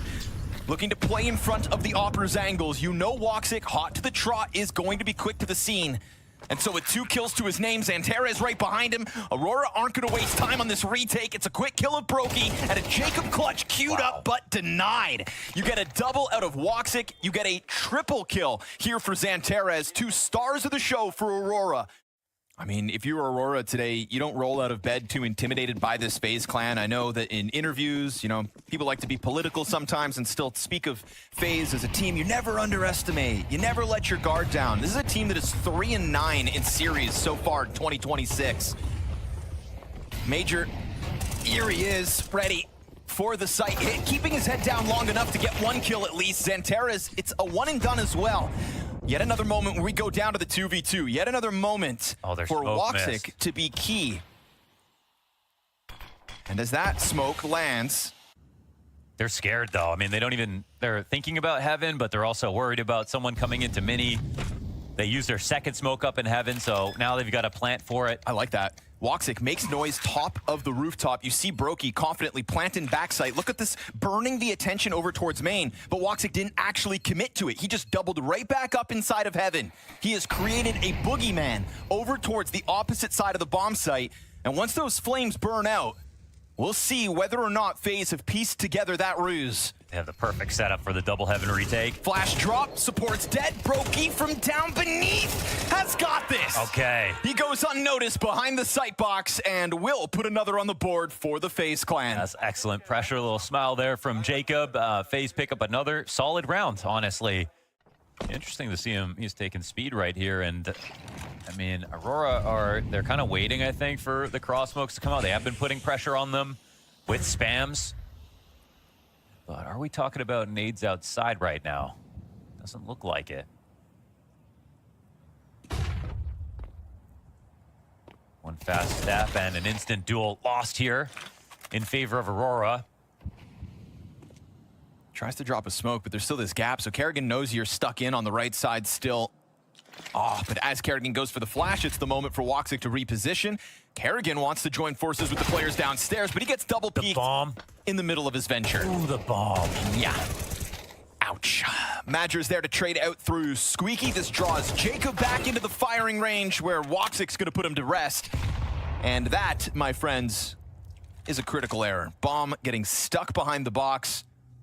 It was awkward because there was that gap in the garage smoke. You know, Didn't go with the smokes. Right. They had to cross. And at any point, trying to cross outside with no coverage. A little disjointedness here from FaZe Clan. Could cut that 2-round lead down to 1. And on top of that, cement an economy here for Aurora, something that's been eluding them so far throughout this CT side. 4-5 game. Not a player in sight, though. Another Again. miss Molly. Twist. We'll see if it matters. How about that? Madger's able to hold his position. Costs him his life as Wikadia's got to turn attention back around. Okay, Jacob. Beautiful couple of headshots on his entry sequence. Soulfly trying to test the back end of FaZe's hold. And he'll get a couple steps closer. Oh, Frozen offering up that space. Costs Brokey his life, and then the op coverage out of Woxic is good for this retake to start rolling forward. Kerrigan preoccupied with the player in vent. Good flashbang to get him out of there. That's a great dink. And then a backstab out through from Xantares. Woxic's got you pinned against the wall, but it's Jacob with the triple. No, he's got 4 in that round. Even better. Wow. And makes those kills look all too easy. Wikadia not having it. FaZe Clan wasting no time. He just stayed there. Oh, He okay. just stayed. Soulfly with the triple. Bullets dwindling in that M4. He's got himself a fresh mag now. 3 health still to work with. And coverage from Single. Well, that's a special moment from Soulfly. He should have just won the round. Nasty sequence on the ramp hold. Xantares here to make sure it's not in vain. Ice cold triple kill as what looked like an electric tempo out of FaZe Clan was meant to catch him off guard, but he Hit through drew the that head. line in the sand. Thing about Soulfly, he's got the brains and the balls, Tone. Oh. What in the No world? way. Kerrigan's turned the other way. Never and seen that happen Xantares gets before. 4-3'd. Oh, And then he runs! And he still gets to kill. That had it all. For better or for worse. That had it all right there. It feels like the right guy got the kill. Kerrigan was staring in Mini Yeah. into concrete.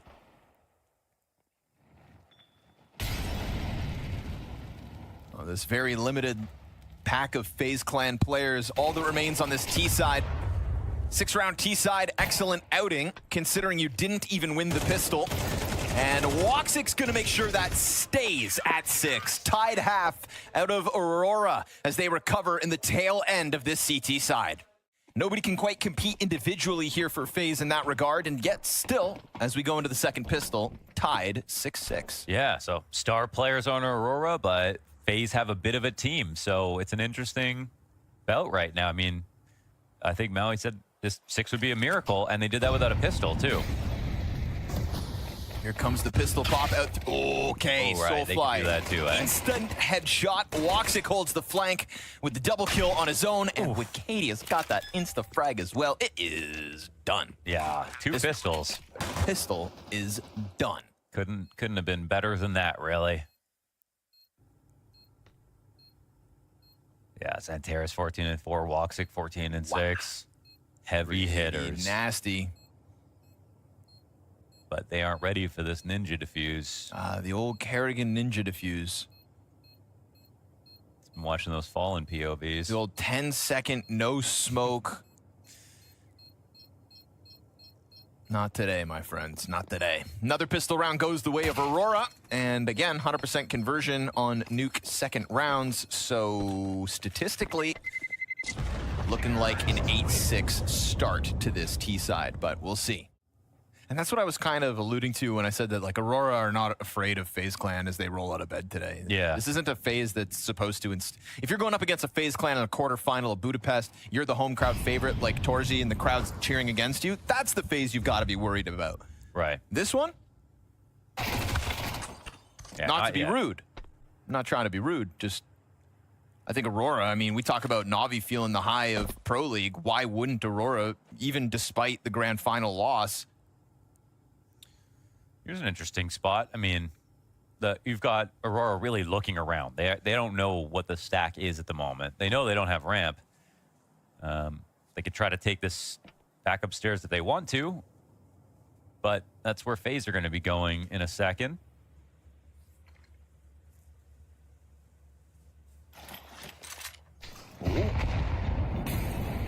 Not the prettiest nades, but you still got good vision into Hut. And, oof, I was going to say the presence of mind to hold that Heaven ladder. Things get sketchy for a second. A well-timed main flank here for Kerrigan's MP9. That's going to get the trade back. Double kill for him.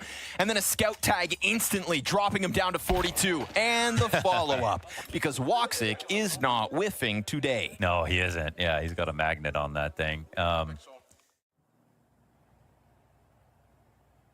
Now Aurora going to put the slow roll on round 16. Down to 40 seconds. Jacob playing the A floor as we get this climb from Aurora that is most certainly going to compromise the setup. We've got eyes watching it from top Hut.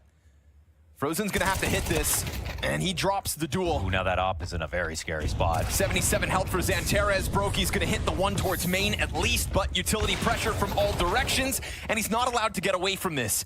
Kerrigan and Twist over towards the vent side decide to split this up at 15 seconds. Yeah, there is time trouble now. Madger trying to cross with the bomb. Oh, no kill. It's dropped, and so that's got to be recovered. There is still time to win this. Xantares has got to go plant. He catches the vent play. He knows this player's inside of the hut, but there's nothing he can do about it. So forced error here to try to chase down the first player. And instead, FaZe robbed the round away. Yeah, they needed to join up. That's a nice kill from Squeaky. Just a head-to-head duel, 50-50 could have gone either way.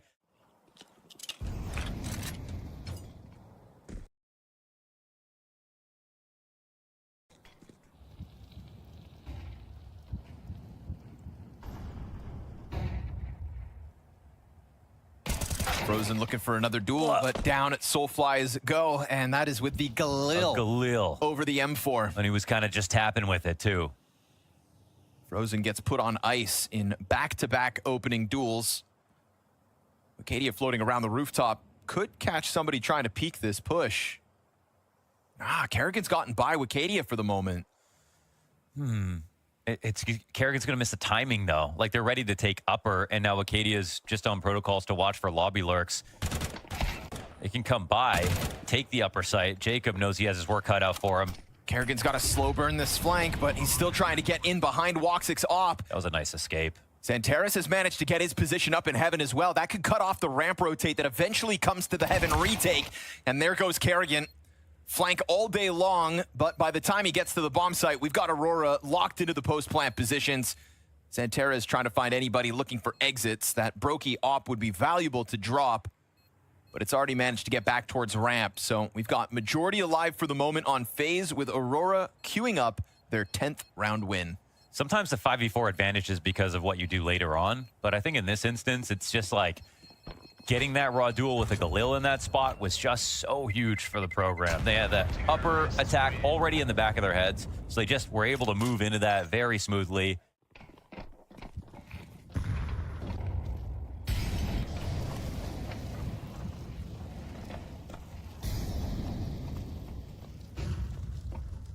Soulfly looking for a faster tempo. Ooh, good duel by Jacob. Drops the bomb with the double FAMAS frag. Missed opportunity for Brokey to find one, but he will collect on the second attempt. And Jacob's got another multi-frag. And we go back to the first half. We can't help but think of Jacob's 4K when he double entried into that A site on the attack. You know, and of his 8 kills on that first half, 4 of them come through in that one critical round. Here's another moment where Jacob's going to post a multi-frag. Goes from 11 to 14. That's huge. And doing it with a low gun as well, right? I mean, one player crosses over, a couple more sit behind red. Remember, bomb's been dropped by Silo for the moment. I don't know if he got spotted. No, just spammed maybe. Tech 9 back, gets a bit of chip damage. Brokey's gonna hunt you down from inside garage. And that's gonna put Woxic on the hunt to try to counterpick, but you've missed the timing. Brokey already huge reposition here towards ramp. We're gonna get that player rotating down through the lower site. Bomb's in a bit of a weird spot. I mean, they're not gonna have outside smoke. They need to go back and get this. Right now, FaZe aren't going to try to fight them here. And they're still clearly worried about Brokey being somewhere outside. Yeah. In that regard, FaZe Clan already a step ahead. Opper's gone for a massive reposition, unnoticed. Jacob's gonna pick up his duel through the squeaky door, and we've got the 5v3 looking comfortable for FaZe. Nice confident positions here, play by FaZe Clan. Attack comes through main, it's Twists at bat. Good headshot here for Xantares. So the X Factor is still alive on the Aurora side of things, trying to displace another defender, but Jacob plays in the open ground. And as he does, he will line up another. It is Soulfly down for the count, bomb drop, and Xantares on for the clutch attempt. 20 seconds to the clock, 16 health to the board, and a slow burn reposition from Brokey that comes all the way from Garage from his first kill out through the lobby squeaky side.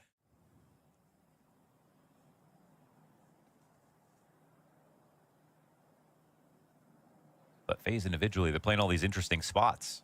Top of Unbreakable here for Kerrigan watching outside. It's understandable that Aurora get caught off by some of this. Trying to punish all the walk peaks. Brokey clips off Woxic.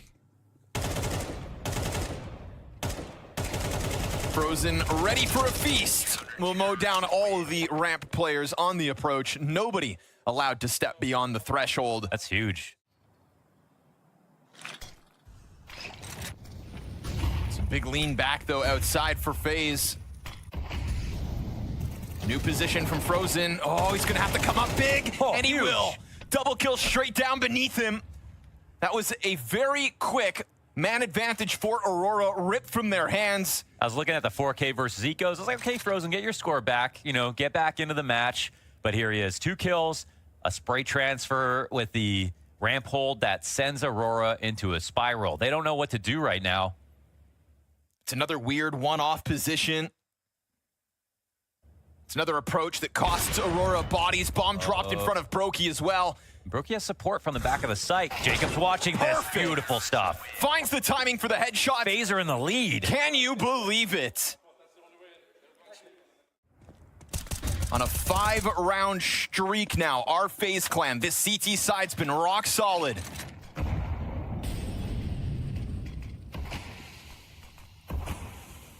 Was just enough time for FaZe to find some footing. Xantares exposed, but still able to best Kerrigan. But a man disadvantage hasn't deterred FaZe Clan in the past. And so they will take this challenge into the trophy room where Soulfly sits and waits. Brokey finds his first. Soulfly thinking to get into the engagement, instead gets smoked off. Here's the challenge out through Hut. That was 2 bodies spotted. Jacob dealt with Twists. It's about time you come alive. And as he hangs on to the lobby control, Frozen tries to get upstairs, but what was that? They go for the plant right away. I don't know. Either a missed Molotov into heaven or a flashbang, but it sounded like flames. Xantares off the ladder, collects the headshot. You've got low health on 2 of the 3 remaining Aurora players. Brokey eats the team flash. Twists just gets popped instantly, and Aurora, in the first of these final 2 tests, steps up, catches the Hut push, and takes control of A site. That started off wrong for Aurora, but just like FaZe have done to them, they find a way to land the somersault. This is a super solid round out of Aurora, but they're playing from behind now. This is just a get to overtime. They'll have to win the next round as well, and it's one where FaZe still have lots of money. Look what they've done for themselves with their streak. Yeah, like this Both game pistols, should be 16 Aurora's. opening kills, 3 superstar top fragging performances. Yeah. Sprinkle in a Woxic clutch. Not sure what else. And you're still playing for OT. Crazy. FaZe Clan hanging on for dear life, but doing it in some oddly impressing way.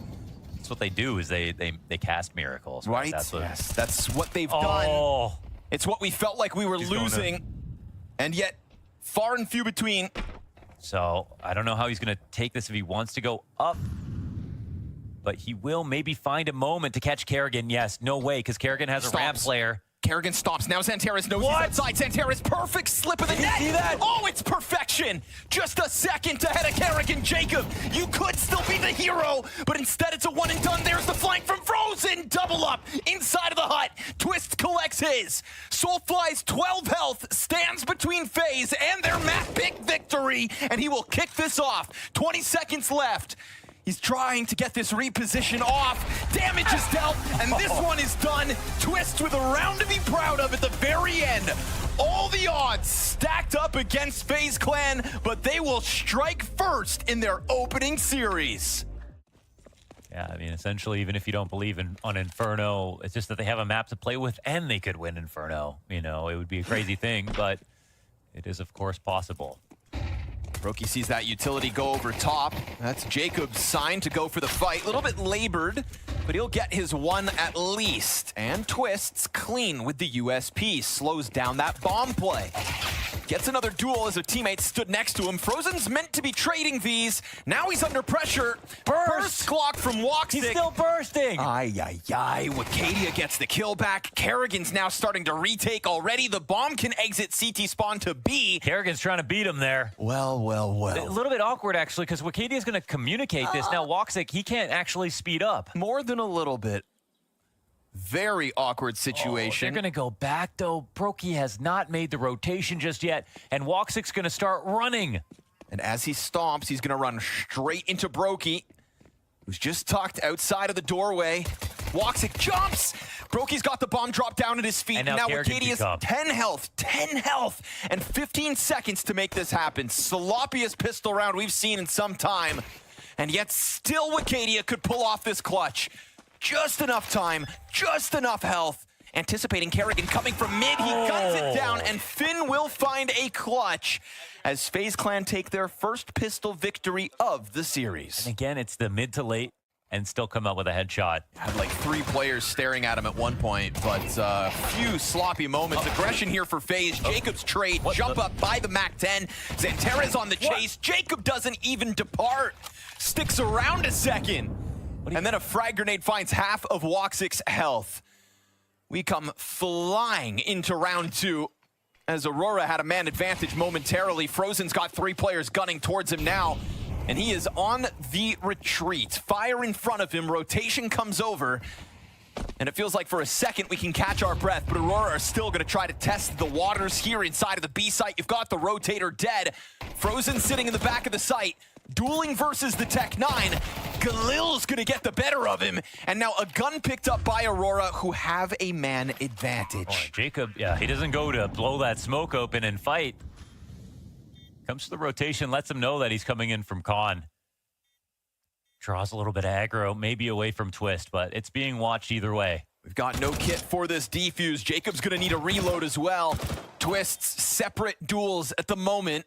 Bomb isn't too far gone, but pressure starts to sink in for Twists, and Jacob reels away. There is a kit actually to be picked up by this CT rotate, but he missed it. As he doubles back for it, he picks it up. Not even. Jacob's still yet to grab that kit off the ground. They'll just make sure that the cost is high here for Aurora, but a round 2 Force Buy win secured. I mean, shout out to Jacob for the 4 kills. It was the only map that FaZe Clan have not picked this year. Inferno. They've been trying to find a comfort They're a zone. team of the people. Yeah, right?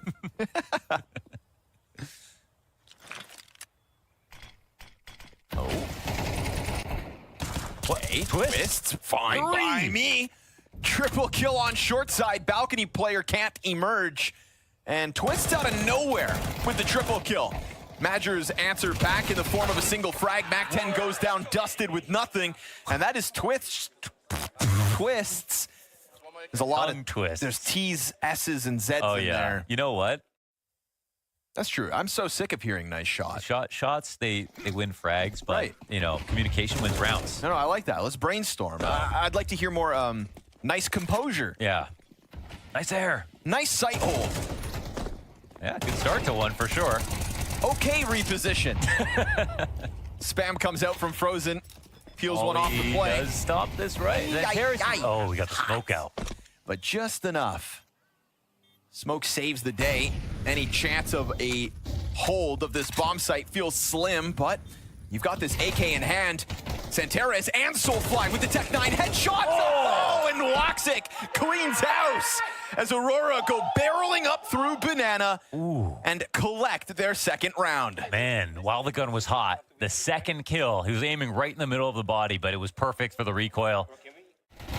finds itself in Woxic's hands, and he puts it to work. But on top of that, the double Tech 9 peek into the CT cross. No chance to catch your breath. Not and Kerrigan again. right back to it. Turns over towards the alt push. Soulfly can't hold him in it. And so Wacadia's pop up a bit too late. We go man advantage phase. It's a party every single round.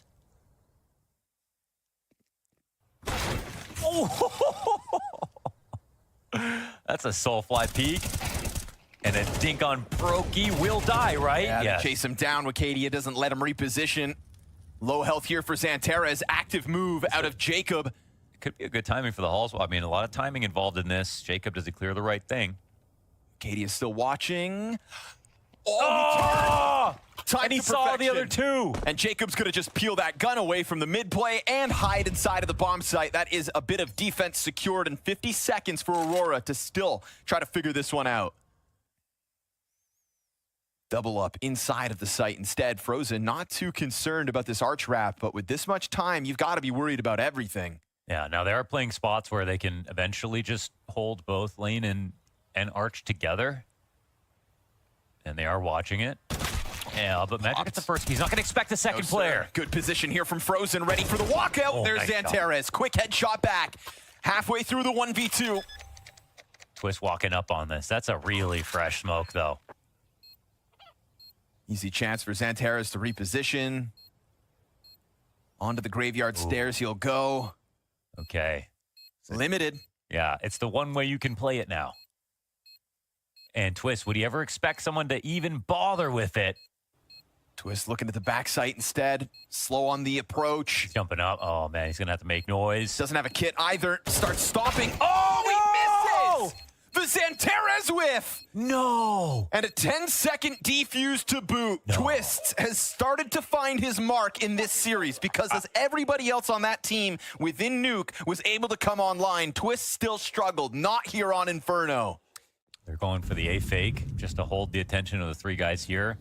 Probably not going to get some... Oh, you are going to get an over-rotation, actually. They're falling forward entirely. Frozen's going into a retake spot. They've had great success when they get the B site open. Yeesh, nade's too late.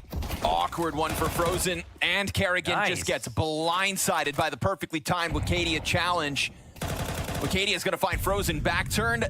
Okay, put a bow on this one. Man, shout out to Magic for that call.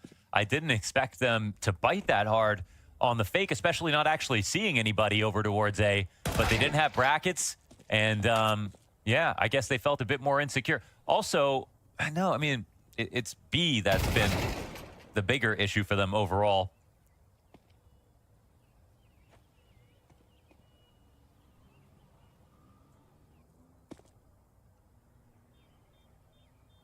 That's solid. I mean, that kind of dilutes the salt a bit from that last 1v1. Yeah. Yep. You're right back at it. It's been 6 rounds now, back and forth, round wins, non-consecutive outcomes.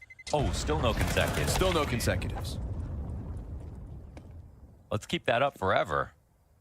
Well, that's kind of the right looking stack, though. You got double arch, so you got fast rotations. You have 3 and B. You have Aurora starting to lean back in that direction. They've been super good on the entries and not the best guns here, but, you know, FaZe are expecting this somewhat. The walk-up might be the right call. Comes down to Frozen, really. Oh, awkward, tough play. Kerrigan remains tucked in. Those flashbangs, though, not the prettiest moment here for Aurora. And Kerrigan gonna get burned out into the open. Nothing his teammates can really do about it as the boost gets predicted. Sure, Jacob will find one through the spam back the other direction, but it feels like more of a chance to exit than it does a way to win. You can't let these great Inferno teams just kind of have an option to full exec B or like walk up all the way like that with 5. There's just no recourse really for the CTs. We saw the nades that followed Kerrigan over to quad. You kind of can just cover everything from car once you get there. So it was a risk to run. Obviously, FaZe had the advent of rotations and the ability to stack a little bit. But you see, even with that, Adam B. I was thinking that. Yeah. All right.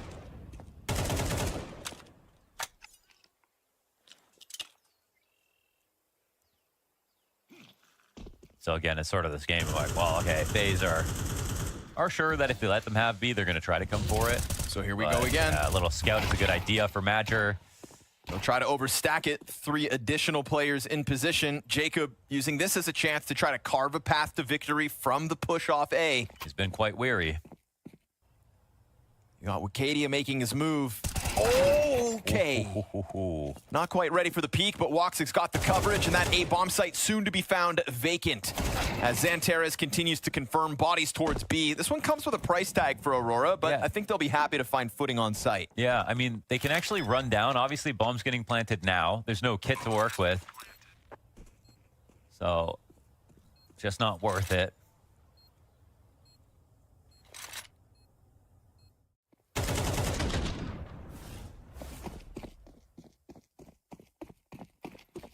Let's see how many he gets. Got him.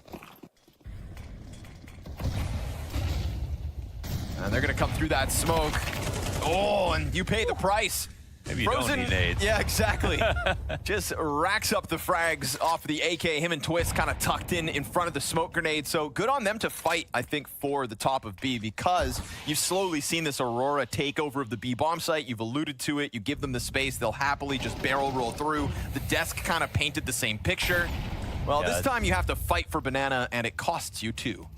It's like you got that leaky ship and you just keep taking a bucket to dump the water out if you keep stacking, but it doesn't really solve the problem. So it's a nice change of pace here. Someone's been playing Sea of Thieves. This boat afloat. The B site still. But only momentarily. Xanteres gonna make sure he takes one down without damage back the other way. Twist is low as well, tucked in, and we've had a lot of bodies tucked into these positions, but he goes unchecked.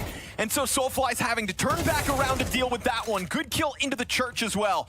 A multi-frag moment here for Soulfly, 2v2, and a bomb plant exposed to Brokey. Made easy. That could have been planted default with the smoke up, but they were worried about everything, I guess. Soulfly on 10 HP has 3 kills. Comes through with the instant headshot. 5 bullets left in the magazine. If it wasn't Jacob, I might believe a little bit more. He's been a little bit too sharp, but Soulfly's not sure of where he is. And with the time remaining, and Jacob's going to peel back even? Yeah, fake plant confirms nothing. Another fake plant, and Jacob's too far to run at this, so Soulfly's going to be so confused. Wow, patience pays off here for Jacob.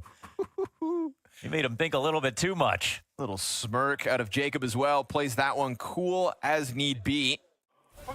It's every round. Yeah, you're right. Every round has been a Orange's player. Oops. I guess we'll call it an oops. So 3 rounds in a row, all Aurora are allowed, and fast move out through the apartments. This is a beautiful change of pace called by Madger, but will it work with limited guns? AK's still on the field. Madger's got himself a second, and that A site crumbled in an instant. Yeah, that's actually another oops here for FaZe. They run away from this too happily. I don't even know why they got pulled so hard. Looks like they're still going to tease a retake. But, I mean, versus 4, good luck. Xanteres actually right there back at Graveyard. Yeah, we said we wouldn't see him there for a while, but he's trying to cover up his misdeeds. But the smoke grenade stays up. Uncertain as to what's on the other side. Flashes start to trickle towards him, and Brokey's going to be given a test here on Arch side in a moment. Misses his first chance to strike one down. Threat looming ever closer to this triple-stacked A-bomb site for FaZe Clan. And you better hope that this Colonel defense can stand to the test, but Soulfly's come through with an additional kill. Oh, Jacob again is just tearing through them. A damn near quad kill, if not for Kerrigan, finding one in the middle, and he'll still find that 4th. Silver lining for FaZe is Jacob's online. But look at how many people are in B. This is good game planning from FaZe. They, oftentimes we see teams are so prepared for stacks and everything in these pistols, but Wicadia, I don't know if he wants all this smoke right now. Oh, that's actually not bad. Yeah, good push. Gets him into cover. Can just buy time, and at any moment, he could also just kind of pop back out for another duel on his terms. They're wrapping it back around through halls. Also jumping up from down beneath him. Almost manages a chance back towards Frozen. But the retake's on. Triple short retake coming through from Aurora. Madger's going to buy time over towards Library. Quick hop from Soulfly into the site. Brokey and Twist with theirs. And it's Xantares to hit the mark, but he can't manage the duel versus Frozen. And we've got FaZe Clan with both pistols now so far on Inferno. Yeah, this game actually becomes real, and it's again would be even more impressive than their win on Nuke, which is already one of the best teams to just have MP9 rounds. I'll tell you that much. This won't be free for FaZe. Especially this well-positioned triple arch setup. Cubby player's going to go unnoticed. Woxic, how much does he want? Okay. Brokey thought about it for a second, but a second too late. MP9 from down beneath the van gets blasted out by Jacob, who then dies right after. And we've got a 2 versus 2. Kerrigan can just plant. Got hit by the nade, flushes him deep into the bomb site. He's trying to play the pillar. Wicadia's got him, and that crossover's enough. Aurora's force buy off of the triple arch setup pays off. Ooh, I feel like Kerrigan, you know, he's got a teammate coming up lane. Goes crazy. Yeah, runs into the site, but could have planted default with cover coming up right behind him in case they wanted to push. I just love that it wasn't like, I need every frag, or I need an extra malt. I need every nade. I need 3 guys in every piece of utility you got. They did win that round for the record. This one's got a bit of electricity to it. FaZe Clan, 2 guys already challenging Arch. This tempo is straight out of spawn. Soulfly was looking prepared for the duel, but Twist hits the headshot first. Beautiful blindside from Kerrigan as he peeks out through the apartments. Let's call round 17 done. That, my friends, is FaZe Clan's 7th. You don't often see them make a play like that. That's a little bit new, to be honest. It's quick. It's obviously got all the smokes in place right where they need them. And it's exactly when Aurora had Arch wide open. I mean, that was nasty. Yeah. I feel like with that sudden pop as well that they hit the A site with, it's going to keep Aurora a bit on guard. They're doing a double fake, man. This is next level here for FaZe. They don't even do stuff like this that much. Maybe it's time. Quick swing out through the apartments. Woxic's got the cover needed. That's Jacob and Twists down for the count. Mid-player drop with nothing. I love how this didn't work at all. But it looked beautiful. In terms of the setup, everything was there for FaZe to try to play with, but it's the kills that count, and Aurora collect them all. And the fact that they didn't move at all. Ooh, Frozen's actually in a dangerous spot. He could die after time. And they're going to be looking for him, but looks like he's safe. That was good. They are very careful about it. So this round, FaZe, what do you want to do? Because 12 is looming. You've got guns now. Xantares taking the peek, not seeing anything. Risky. Oh, but they're so timid. What? Nobody fully commits to kind of punishing his presence, and so he still gets away with 2. I can't believe he got any. Yikes. Twist thought he was just cooked. Xantares switching over to the off for the triple kill. There's still something to fight for here in this round. FaZe Clan trying to keep Aurora off their 12th. Have managed to kick the door off its hinges towards the B site.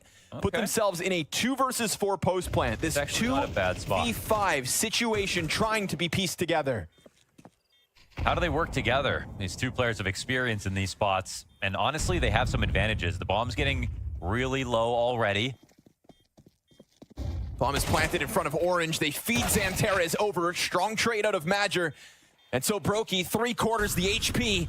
And they tried to cover off that bomb with util. All they need. Soulfly's got the headshot. Aurora have the 12th round secured with 5 map points to play. Wow.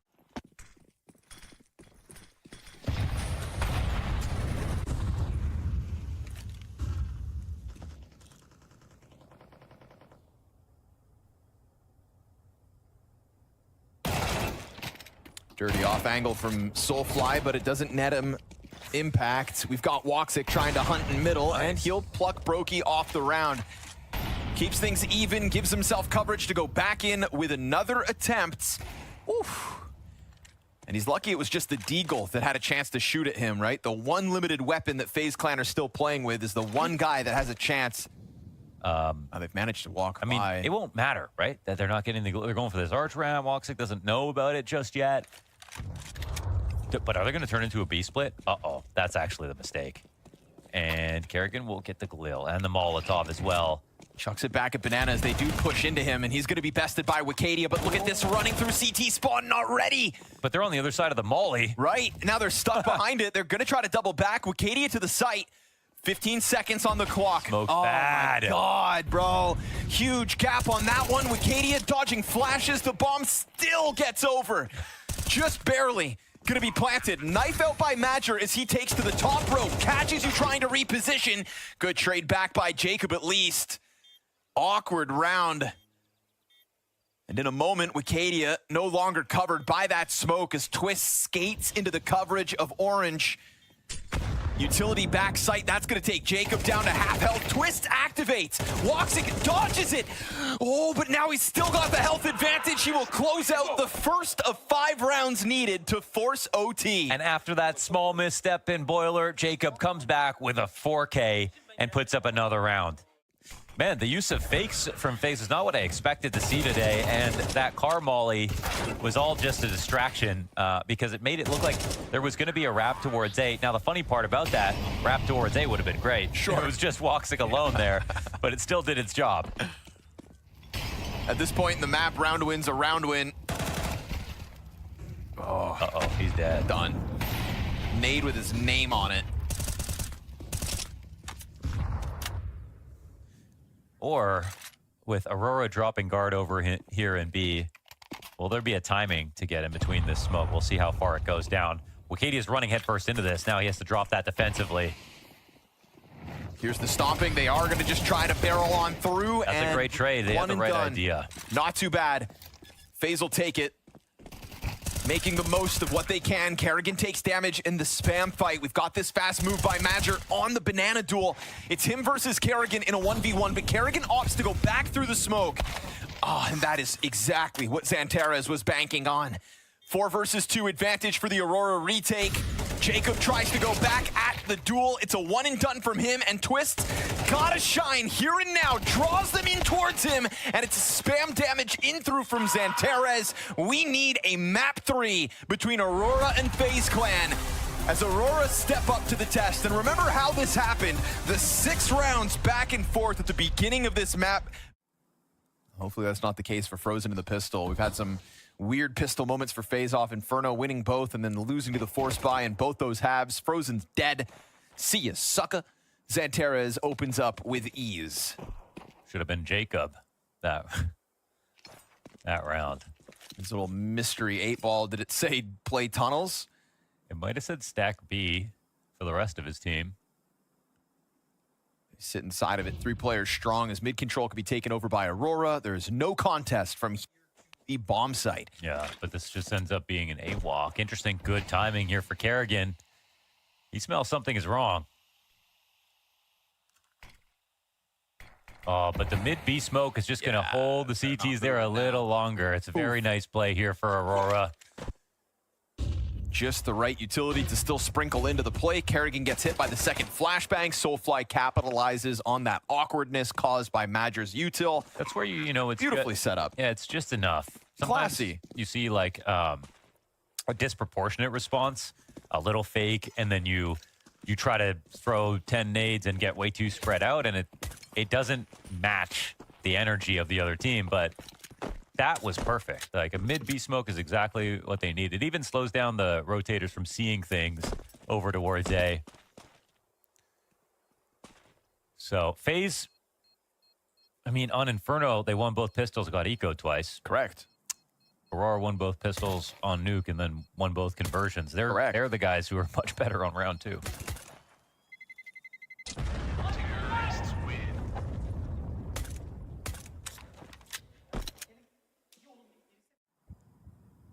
Real guns in hand now for FaZe as round 4 where things turn around. Just feels sort of bleak with only 2 kills across the board for FaZe in the first 3 rounds of this map.